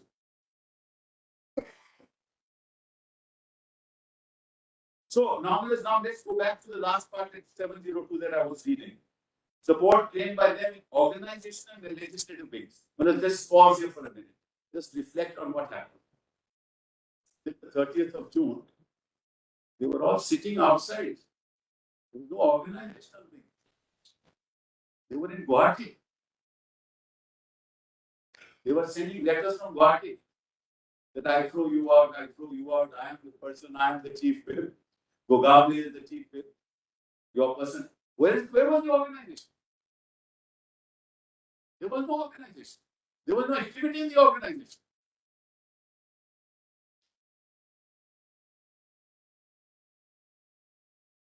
Evidence of support claimed by them in the organization. There was no support claimed by them in the organization until the 30th of June. Even after that, there was no support. It only comes later. Secondly, on the legislative wing, your lordship knows that the judgment says that has to be considered. So if the legislative wing, according to us, all 40 of them, are deemed to be disqualified, well, how will the election commission consider it on an even keel by virtue of proceeding under paragraph 15? The very foundation of it is lacking. You are presuming a foundation which doesn't exist. You are presuming that they are members of the Shiv Sena when they are voluntarily resigned. I have informed you about it. And you say we will treat it as an even keel. Now, nobody disputes whether a big argument is made about 324. Nobody disputes that power. Who disputes the plenary power of the Election Commission? Not I. We're talking about the interrelationship between proceedings under the 10th schedule and proceedings before the Election Commission to decide on symbols when one impacts the other. And the priority is whoever started proceedings first will be given priority in terms of decision making. If it is an afterthought that after everything has happened and you have voluntarily given up membership of the party and thrown out an elected government, then you go to the Election Commission on the 19th of July and say, I am the party mother. Certainly the Election Commission can't get precedence. Now, as far as plenary power is concerned, and this is the last point I wish to make. Paragraph 15 deals with an admitted position that we are all members of the same party. That's how paragraph 15 came into existence in 1968. There was no question of 10th schedule. There was no question of defection. And what used to happen, the history of litigation in this area would have shown that every faction used to throw out membership, members of the other faction. And obviously, Election Commission could not decide those issues. So they say, okay, let both factions come in, we'll see who has the support. But that the foundation of that went away the moment the 10th schedule came. Then the question of factions didn't arise. Then the question of disqualification came. The purpose being that those who are disqualified cannot get the symbol of the party.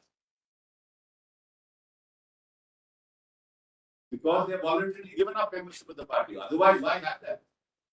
Why do you have 2-1 at all? It is only a question of the legislature. Argument was this all relates to the legislature, that relates to the party. But then why have 2-1 at all?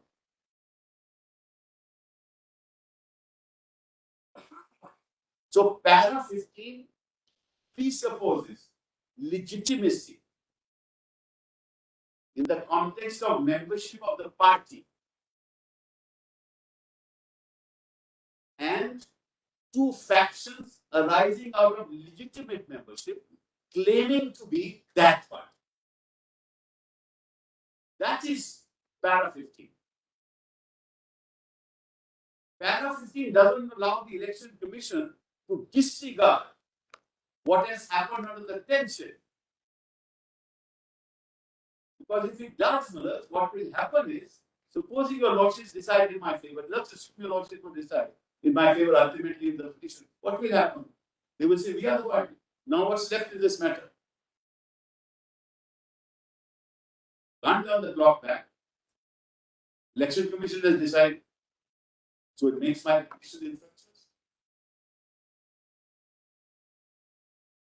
If however the lordship decide against me and say no, what happened was perfectly legal, in any case they will get the symbol. So they are not in any case prejudiced. Why is it that we want this to go on today? When your lordships can decide this matter in October, here the matter decided. What is the great urgency today that this must go before the Election Commission so that the other freezes the symbol or gives it to somebody without having this matter decided? And then they say, look, my speaker is there, my speaker will decide. Well, how will the speaker decide? Because this court has said on the 29th of June that everything that has happened after 29th of June is subject to the orders of the court. They must have glossed over. So how will the speaker decide that issue? And then the larger question is whether when you go to the deputy speaker that you are disqualified because we have moved a notice of removal against you, Mother. The speaker said this hasn't come from any source at all. It has come from an email that I'm not even aware of. And it is rejected. And that fact is suppressed when they come to this spot. And Mother, what's interesting is this course, and I'm sorry, Mother, I'm taking time, I didn't want to take too much time to watch it. Well, let's see what the order of the court is on the 27th. Then show me careful.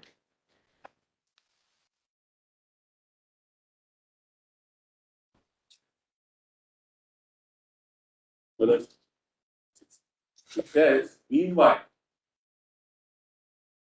as in intent, sorry, Yeah. What is the date of the order? Date is the 27th of June. PDF 2151. 2151. Compilation of orders and pleadings is there in page C, Madhya. Thanks. Yeah.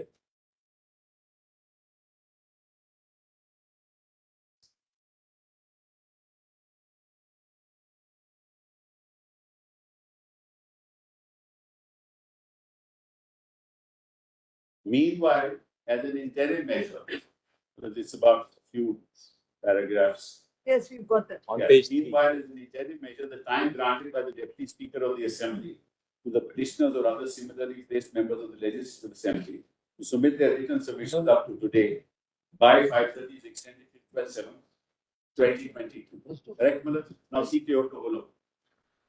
Para 110. The argument is he gave us 2 days time.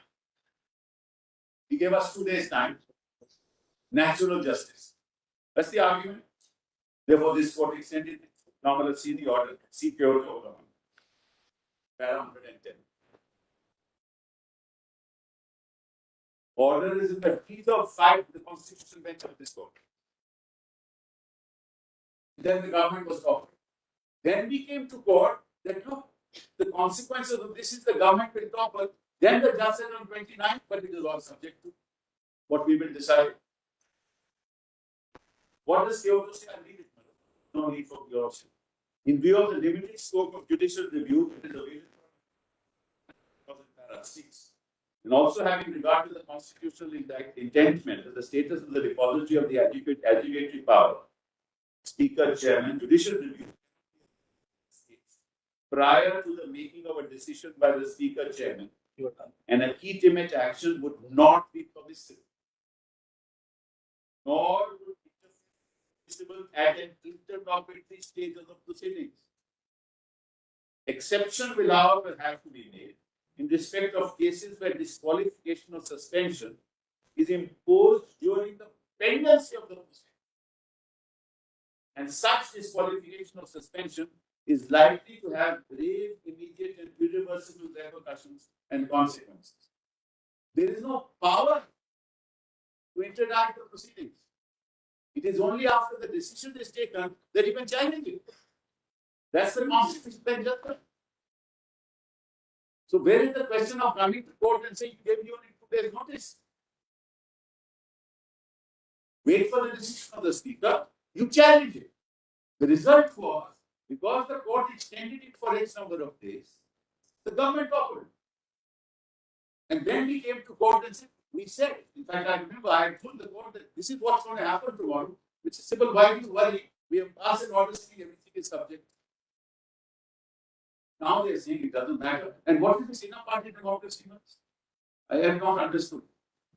Inner party democracy in the context of 10th schedule means what?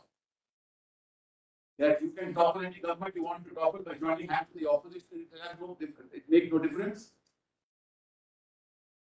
Inner party democracy is in the context you are continuing to be a member of the party, not doing anti-party activity, and air your grievances within the forum of the party. Inner party democracy doesn't mean that you violate the 10th schedule and say I have the right to violate it, and this is inner party democracy that's been given up. So this concept of inner party democracy by violating the 10th schedule, not going to the organization, staying in Ahmedabad and Guwahati, doing acts outside the house, and then going to the election commission on 19th of July when you've done what you had done and joined hands and formed government and will become a chief minister. And then you say that, look, as far as I am concerned, the election commission will now decide whether in fact, if this is the law, I think it bodes ill for the future of elected governments in this country. Thank you. Thank you, Mr. Yes, Mr. Yes, Dr. Sandeep. I'll give it in point form. What is the crux of the case or the nature of the phrase voluntarily giving up membership of the party? Well, it's in actual practice 90, if not 95% of acts or omissions coming under 21A relate to activities outside the house by the very nature. 3 examples out of hundreds. Going and others bashing the party or abusing it outside. Going to a rival party and accompanying them for topic. Indeed, going to the governor with a rival faction. Now, all of these have nothing to do with what you are doing inside the house. Voting or not voting at a store, voting or not doing this, etc. A very important judgment of your lordships had occasion to consider it. I'm going to take only 5 minutes. Ravi Nayak. Before I cite it, out 1994, supplementary to SCC 641. Ravi Nayak was said that, and this is practical, no person comes and says, I have defected. While it's being given to your lordships, kindly appreciate the nuance of this clause. Nobody has ever said, there is no case that says, I have done anti-party activities or I have defected. He says speaker can infer. The infer, word is infer. The operative word on which Ravi Nayak is based is, it is inferred A and B by conduct. That's the heart of the principle. Just read para 11. Just that.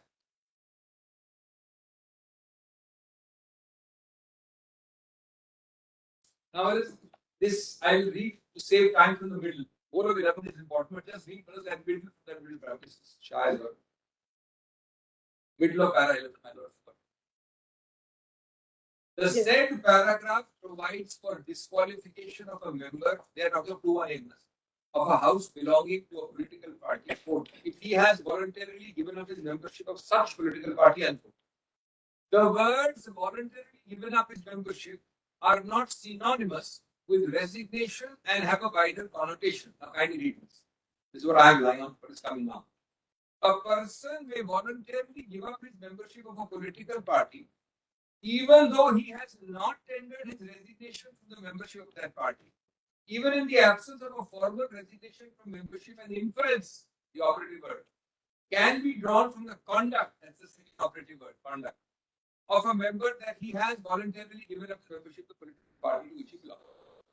Now, fellas, if this is the law, then your lordships, fellas, has to consider, and not your lordship, fellas, the persona designata exclusively constitutionally entrusted with this power is one person, the speaker.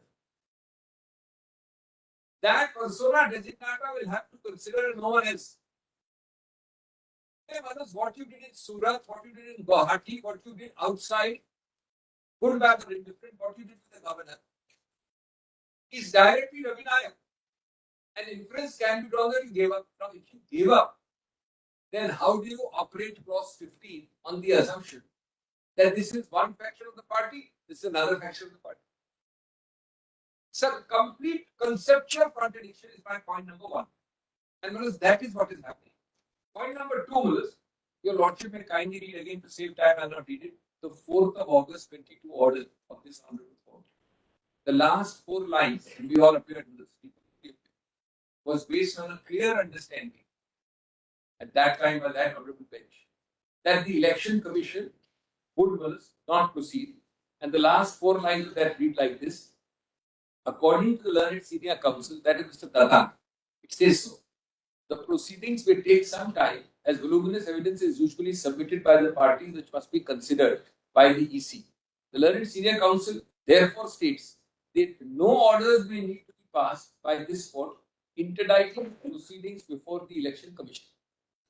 In these circumstances, we grant liberty to the petitioner to file an application before the EC for seeking time. Such applications are filed 3 times. Time was given with consent.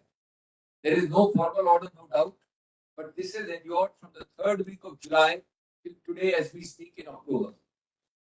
September. That is point number 2. Point number 3 is what is the balance of convenience clearly endured for further 1 month. If this is endured already, it does not at all cause them irreversible. However, your lordships not protecting us causes us irreversible. That's point number 3. This is point number 4. This ground of IA.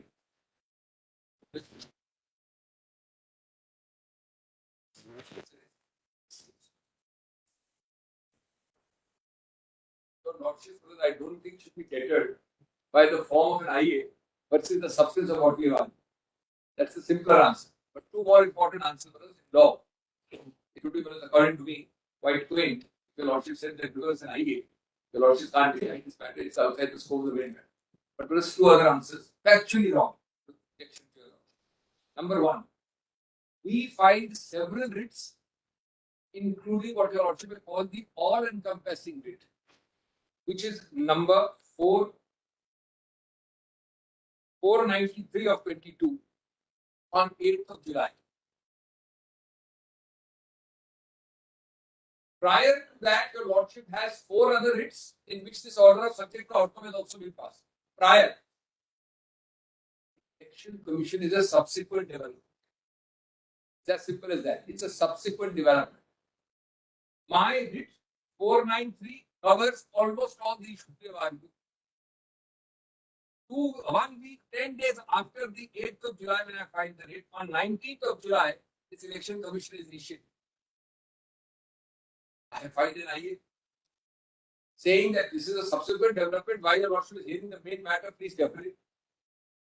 Is there something so startling and beyond jurisdiction, like a fundamental lack of jurisdiction, that your lordship cannot touch it? Therefore, that is, well, I hope, not their best answer.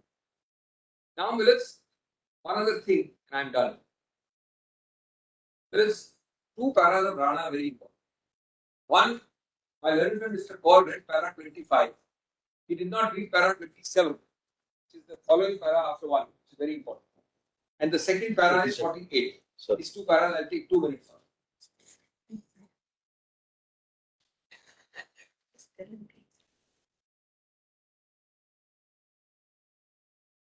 My learned friend Mr. Paul read the sentence to be very.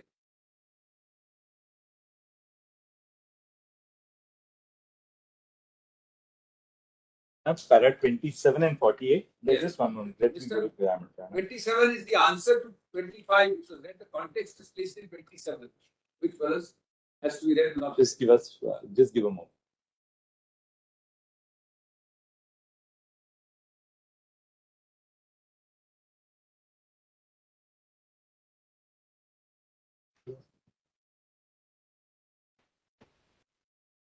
Page 192, right? Yes. So my learned friend read para 25 and he read this sentence actually, virtually the sentence alone.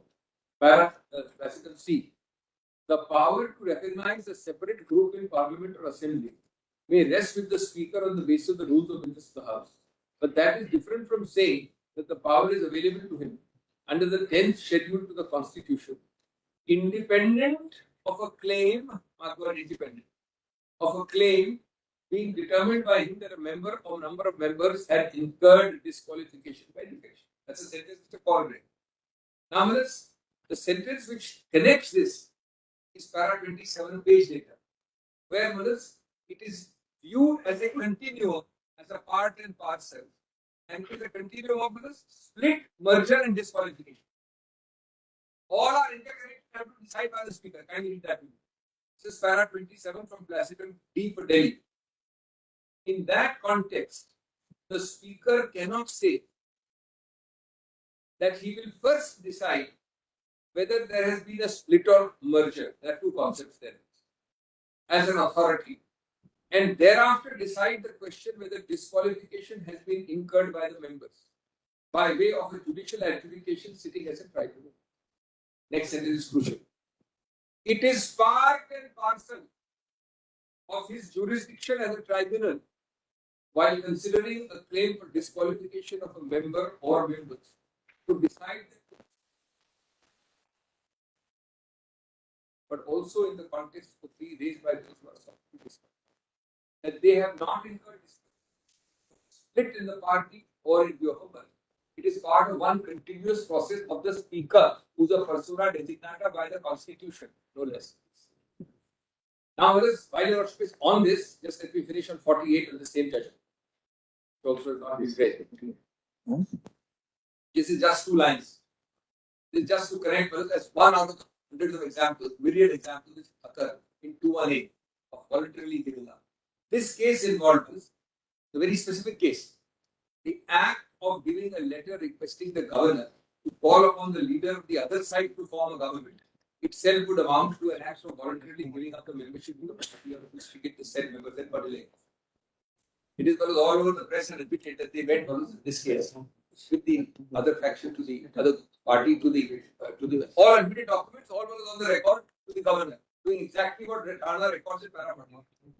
My fifth point is that your lordship is cited. I want to make a general fifth point and then tell your lordship. I make bold to say, and I've checked with Mr. Devdas Kama, who is very meticulous of this subject. 10 times I've told him. Not one single case. I repeat, lordship recorded by submission. It's a rather broad thing, I don't want to make no one say. Not one single case where the interaction and interplay between a disqualified or disqualifying pending matter and a symbols case. Not one case. I can't put it more widely than that, but I'm open to challenge on that. From that follows point number 6.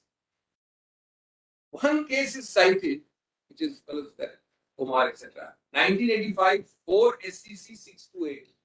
Just note the citation are not taken off, just note the difference. The only case cited is 1985, 4 SCC 628, where para 1 notes that this is a challenge to the constitutional validity. Number 1. Number 2. No issue arising in that case of disqualification.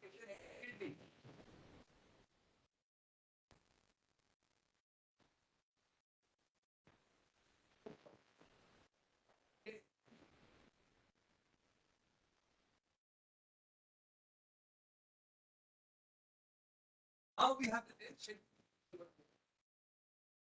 What was the 10th schedule in a descriptive manner saying now we have 10 schedules? That's para 10.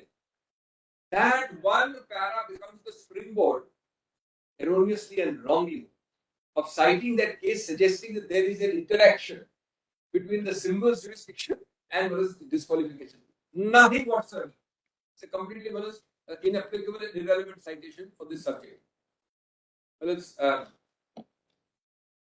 May I end by saying, apart from thanking a lot for giving us time, that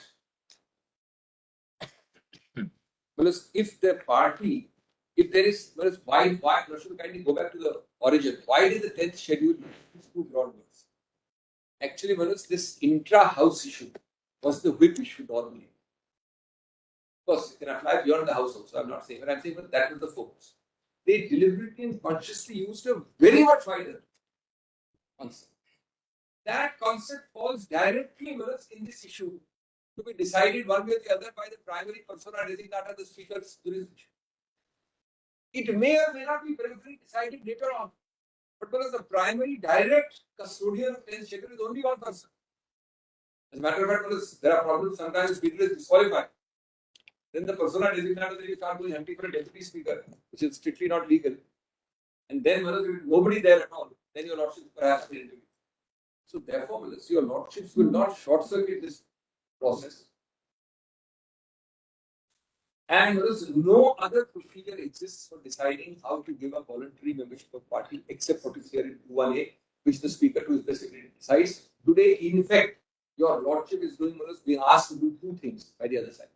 A, that this be decided first by the election commission. B, what should be decided to this?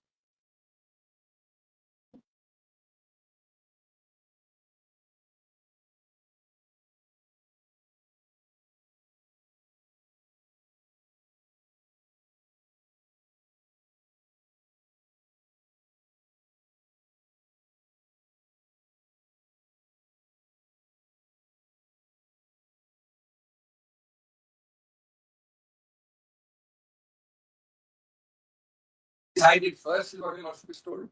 I will let the EC decide it first. B, is the nature of what is a political party minus them or with them will be decided first, and thereafter the nature of the party will be decided by the state.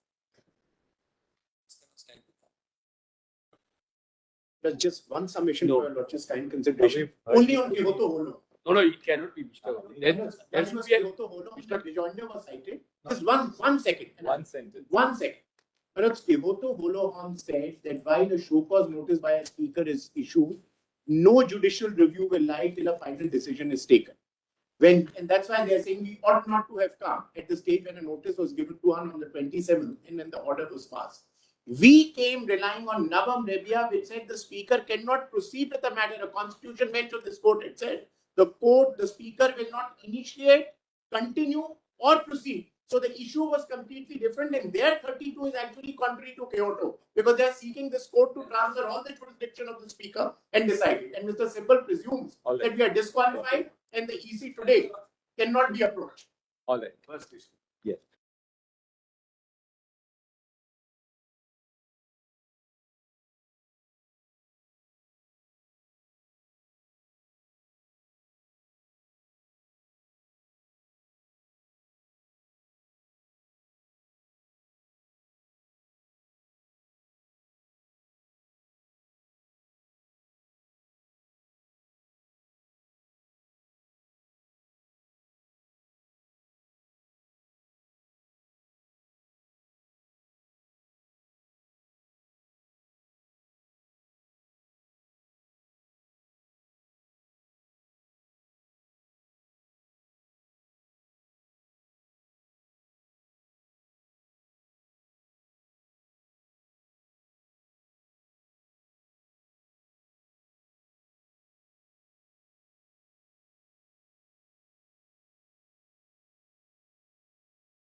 We have heard Mr.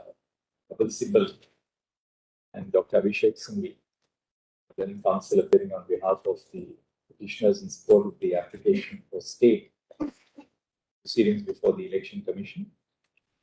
Mr. Neeraj Kishan Paul and Mr. Maninder Singh have appeared on behalf of the private contesting parties. Mr. Tushar Mehta, then Solicitor General, has appeared on behalf of the Governor. Mr. Arvind Dutta, then Senior Counsel, has appeared on behalf of the Election Commission. Next, having heard the sorry. Oh yes, Mr. J. What's it forgot me? I'm so sorry. No. Quite forget me. No, not at all. Apologies. Having heard the Learned Counsel, we direct that there shall be no stay of the proceedings before the Election Commission. The IA seeking stay shall accordingly stand dismissed. Very grateful. Extremely grateful. It is allowed.